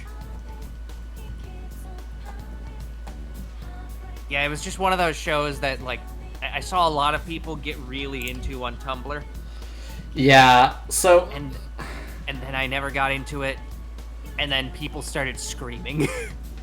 Yeah, so Tumblr had this really bad problem where a lot of the people who frequented Tumblr would just kind of obsess over a show in such a way where it wasn't about what the show was anymore, it was what they wanted it to be. Yep. Which was usually queer rep, because it was mostly a lot of queer teens who had no, like, nothing. Yeah. Which, you know, fair, very fair. Yeah. The Tumblrification of a show. The Tumblrification, yeah. But the thing is, that was both never what the showrunners were going for. So, like, that was just never going to happen. So, at best, it would just be setting up the fandom to be disappointed, and then they would get sad. Or at worst, they'd pull a Voltron and just fucking send the people death threats. Hell yeah. Because they convinced themselves that fanon was canon, yeah. Yeah. Have they considered not doing that? Please? Yes. Bees. Yes, this was a commission I did last year. It was the fucking bees. The amount of problematic shipping from Tumblr, Twitter when shipping AU fandoms latch onto a property.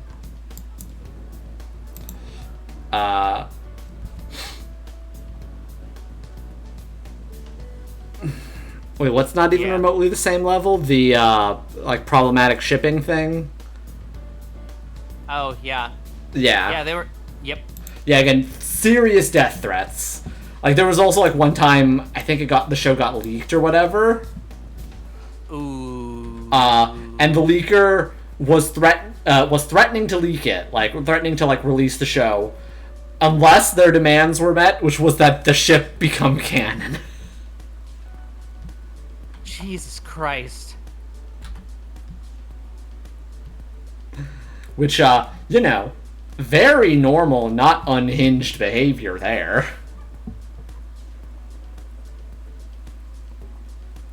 Due to how I have to send with the whole Twitch. Yeah. Yeah. Yeah. And yeah, a lot of problematic shipping where it's just like, oh, dear Lord, people. It's just... Because then it becomes like weird shipping as form of like fandom sport. Which is like not the point of anything and just weird drama farming. Yeah, all shipping is problematic. Really, you should just buy local. God damn it, Alex.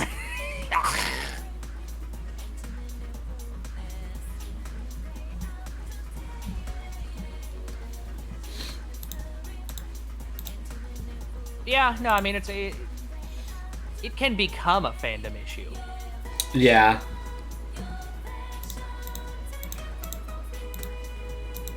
Because I'm also Particularly when you see something. because I'm also thinking of the weird fandom drama you'd get around pro and anti shipping, which just stops becoming about the subject itself and becomes team sport. Yeah.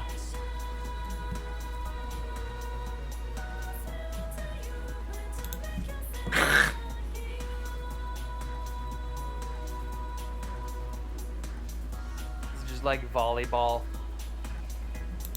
Yeah, no, yeah, you can. There you go. Thank you. But yes, it's just like volleyball, except instead of hitting a ball back and forth, you're sending death threats to the Voltron showrunners. Yeah. That just reminded me of that fucking that one GIF of the fucking the small. I think they were supposed to be high school girls playing volleyball, where they have terminal stage 5 animes or whatever. Alright, I'm back. I've returned. You've returned. We started talking about Tumblr shipping war nonsense. Oh, hell yeah. Specifically, how Tumblr would get really weird about things. Voltron was the main example given, how they got, really weird about that, and then started sending death threats. I mean, that's just how much we do vitally need good gay representation. This is Or true. else that'll happen. Okay, but anyway, everyone hold the fucking phone. Alex, I did not mean to. I didn't search shit. I was just on the YouTube. I just got it. It just came up. It's real. Oh my god. It's real. Oh, oh. Oh yes. Yes. We are not the only ones with the Vegeta. What? Vegeta got cancer. It's real.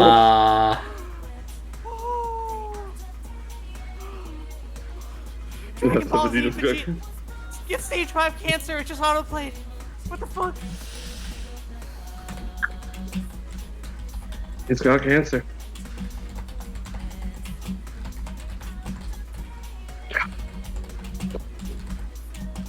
Oh my god. So what you're telling me is that there's even more stages of cancer, the more power.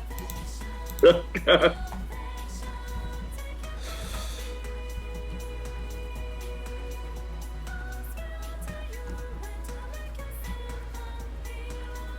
Oh, the weird Namekian Shenron. What about the Namekian Shenron? But Purunga, he's great. Yeah, it's just weird. Like it does the thing. It does the thing like they do with the anime girls with the swimsuits, where it just pans up the entire body. Except at the end is just like a swole, scaly dragon JoJo. Yeah. Instead of like a Chinese dragon. The thing that always freaked me out about that is that, like, that's the origins of the Dragon Balls, so that means Purunga came first. Yeah. Yeah. Meaning that, like, Kami came to Earth and was just like, okay, I gotta make a dragon now, and then just, like, kind of half-assed the design and was like, oh, okay, and then, like, all world cultures got inspired to make that dragon theirs. He's just like, I can't really sculpt pecs. And then just did the thing with the clay where you just like roll it and it just becomes a noodle, and then that's it. He's just like, all right, Yeah. that's good. Perfect. All right, I'm going to. I like how he's also Cancer Vegeta. I'm going to split off my evil, and then hope that it becomes good. And yeah, adopts a baby. but yeah, also Atlas, yeah, gay rep is never really going to come from corporations. Not really. Not anything that's actually authentic to what like the Tumblr fandom wants. Okay, yeah, I was gonna say no. They'll come out with, hyper capitalist profitable nonsense. Yeah, but that's not what they want. Like, notably, the one example I can think of any show that actually did, not even show, the one time something I can think of that actually did Tumblrification of itself for any responsive existence is Homestuck. And, Alex, how do you think how has that been going? I'm gonna skin Andrew Hussey. I'm Going like going that. to do this. He's going to skin him. This is not like a threat, this is a declaration.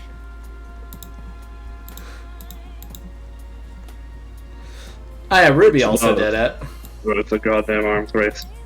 Wait, what? Okay, what did Ruby do?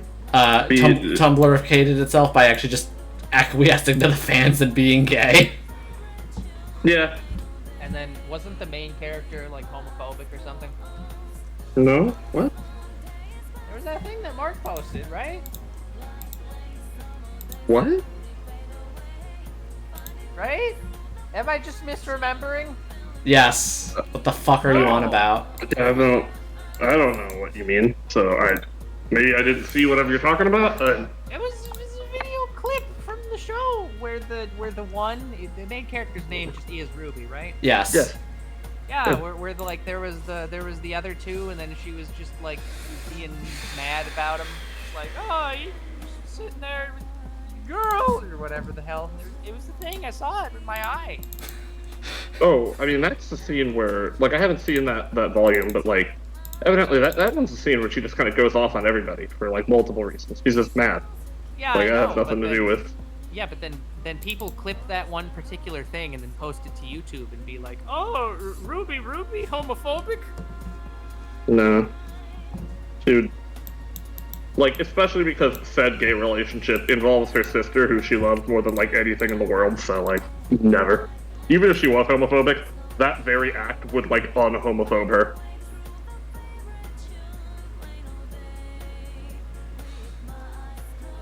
I gave up on Ruby after it immediately, because I was never really into it in the first place. How does it? And I still, that sword is pretty good, although I haven't seen it in a while either. I made it through season 2 before I gave the fuck up. And also because that's when Monty died, and the only thing I was really here for was his fun fight animation, which, I mean, they still maintain that, just it looks different now. yes, but also, They also changed the engine they were animating it in. Yeah, but, like, literally when that's the only thing I'm here for, and not the rest of the writing, not surprising that I gave up on it. Yeah, again, writing-wise, it's nothing too special, but it's like, it's not bad. People really like to talk up this big game about it being, like, the worst show ever written, but, like, it's doing kind of the same thing that, like, it's just another dog pile on, like, a colorful show, kind of like what happened to Steven Universe. Oh yeah. So it's like, Colorful. it's not exceptional. It's not, like, fantastical. It's just kind of meh. It's just an alright show. With some pretty decent moments. But yeah, people really like to blow it out of proportion. Oh, wow. I hate Steven Universe. Damn. Why? Steven Universe is great! I mean, Like- I could go into the deal as to why I dislike it for superficial reasons. Yes, but also we've established that you're wrong about, like, everything. Yeah. That's true. We have established that.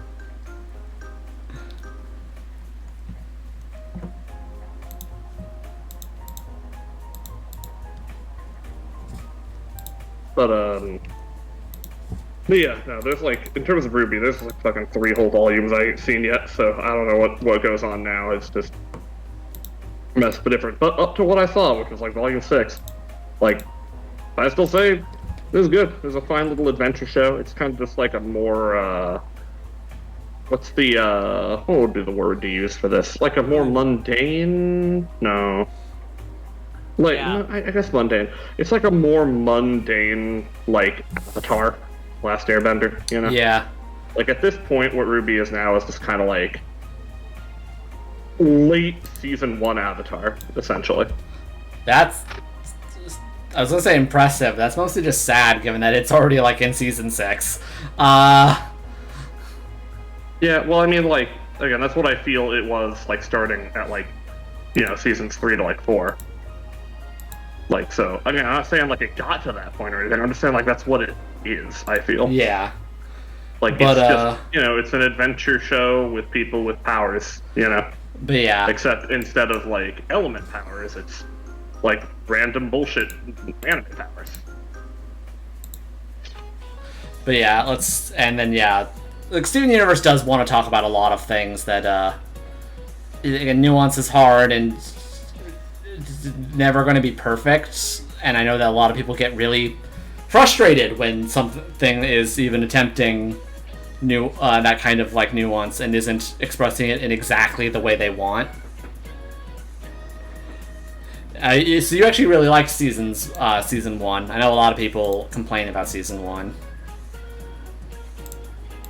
Also, Sinclair, let me tell you, I relate spiritually to the idea of getting tired of people comparing Blorbos to Blorbos from other thing that you don't like. That is some kind of shit, yeah. Like, Like- every time this is every time it's just like, oh hey, look at that, you know, morally questionable girl boss type character. Hell yeah! And then someone in the comments is just like, Brit! And then I just Oh, you don't like your Briscoes, Alex? I will get my pants. I mean, that's the thing. There is, in many cases, I'll jump to the defense this one time. In many cases, not every case, but in many cases, there are still very tangible differences between Vriska and, like, the classic girl boss archetype. Oh yeah. Not all the time. A lot of the time, though, it is just the same fucking character, and you better suck that up and figure out what you're into before I have to come in here and tell you what you like again. But, you know, a lot of the time, yeah, there is a big qualitative difference, because it's just like, outside of how Homestuck kind of treats her, early on, when it's, like, actually, like, dealing with her, like, plot line, mainly, Vriska was a villain. There was Yes. no excuse about that. She was unambiguously a villain. And thus, her behaviors were not just personality traits. You know, they weren't just, like, perks of her, like, you know, attitude or whatever the hell. They Yeah. were legit, like, selfishly motivated, terrible actions that she took.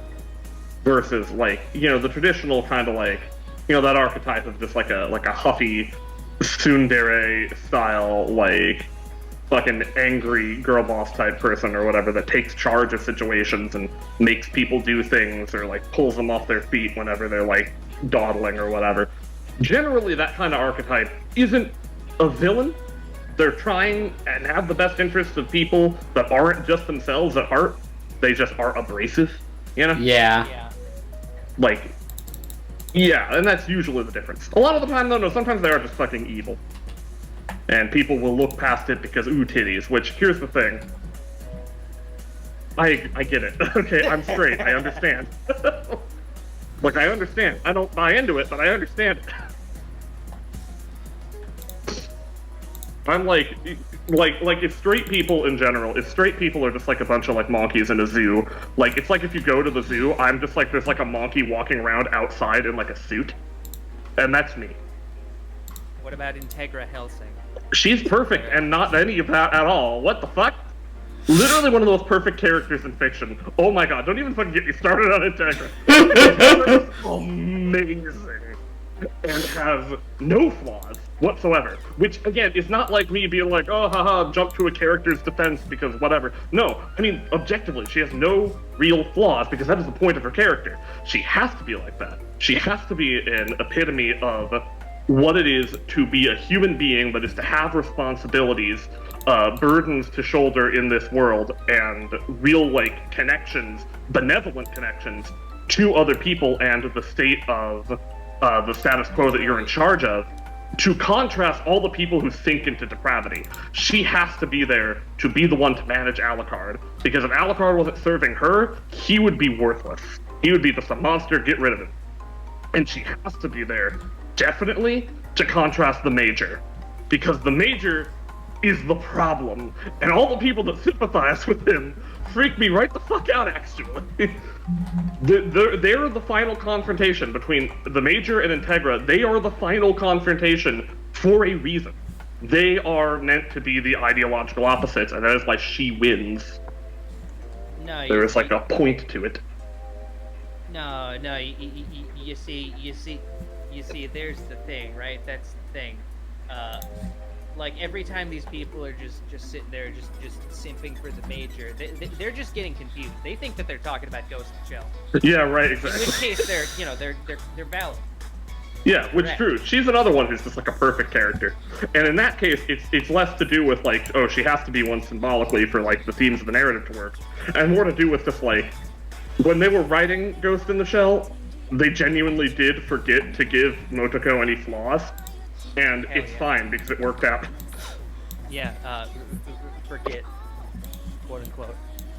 That's true, yeah. Oh, hold on, I gotta do the thing quick.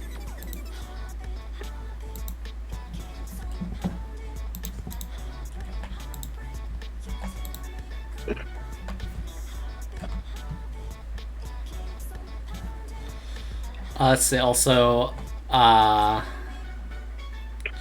Here's the thing, I love Hellsing Ultimate to death. It's probably one of my favorite pieces of media in the whole world. I genuinely do not know if I can fully agree with that. I mean, you're right, you're not wrong in the sense that, like, yeah, vampire girls in an anime where it's not just fan service, but it is largely fan service.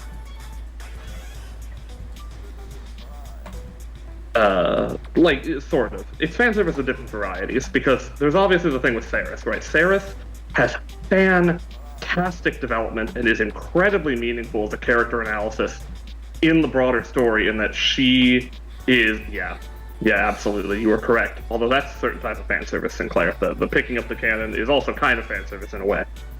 But Ceres is the character who can retain their humanity and be a monster at the same time. She's like another good demonstration of like what it really means to be human, alongside Integra. Integra's the ideal. Integra's like that thing that like symbolizes the core of like what it is to be a fundamental decent person in this world, and like that's the thing you should aspire to.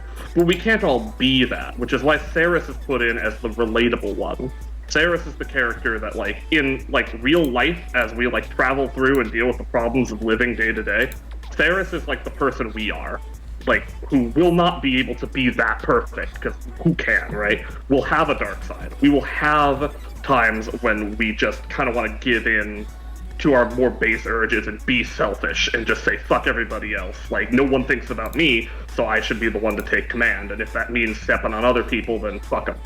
But, like, it takes a lot, but she is able to get to a point where she can fully command her own destiny in a way that is, yes, sadly quite monstrous, but she retains her humanity and thus, very importantly, her name. Because no, this is a series where like names are very important.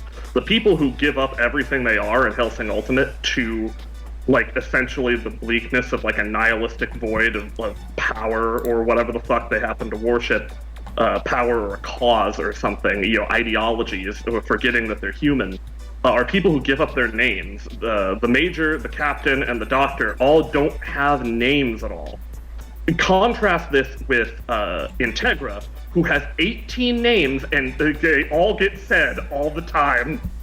And then with Ceres in the middle, she gets called by a title a lot of the time, Police Girl.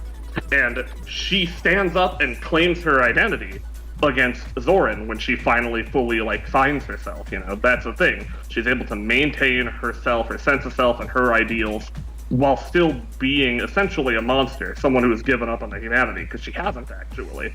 She did not become a vampire out of a need for power. That's why it was very important to Alucard that he turn her, because she didn't become one because she wanted to be powerful, or she wanted revenge against the world,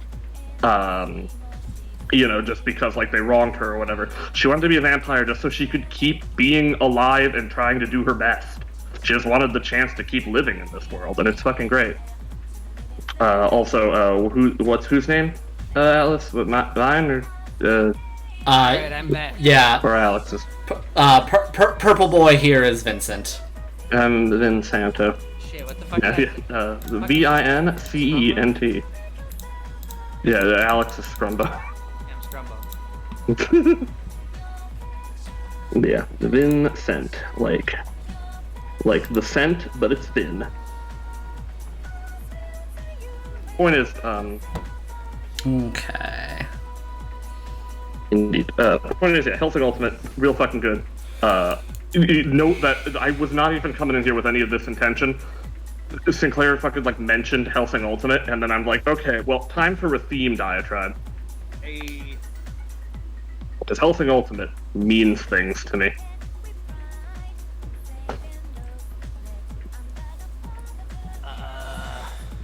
Also, Rip Van Winkle's pretty kick-ass for being a Nazi. This is true. Color-coded giant cat beam combined the Megazord? Cat Megazord? What? Datazord? Mega Cat? Neko?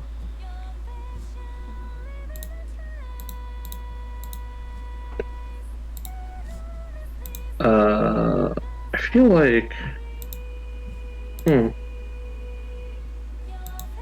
feel like there was something else we were doing before I got sidetracked by Hellsing. Something or other. We were talking about something else? Uh, Girl boss characters, right? In terms of girl boss characters, yeah, Vriska's bad because she's a villain, but, most of them aren't villains. Despite what a lot of people like to think, Asuka in Evangelion is not a villain. yeah. But she wanted to watch Red. That's That's bitch. true. That bitch, I know. She is, however, very fun to compare how she is also still just a Vriska. Here's the thing, she could easily become a villain in, a setting without Shinji, but, that doesn't exist, so she's fine. Whereas, Vriska's Shinji is Tavros, and she just treats him like shit. Yeah, and then he turns around and falls in love with her anyway, because Husey doesn't know what the fuck he's doing. Yeah, but then he realizes that, wait, no, this was shit, and flies away. Yeah, for now. Don't worry about it. Ooh, Black Lagoon is one of those animes where I've, always meant to watch it and just never got around to doing it. Black Lagoon is, my personal, failing as, someone who likes anime of my own, youth era. Yeah, because, I'm a fan of, FMAO 3, Cowboy Bebop, shit from my... Yeah, oh, I'm sure it's fucking good. I get everything I've seen of Black Lagoon is, I should have watched it back when I watched all the other anime of my, formative years. Because that would be, a big part of me, and it's just oh, man. I know, everything I see about Black Lagoon is just yeah, I need to watch that shit. One day, I will, hopefully. Hopefully. Unless I somehow never get around to it again, which, it can happen. I fucking lead a strange life, and then trying out different brain medications to make myself less depressed. But who knows? It'll do weird shit to me. Oh shit! The Persona soundtrack is done. Among Us. Well, let's see. It is now. Oh wow! It's 6:42. We're about an hour over, and I am still not even done with Kagura's, much less having even started Frost's request. Whoa. Wait, what? I've never... Are you behind? What? I've never seen you be like this before. What happened? A lot of people's requests today were much more complex than I usually get. Interesting. If we can go over them real quick, might as well show what we got. Oh god. Yeah, it's been 10 years since high school for you. I mean, yeah, just about same. It's been about 11 years for me. Oof. Yeah, I'll be going on 10 years next year.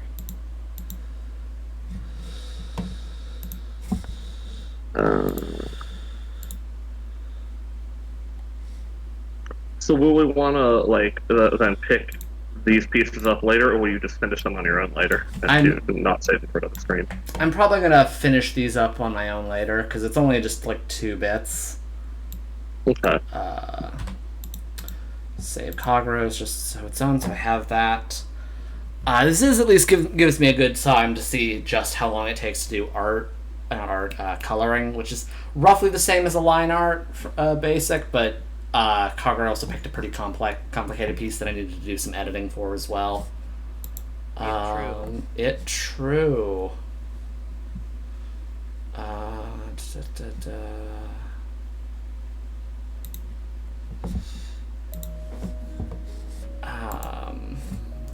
Yeah, so there's Kagura's thing, and then the Patron doodles. Zim's was pretty simple because it was just me finishing the sequence I've been doing for them, where they're turning into a dog. Like previous one was just this, so yeah, each one gets simpler and simpler. Animal wanted turning into Chocobo via magic spell, so I had to draw them being Chocobo as well as little tiny Chocobo in a book. Sinclair's X-thread form is a design, so that took time. And then, yeah, Dyersvold also, technically not that complicated, but, like, still pretty more dynamic, whereas, like, I needed to color this one. This is actually the one Frost wanted me to color. I can see Where Animals last month was pretty simple. Also pretty simple, if a tad design complex, simple. A little complicated, but still simpler than before, and then this was probably the most complicated of last month's.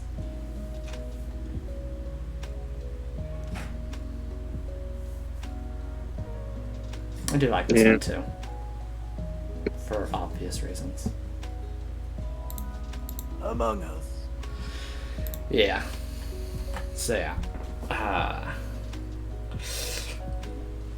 I'll try to get to finishing up Kagura's, and then coloring, then just doing Frosts as well sometime before the month ends. We'll see how that goes. A lot of my free time is being consumed by Zelda, as you would know. Zeruda. As like you know. Oreda, but Zeruda.